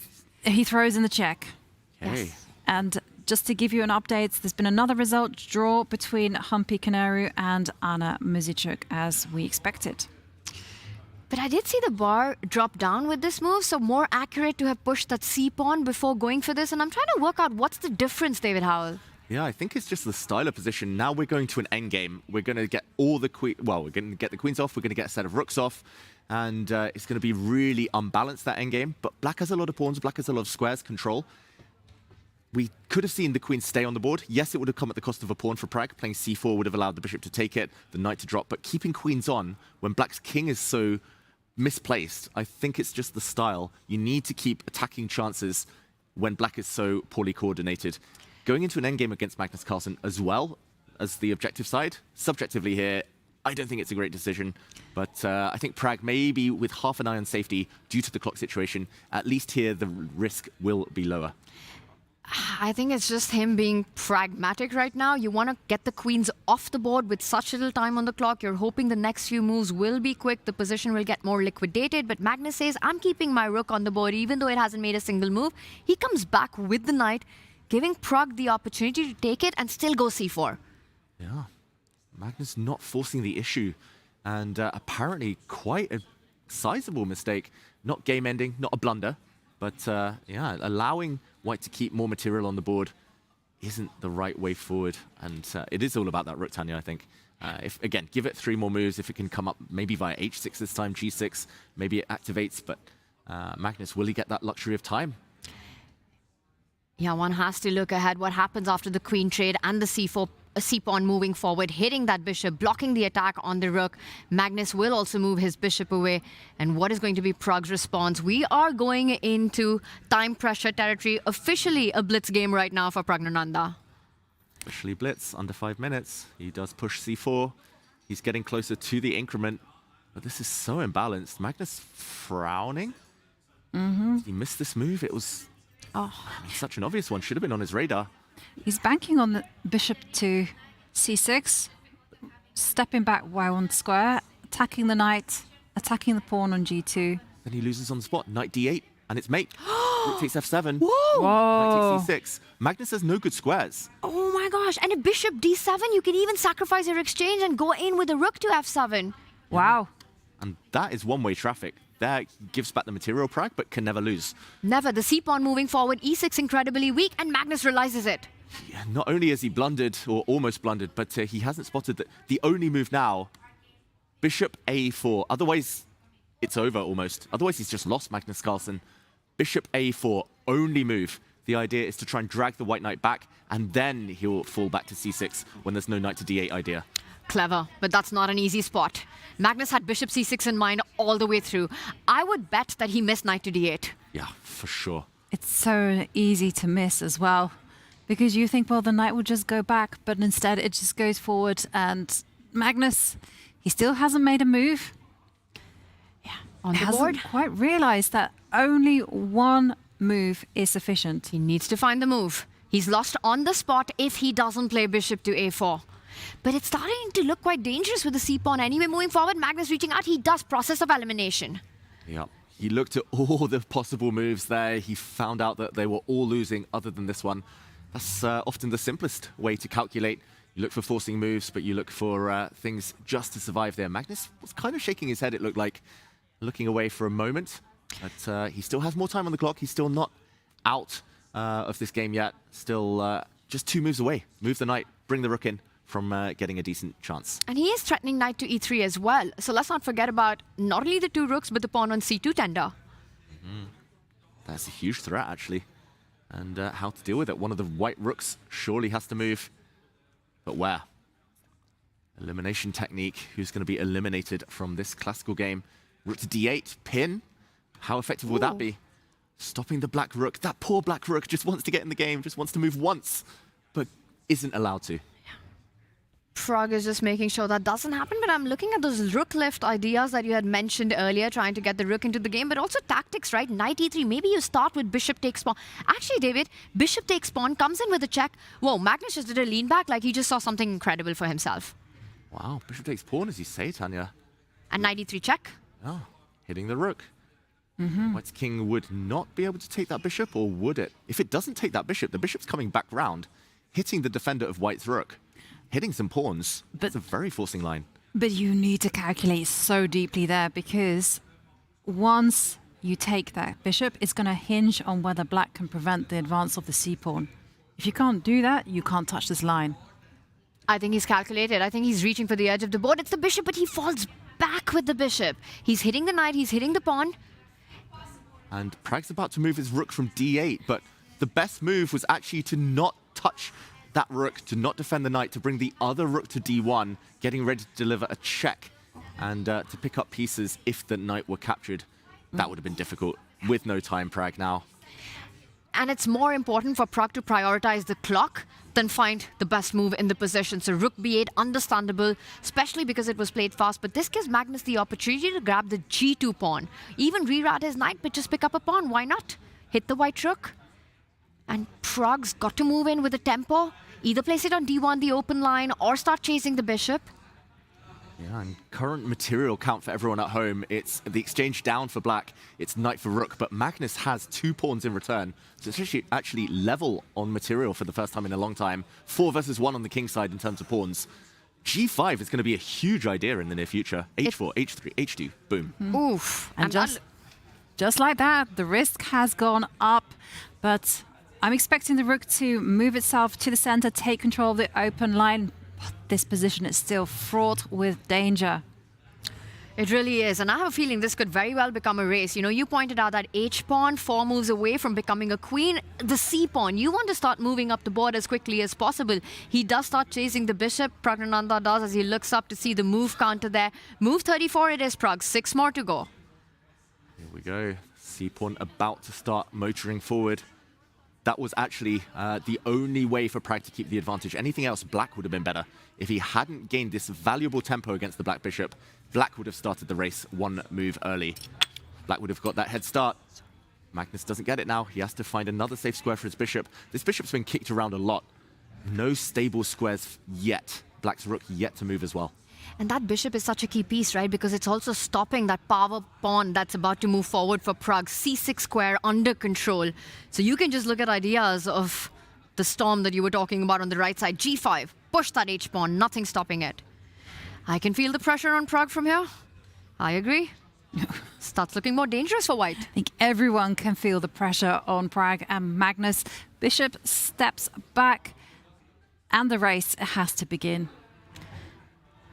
We're 1 floor away from the players, but I can almost feel Pragg shaking, that chair shaking, understandably. Like, he's been so close to victory, almost a knockout on Magnus's king earlier, now an endgame. Totally different nature, but still better, Pragg. Can he convert? That's the big question. Also, because the risk is so high, I'm wondering whether Pragg will just kind of pull the brakes and start trying to harass this bishop. Repeat the position as much as possible.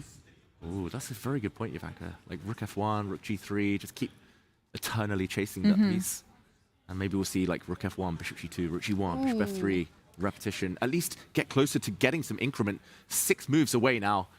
He's only got 2 minutes left, Pragg. Big decisions. Rook g3 played. He's chasing the bishop. Where do you move? Again, the bishop has to be ever so careful, right? You can't just rocket back to c6 because it will get chased away again by a knight. And blue arrow appears, only 1 move. Only way to keep the game going. You want to get back with your knight, defend that bishop. Yeah, second best move apparently is bishop to h1, which makes some sense here, keeping it on the long diagonal, but it's always such an awkward square. I don't think Magnus wants to do that. So understandable and logical if he plants his knight back in the center. Multi-purpose, the knight is just such a beast in the center of the board, but it does feel like it stops Black's plan of g5. He's reaching for it. Yeah, he's going to play it though. Of course, it's Magnus Carlsen in an endgame. This is what he does, and he does it best. And Pragg just inching closer to the move 40, and whoa! For the first time in the game, it's Magnus Carlsen on the advantage. The bar goes down, g5, and Magnus will play for a win. Wow, g5 is such a clever move here. If the pawn captures on g5, h takes g5, Black gets a huge pass pawn. But the trick is, if the rook takes on g5, Black drops the knight back to d7, hits the rook on b8, and the bishop is going to win the knight on b7. Can't do that now because the bishop is hanging on f3, so you lure away the white rook first. This is difficult. What do we think? Is he going to find it? g5 looks like an invisible move. He finds it! Wow, Magnus turning on the magic. Madness from Magnus. Magnus doing Magnus things again. Look at him work that magic. What a move. And he does it over and over again. He's not only squeezing positions in an endgame out of nowhere with no advantage, even in lost endgames, the guy knows how to turn this around. He knows how to shift gears, and he knows how to snatch victory from the jaws of almost a dead lost position here. Now Magnus Carlsen will grind this on. The psychological shift that happens right now for Pragg to deal with that. The deflection tactic here that David pointed out. Rook takes pawn, you lose a piece. Magnus just full board awareness. Wow. Completely. Pragg has average of 20 seconds per move to the time control, brings his knight back. That's a huge mistake. He had to take that pawn, h takes g5, and just cling on, put his rook in front of the pawn, blockade. But now Magnus locks in the white rook. We talked about the black rook on h8. That white rook on g3 is toast. It's gone. It's trapped. Black's going to later push the f-pawn, and there's going to be an avalanche. Magnus is in the driver's seat now. Magnus is on the brink of winning his first game of the event. First classical game. Driver's seat and cruising on how now. Magnus, with the ease with which he played g4, he knows it. Magnus knows this is a winning position. You look at him on the screen, he's locked in. And as he fills in the score sheet for Pragnananda, a dead lost position from being the guy dominating the game from the start. And for Pragg, what a shock. What a loss of control. You know, so close to beating the world #1. And now it's all gone wrong. Gives a check. He's about to follow the king. Where are you going? If you go back, Pragg can go back to d6, pinning the knight. Do you go back? Do you go forward? Is there even a bad square for Magnus right now?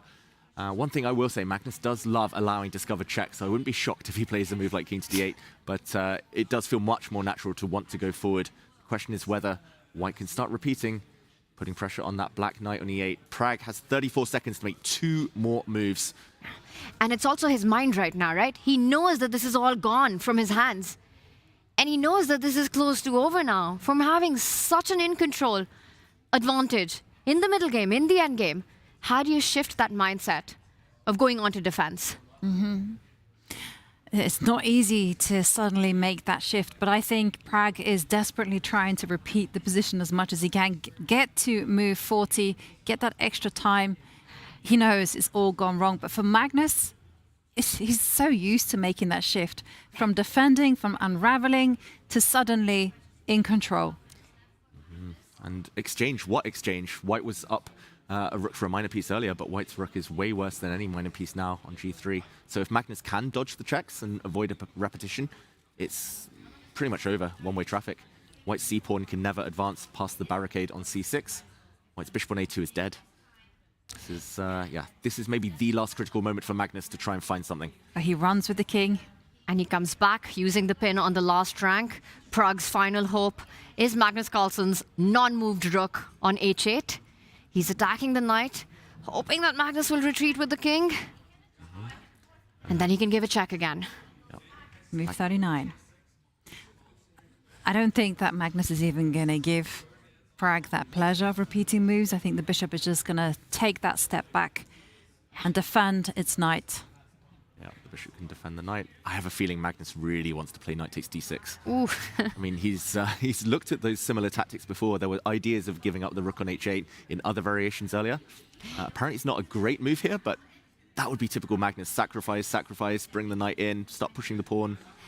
We also spoke about how Magnus goes for beauty prize, right? Exactly. And it really does feel like it would be up his alley. And what rook? That rook hasn't made a single move. So I'm with you, David. Won't be surprised if we see knight takes knight and then the knight jumping forward, targeting the white rook on g3 from e4.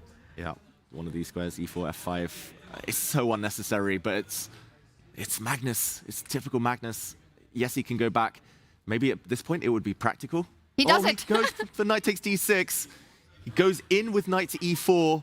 Some of the advantage is gone, but he's still better, Magnus, and white's really on the defensive now. It's all about the passed pawns. That rook has to retreat, save itself. It's going to be about the g-pawn. He's going to give a check. He's going to start chasing that rook from the g-file, coming into e2, and g3, g2, g1. Does the job. Okay, still a winning advantage. Or is it king b2, only good square? There we go. Doesn't walk into a fork. Magnus goes in. And he's going to start pushing the pawn, slowly but surely. 2 exchanges down, Magnus Carlsen, but with an advantage. But still the complications, though, continue, because you mustn't forget that white also has a passed pawn. At the minute, it's just heavily guarded, but it's there. With rook f1, you can't move that knight away from e5. And neither can you push the g-pawn easily anymore. So Magnus has to still take a pause and find a way to keep moving that pawn forward. White pawn's coming up. Yeah, this is fascinating. Magnus, I did say it was unnecessary, and I still love his decision because it's fun for us as commentators, but in practical terms, his path to an advantage much more narrow now. Ooh, did you see that? Yeah, Magnus just... Whoa, he got g3, but this... Magnus! Oh my goodness! Allowed c6. And Pragg misses it. Pragg could have just played rook to g8, covered the g-file. Magnus now needs to push his pawn. It's a massive pawn race. Missed opportunity from Pragg. Magnus went from better to losing in one move. Pragg missed it. He just rushed it. He had no time on the clock. With the 10-second increment, he didn't take a pause. Rook to g8 would have been winning for Pragnananda. Now after g2, it get completely wild. Pragg's about to give up his rook. We're going to see queens on the board for both players. Wow, this is so similar to Magnus against Gukesh from last year, where Magnus suddenly lost control and things turned around with pass pawns running up and down the board. G2 only move. Otherwise, it's over. Magnus drops back his king. And that's a blunder. That's it. You can push the pawn. Just queen just queen the pawn, Pragnananda. Wow. That's it. C7 game over. C7, Magnus can pretty much resign. What has just happened? We've just seen total self-destruction from the world number one. A new queen is about to be born. And Pragg knows it. He comes back with the bishop. But the rook is going to come. Now the white rook just needs to find any safe square. The black pawn's going nowhere. The white pawn is a queen. Magnus Carlsen resigns. He resigns! Wow. What a game with so many twists and turns. Pragnananda wins. What a roller coaster of a game. Completely crazy. I am speechless with what we have just witnessed. Everything that could go wrong for Magnus, and Magnus can't believe it. He absolutely can't believe it. He's shaking his head. It's an absolute shocker what we've just witnessed here in Oslo. And Norway Chess, Magnus with his second defeat of the tournament. So uncharacteristic. And, it was Pragg who was low on time. Oh, we don't see the players talk to each other there. Yeah. No. Table smash. Magnus just shocked, I think, by his own mistakes there. Just, what did we just witness? What happened? And just when Magnus pulled off a Houdini, just when he got out of trouble, a winning position. First a mistake, then a blunder, then lost. This is not Magnus Carlsen. No. And we were seeing Magnus do beautiful things, you know, surviving a difficult position, turning slowly around, and just when he's so close to finishing, he just self-destructs. I mean, I think we're going to need a slower action replay of everything that just happened at the end of it to really catch up to what went wrong for the world number one. You know, he wins end games out of nothing. And it felt like he was creating that. And we've got one more game on. We've got the Armageddon on this where Wenjin's down to 20 seconds on the clock, but I'm still reeling from what we just witnessed. Yeah, we'll break it down in more detail a bit later once we've had a breather from some of these Armageddons. This, in the meantime, should be a draw. Will we see Armageddon in this one? Knight to g4.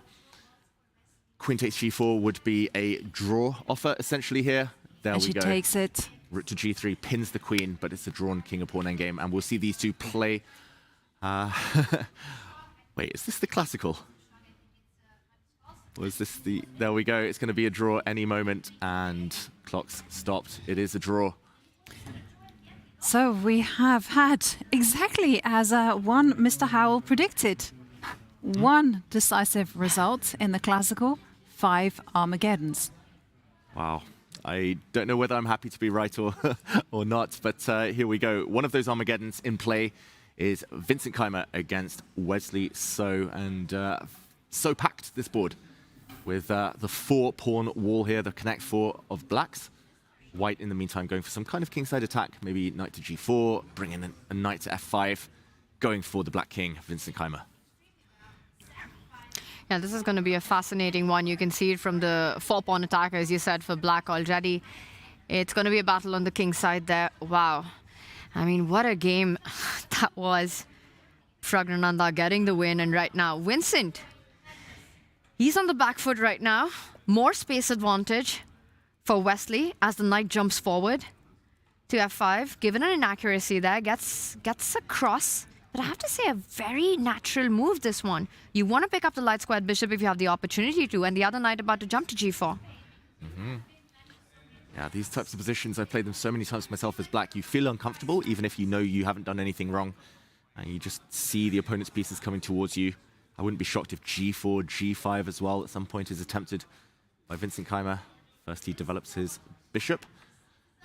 Yeah, Wesley, again, trying to use the Spanish and just trying to get a position, trying to use his experience. And from the black side, it looks very healthy. King h7 given a question mark, but we should ignore that.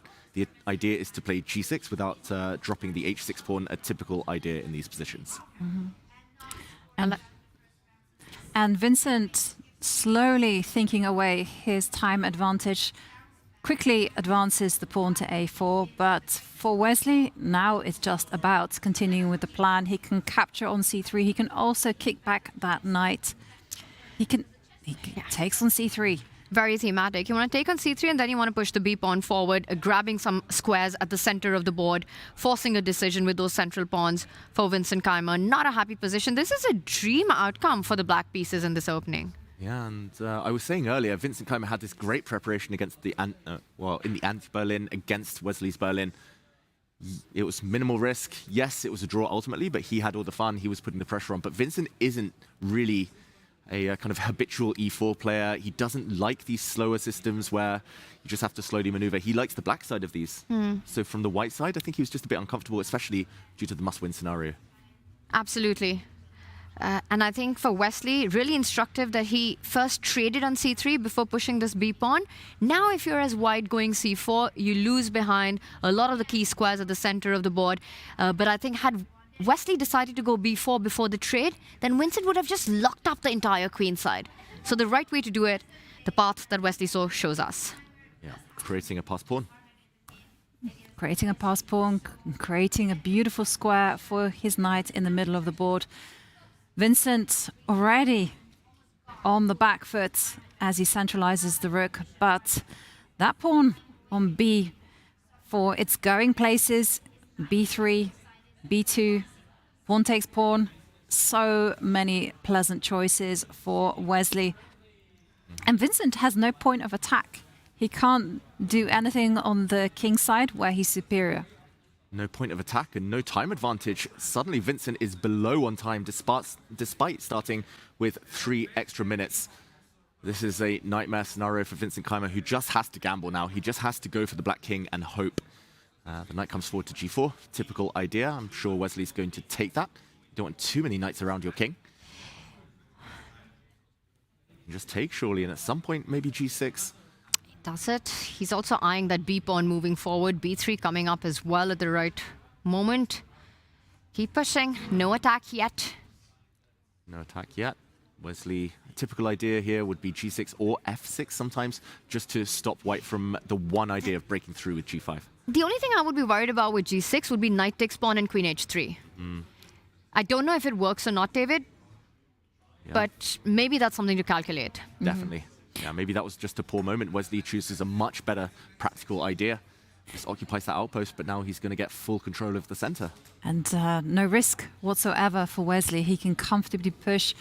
If Vincent eliminates that knight, as he's just done, well, then he gets control over the b square. b2, rook to b2 is there on tap. He's just outclassing Vincent right now in this position. Look at that poor bishop. It's just stuck behind its own pawn. No future at all. The black rook about to swoop in. Now g6 also on tap anytime. The dark squared bishop is off the board, so you're about to push that knight out. Yeah, this is very much one-sided traffic. Wesley so spending a bit of time.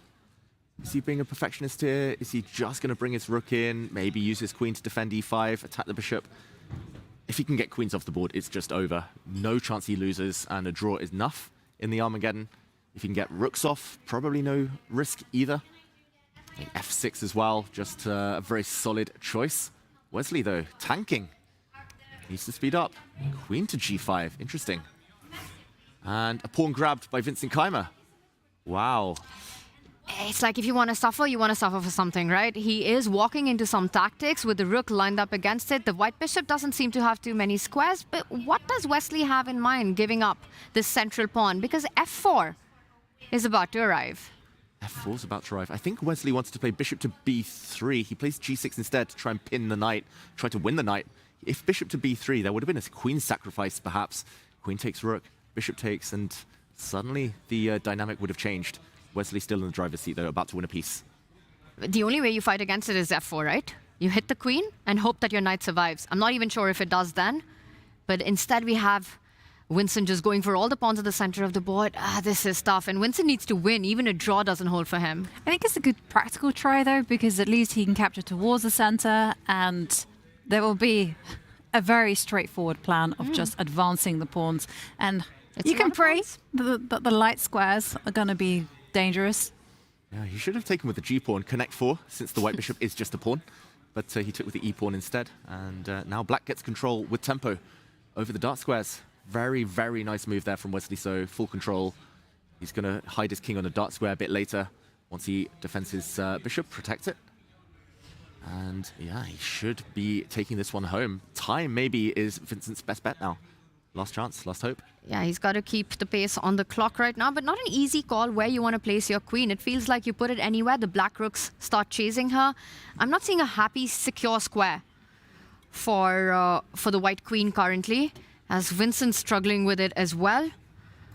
You put it on the c file, the black rook comes in. You put it on the d file, the black rook comes in, chasing it down. Where to go for the queen? First of all, not so many safe squares. And forward to d6, Vincent Keimer. That queen is going to get hit. And yeah, it's just not enough pawns. Here he does have a couple of pawns, but the white bishop unable to join the action yet. Black's queen, black's dark square bishop with full control, and the queen has to retreat the whole way. Wesley's going to centralize one bishop, centralize the other if he gets a chance. Looking good. I love that idea. Put the bishops in the longest diagonals, start targeting the white king. Step 1, step 2 coming in after this. And you're up a piece. You're not only up a piece, that white bishop is half a piece. You're up a piece and a half. up a piece and a half. And for Vincent, not really too much he can do. Just maybe push the d-pawn one square forward, try to activate this bishop that's not working there on c2. But really, this is just being desperate. And he takes the rooks. Then he pushes d4. At least there's one threat for the first time in a long time. f6 would be a check. Discovered attack, and of course Wesley spots it. Puts his king on a safe square. The pawns are coming. The 3-pawn attack. It's not so scary right now. Wesley has to find a safe square for his queen. Goes all the way back. Yeah. And this is the best that Vincent can do with the position. But this one, it is a killer. Threat of rook takes pawn. Nothing for Vincent to do. This will be resignation. And there we go. Vincent resigns. Wesley takes the Armageddon game. And does it in big style with the black pieces, complete control from start to finish, first playing on the queen side and then finishing things off in the end with a double attack on the king side. A very controlled performance by Wesley So. And we should mention Vincent Keimer's third loss in a row in Armageddon. In the meantime, another game, the gift that keeps on giving, Norway Chess. Armageddon between Humpy Koneru and Anna Muzychuk. Anna with maybe the upper hand in the classical game. This time, very interesting position, very tense position. Imbalances all over the board. Imbalances all over the board, and that's exactly what you want, right, when you're in a must-win situation as white. But b5 has been played, and the big question for white is, do you resolve the tension on the left side, or do you just try to make advances on the right side of the board? I'll also point out, yes, white has got all these ideas to play on either side, but on the center, it's going to be black that's going to be playing. For Anna Muzychuk, line up on the E line, get your queen out on E7, put that rook on E8, and you've got a clear target. Yeah, I mean, it just looks easier to handle for black. Humpy, I think, has to take something, has to suffer for something. Maybe exchange those rooks and, okay, maybe grab the pawn first on B5. At least that creates some squares for her pieces. Castling kingside is never really going to feel safe. So king probably is destined to stay in the center a bit longer. Because of that king's safety, the backward E3 pawn, she does grab on B5 right now, Humpy does. I think Anna's got great chances in this one. You know, the queen ready to jump into the attack from E7 or even H4 once the knight gets out of the way. She does trade the rooks. Also watch out that bishop on A1 in many lines can be hanging. Loose pieces drop off. And now the big attack in the center is going to be happening. So black is going to be putting the pressure on that weak backward pawn on E3. White will just have to grimly hold on. But the thing is, it is Humpy who is low on time. Will she be able to hold her nerve? And that's a tough reality to deal with, right? It's the Armageddon where you start with 3 extra minutes on the clock. And here you are almost down by a minute right now and a very comfortable position for your opponent. Yes, you have an extra pawn, but I don't think anyone's looking at that extra pawn. Exactly. It's only later in the game where the B5 pawn might become a bit of a threat. Still the middle game ahead before that happens. White's knight on C3 is going to be stuck. At least there's one square. I do like the C4 square for a piece. I think that's the idea, to post up. But there will be tactics. It's time to go for the king for Anna Muzychuk. Wow, she goes immediately for a capture in the center, losing the advantage. She delivers a check, but she will take the bishop back on A1. She's lost some control, though, white with all of the light squares. Couple of question marks for her last 2 moves. And will we see Humpy take control now? Can she take this opportunity? Still messy, still murky the position, though. Very chaotic, but completely unnecessary by Anna. In a very controlled position where she could have just lined up on the E line. She went for a direct approach. Now that knight on D5 looks incredibly strong. You could kick that queen out of H4, go knight F3, push it back, and then even think about starting to ram up your own H-pawn up the board, H4, H5. Instead, Humpy first plants a bishop on C4, and with the speed, you can see she's feeling better about her chances. Definitely feeling better, and now Humpy will be in her element. She can make those moves quickly, make use of the fact that the rook is there on H1, H4, H5. She's in a must-win situation. She has to go on the offensive. Okay, more positional approach from Humpy there. Rook to D1. But black's pieces are just so bad. Like the knight in F7, where's that ever going? Like maybe the black queen can move, you can use D8, but it takes a few moves to organize. We've seen so many bad pieces today. Magnus's rook, Vincent Keimer's light squared bishop, now Anna Muzychuk's knight. She tries to release it, G5. She's trying to create an attack against Humpy's king, open up those lines. Humpy hides on the H line. Is Anna going to continue marching that G pawn forward? G4 coming in? She has to. She has to. And it's a good strategy against Humpy, because Humpy has shown time and time again she doesn't react well when her king is under attack. Okay, the knight retreats back home to its starting square. Not a great sign. Momentum swung both ways just within the last half dozen moves. Now Anna Muzychuk can bring her queen across. At some point the black knight might be able to join the action. There we go. She's going to create a square for it on G4, and the black rook within touching distance as well might strike. Or suddenly it might be easier to play black again.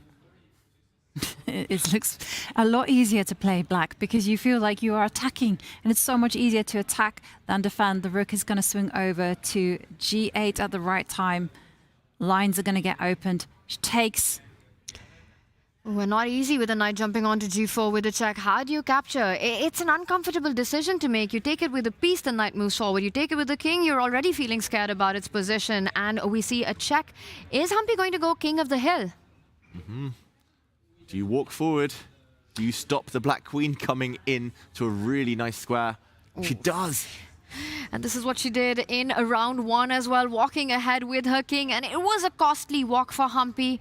But she does it one more time. So far, surviving. Can Anna Muzichuk get her majors into the attack? I think Humpy wants to attack. I think Humpy wants to switch the momentum, put her knight on g5, swing her rook, and suddenly say to the black king, you might be hiding in the corner now, but you won't be there forever.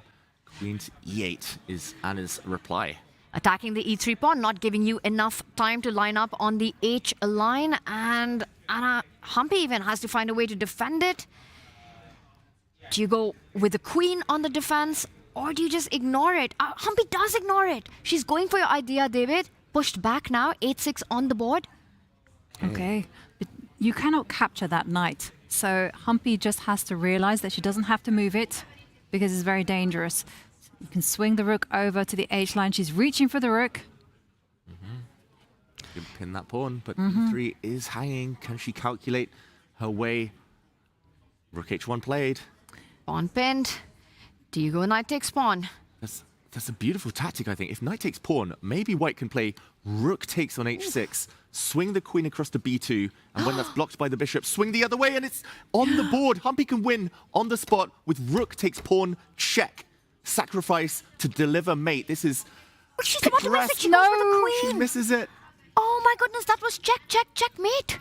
Just to very quickly show before the game continues, rook takes h6 would have won. The queen would have swapped diagonals here. Queen to b2, check. If the king walks across, double check, mate from the knight and the bishop. If the bishop had blocked, then the queen swings the other way and delivers the killer blow. Queen h7, check. This would have been check and over, but Humpy misses it. Queen f3 instead. Game still alive. Anna Muzichuk is right back into the game right now and taking that bishop. The black king feeling much more safe on the g8 square now that the diagonal is under control. But first, Anna Muzichuk pins the white knight. Okay.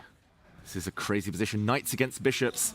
White has to win, so once the black queen moves, she cannot just repeat the position, keep harassing the queen with her knight. Okay, second time we'll see that position if the queen slides back to g6. But Humpy can't repeat it. She can't do it thrice.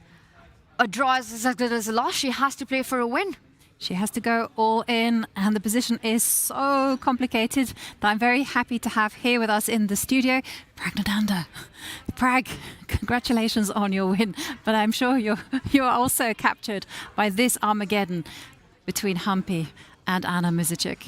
Yeah, thank you. Yeah, it's an interesting game. It's a pity that rook at 6 was missed, but even now it's... Can black take on g5? Yes. She was able to take that knight, but... okay, this is also solid enough, I think. Yeah, a draw is enough for her. Yeah, you take bishop e8 and it's probably just a draw. Although that b pawn is also somewhere there, so... Yeah, apparently queen takes e8 is the only move. Bishop takes and the b pawn runs. Yeah, it's... b6. b6, bishop c6, knight e7, huh? Yeah. And how easy is it to hold your nerve in such an Armageddon situation? Yeah, no wait, now g5, I think. Yeah, she's about to pick up the knight. She's about to pick up the whole point. Anna Muzichuk is. You can give a check, but it's not going anywhere. She pushes the b pawn. It's not going to be enough. It's not going to be enough. B pawn too slow, f3. And f3 is 3, yeah, f3 is 3. Very nice move there from Anna. And going to resign. That's it. It is a win for Anna Muzichuk. Well, very well done to Anna, who picks up 1.5 points. And Pragg, I have to, first of all, I said congratulations, but that was quite an adventure. Just walk us through that game. Yeah, I have no idea what was happening at some point. It's just crazy imbalance, and I felt like I am the one pushing, but it was just not clear. Like, if he consolidates, maybe he's completely back into the game and can, practically turn around. So I was just trying to. I think I had to play accurately, and I think till some point it was good quality, and then once you're down to a few seconds, it's just it's a pure toss up. So I mean, today I got lucky and it went my way, but it would have gone anyway. Yeah. So, Well, talking us through the beginning, you're playing Magnus Carlsen and you managed to surprise him. He went into the confessional, told us that you surprised him with your choice of going H4. Could you feel that he was unprepared there?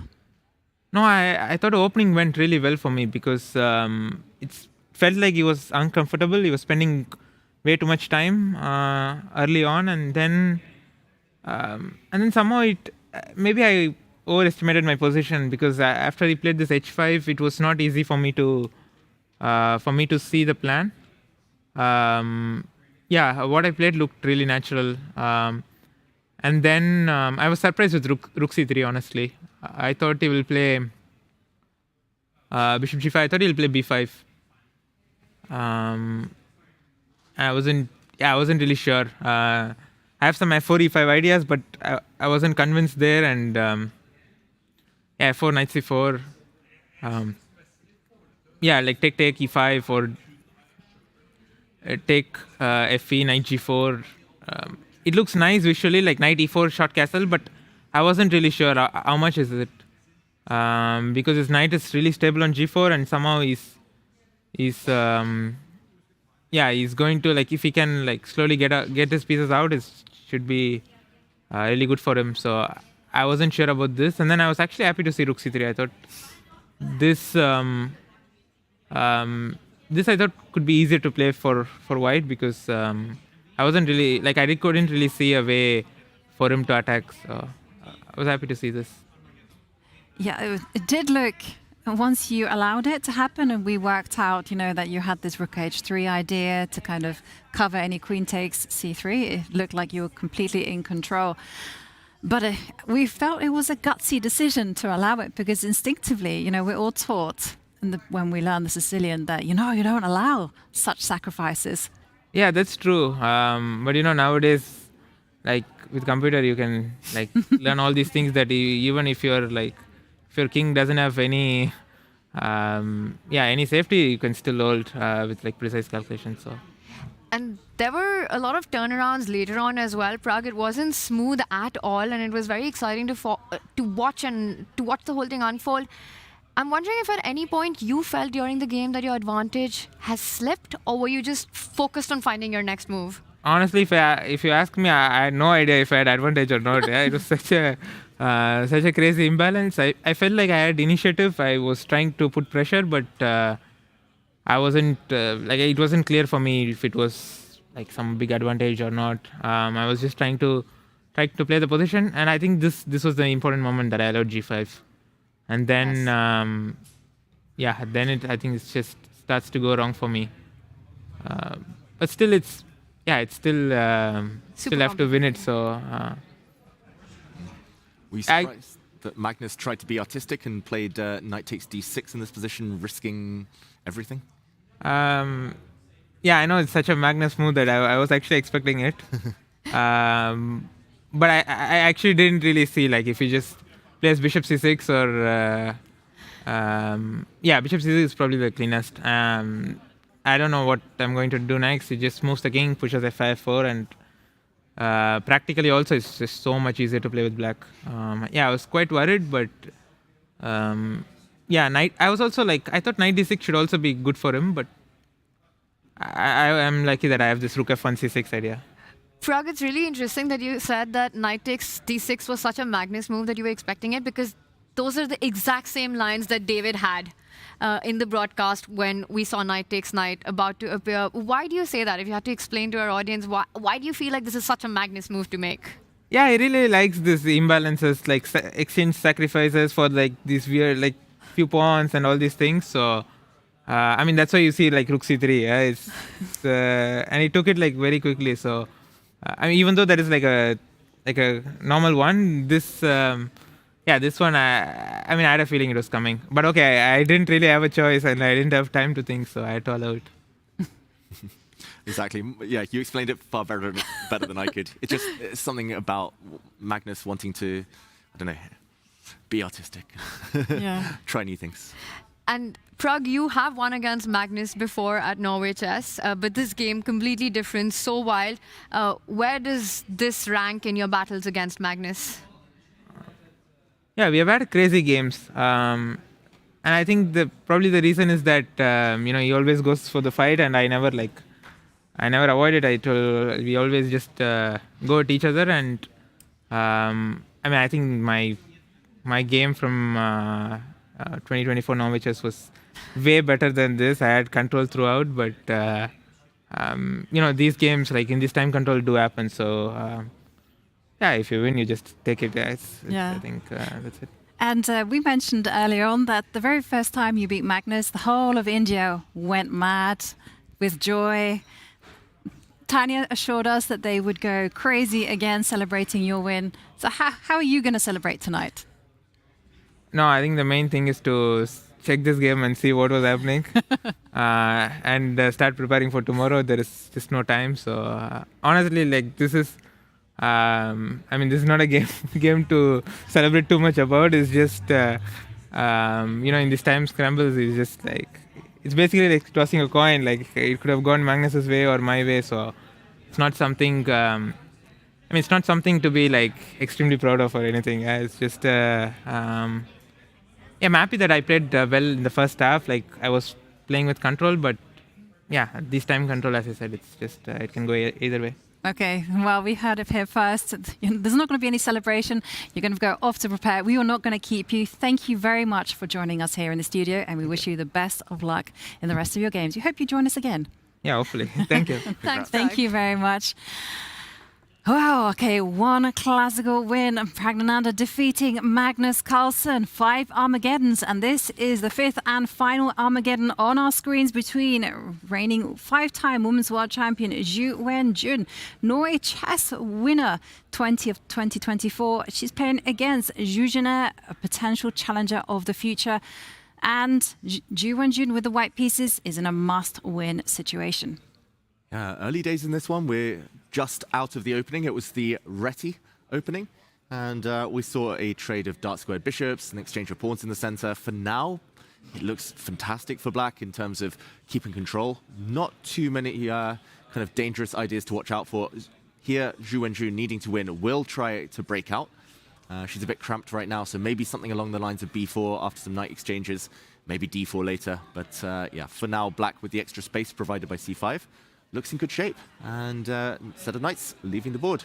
What do we think? Can Zhu Wenjun break the duck and get her first Armageddon win?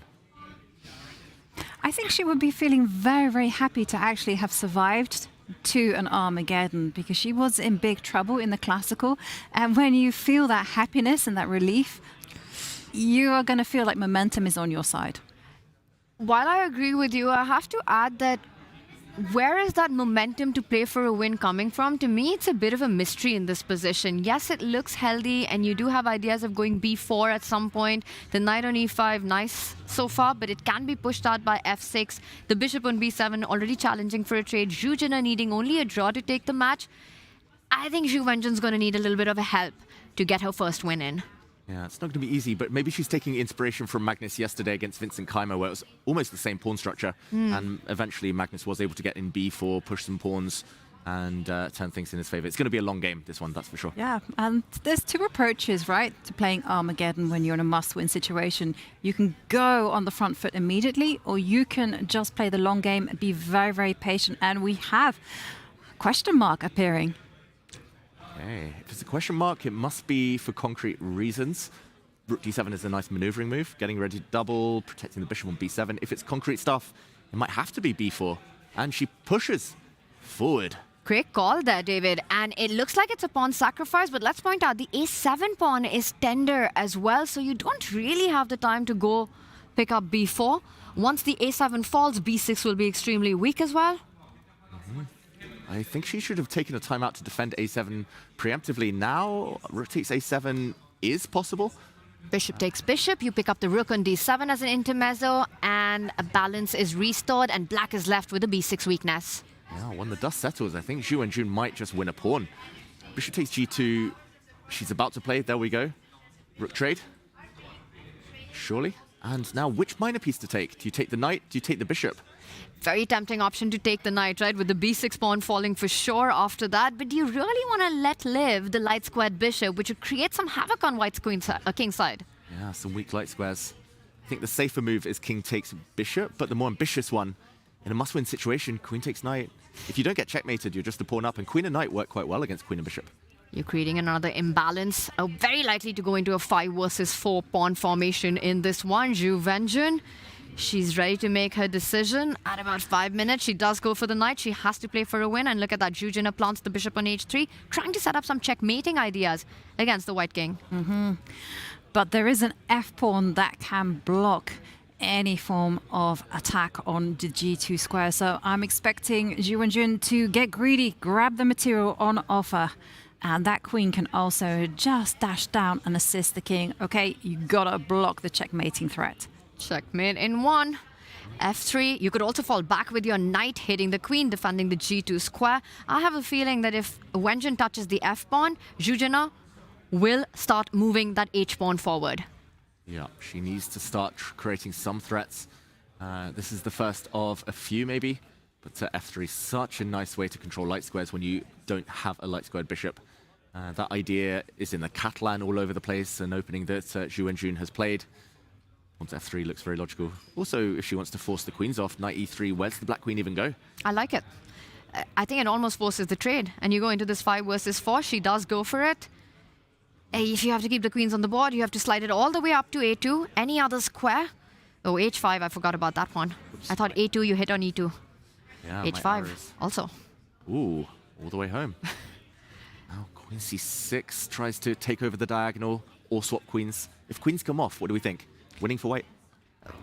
I mean, you just so. play that forever. Yeah, I think you take that home. Yeah, if the position doesn't do it for you, the clock will. Yeah, just the fact that the kind of pawns, everything's all on one side of the board means the knight is even superior to the bishop.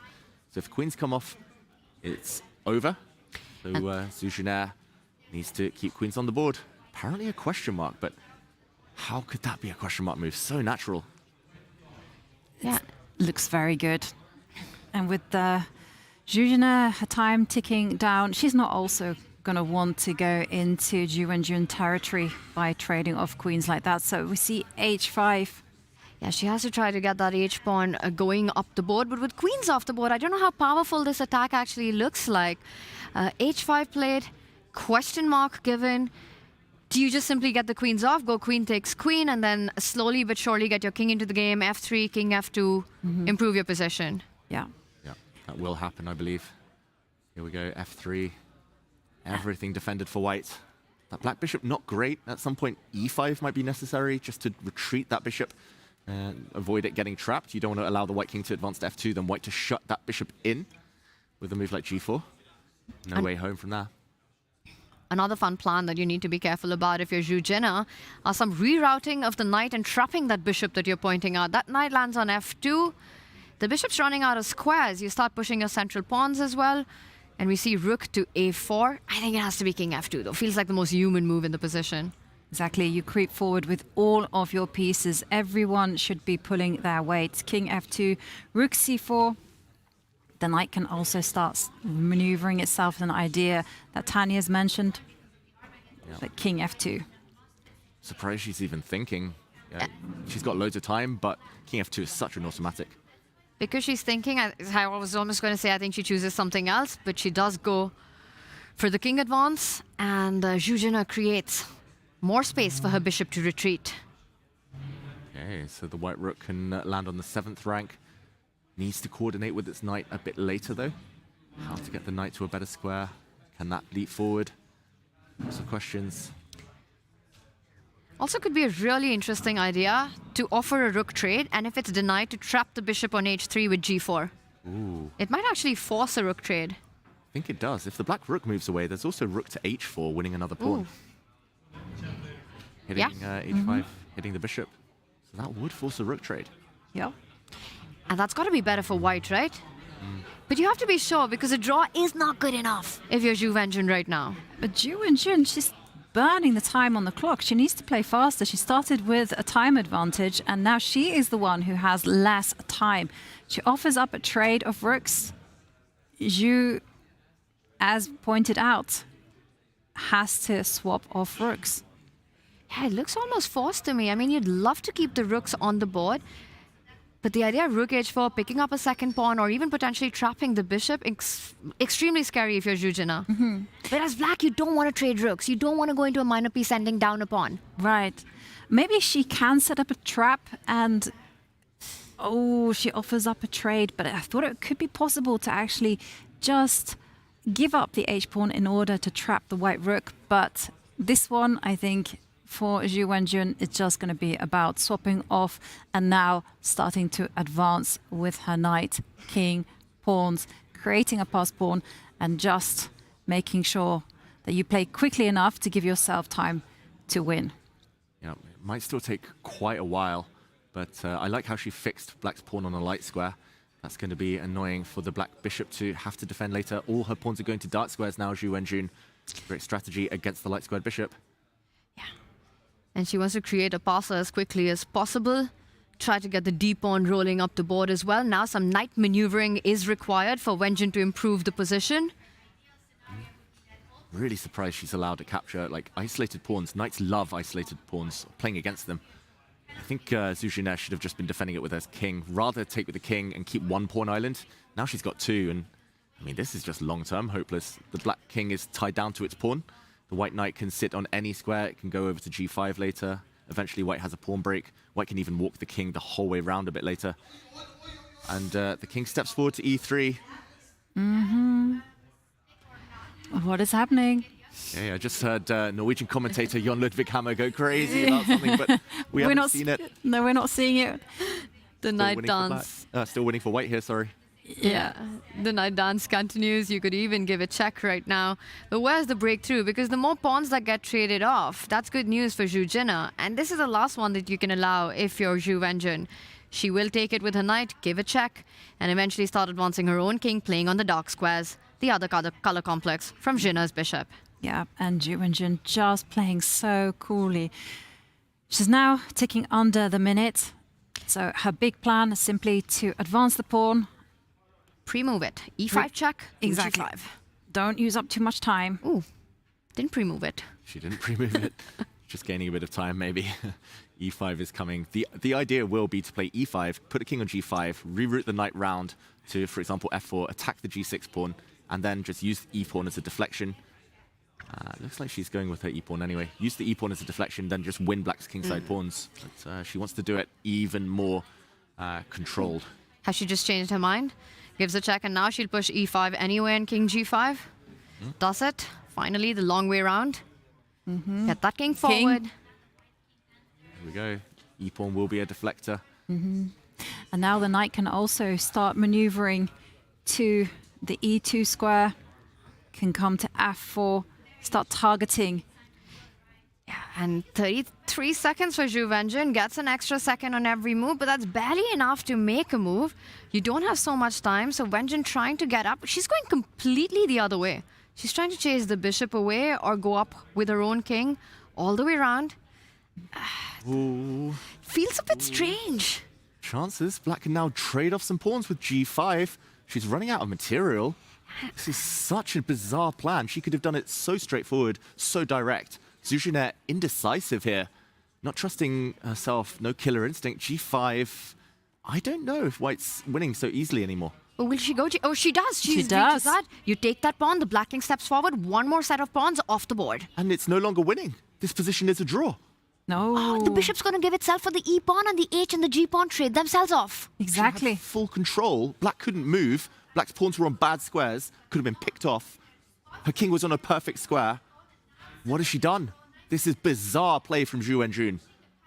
She's gifted the whole point to Zhu Jin, and just like that, the bishop will come back. H4, there's no stopping it. No pawns will remain.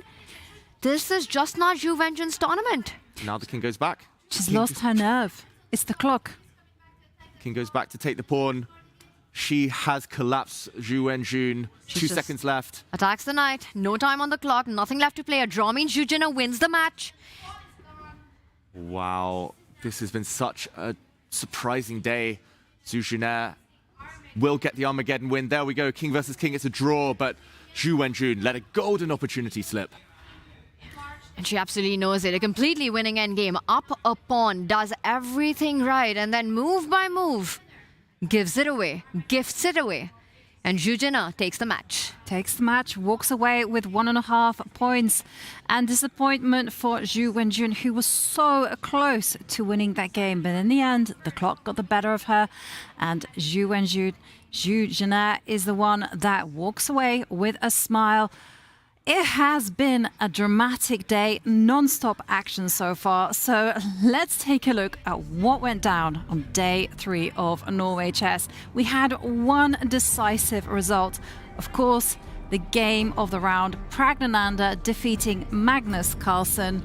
5 Armageddons. Well done, David. Thank you. And I'm not sure what to say. I didn't expect it to go down like that, that's for sure. Armageddon, the theme, I guess, of the tournament, but the one classical game decided that we did have was spectacular in many ways. That was an unbelievable fight, what we just saw. I mean, that game had everything. You know, it had sacrifices, tactics, positional moves in the end, a crazy endgame, up and down. And at the end of it all, Pragg was the last man on the board. He was the last man on the board. Let's see how that has affected the scoreboards. We saw Ali Reza go back to his winning ways, winning in Armageddon. He now has a 3-point lead over Pragg. Firouzja, 7.5 points just after 3 rounds. It almost feels like no one can catch him up. But we're so early in the tournament. Yeah, we're so early, but I mean, Magnus, if he wants to win this tournament, has to make up a 6-point deficit on Firouzja. That's a win of at least 2 classical games just to catch, let alone surpass. Yeah, Firouzja, great start, but Pragg, this is huge. This could kickstart his whole tournament. Absolutely. He's just leapfrogged to the 2nd place. And to add to what David just said about Magnus, again, just reminding everyone, the 2 Norway Chess events that Magnus has won, it's only been with 1 single loss. Here he started the tournament in Oslo with a loss, and this is his 2nd already. Not a good omen. Yeah, do you think we're going to be seeing Magnus in beast mode? He's angry. You know, Magnus Carlsen's already a beast. He's a wounded beast, and a wounded beast is a dangerous one. Magnus Carlsen, when he loses a game, the next day is a stronger version of Magnus Carlsen. But the thing is, he needs a hot streak now. I don't know if it happens or not. Will he get his 8th was the question we started with. Well, he needs to get a win on the board right now. And guess who he plays tomorrow? Gukesh. Woo! That is going to be so fun. Magnus gets black again. It's not going to be easy. That was the all-famous table smash last year. It was. And in the women's, it's very close now. Just 1 point in it. Bibi Sara there in the lead.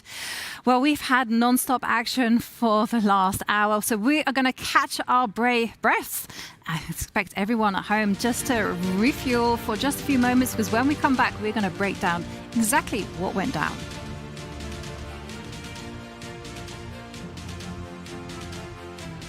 Gukesh, it was quite a hectic finish to the Armageddon. How would you summarize it?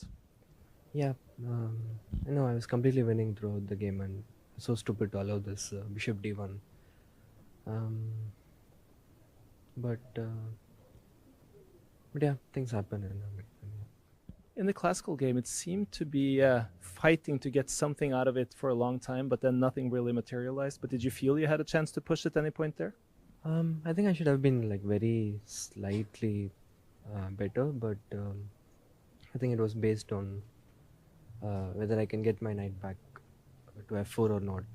And probably rook c2 underestimated this bishop d7, after which it was probably nothing. But maybe instead of rook c2, if I had gone knight c3, it was maybe a slight pull for me. Yeah.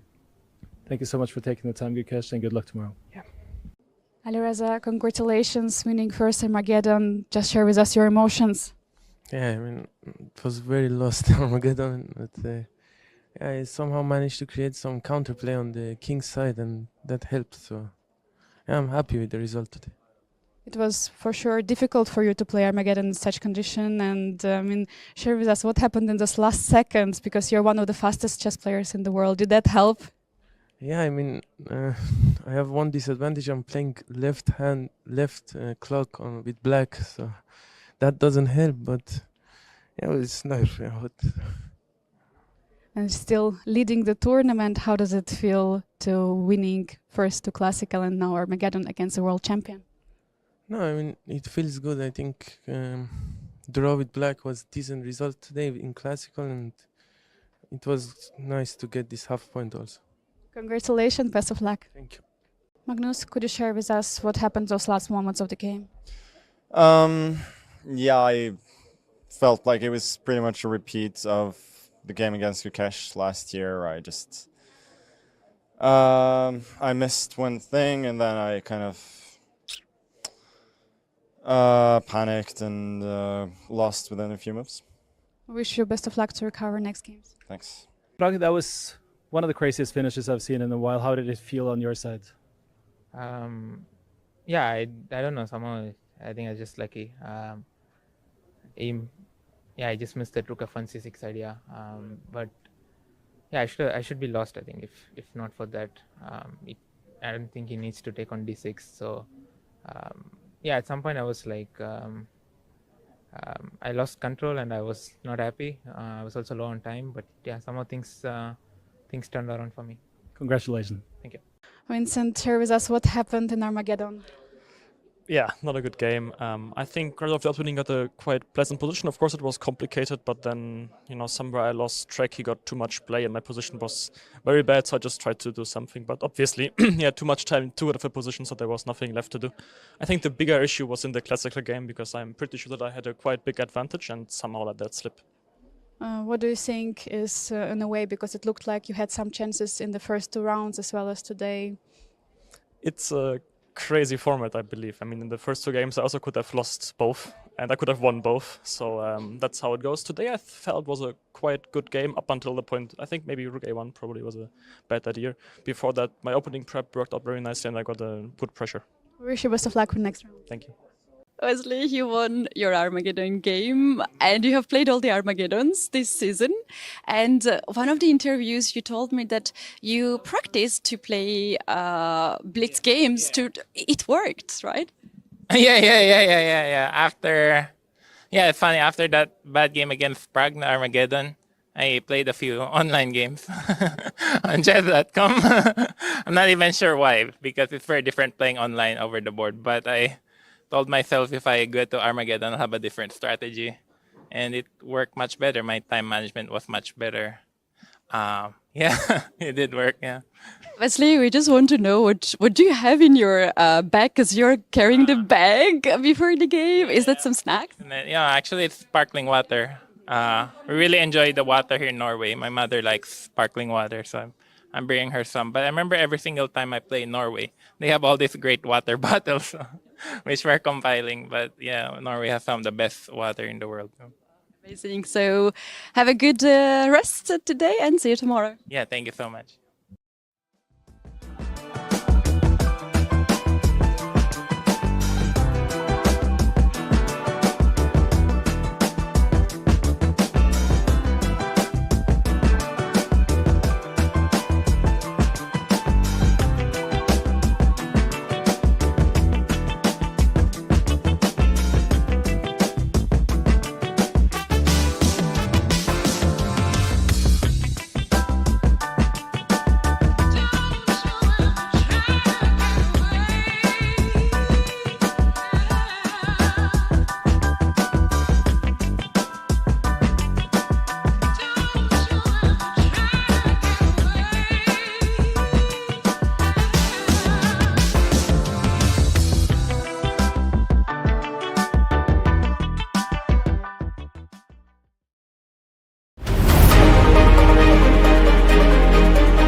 Welcome back, everyone. And it's that time when we assemble and we break down exactly what happened in what was probably one of the most chaotic rounds we've seen so far. First up, the sensational news, of course, was Pragg beating Magnus Carlsen. And it was a wild ride. In fact, it was a white knuckle ride because we couldn't predict anything. Yeah, I mean, the twists and turns, I've lost track of how many there were. We earlier were predicting that Magnus was just going to get checkmated. Then suddenly he wriggled, he fought, he got the queens off. Endgame, Magnus territory, and let it slip. But let's jump in and break down those last 10 moves, because it was here where Pragg first lost control in that endgame. He should have been retreating his knight. A5, C5, I think both would have been fine.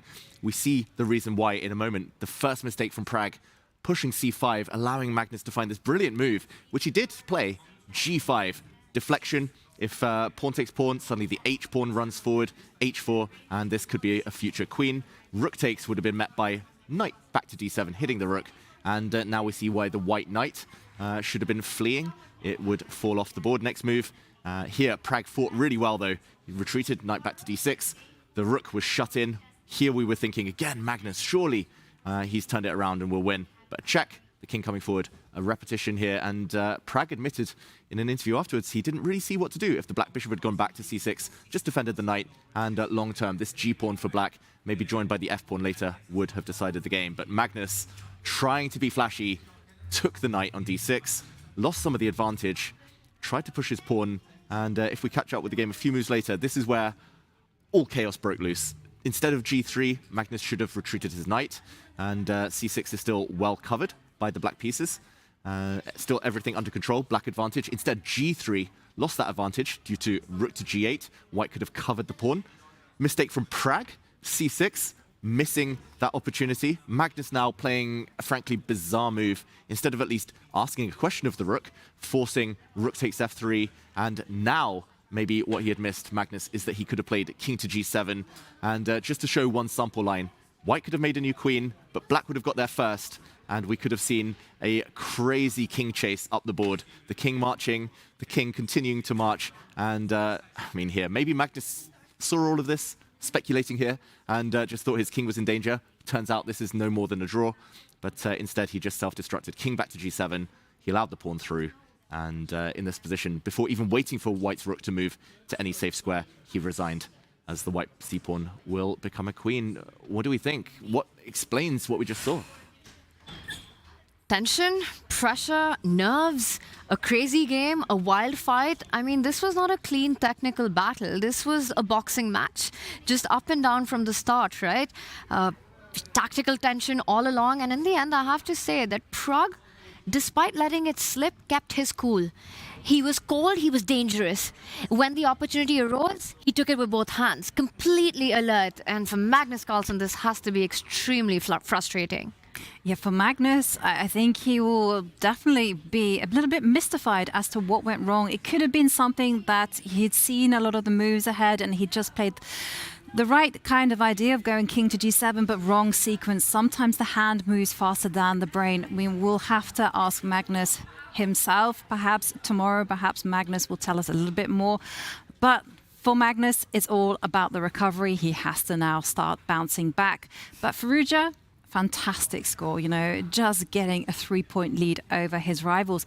In the women's, it's a little bit different because Divya, she is the Armageddon queen. She has narrowed the gap between her and Bibisara. Yeah, and we did miss that Armageddon game earlier because there was so much drama elsewhere. But a huge hold from Divya in the Armageddon with black taking the points. I'll just show the last few moves here. It was a really wild encounter. It looked like Bibisara had very good chances. 2 pieces for white, a knight and a bishop for black's rook and pawn.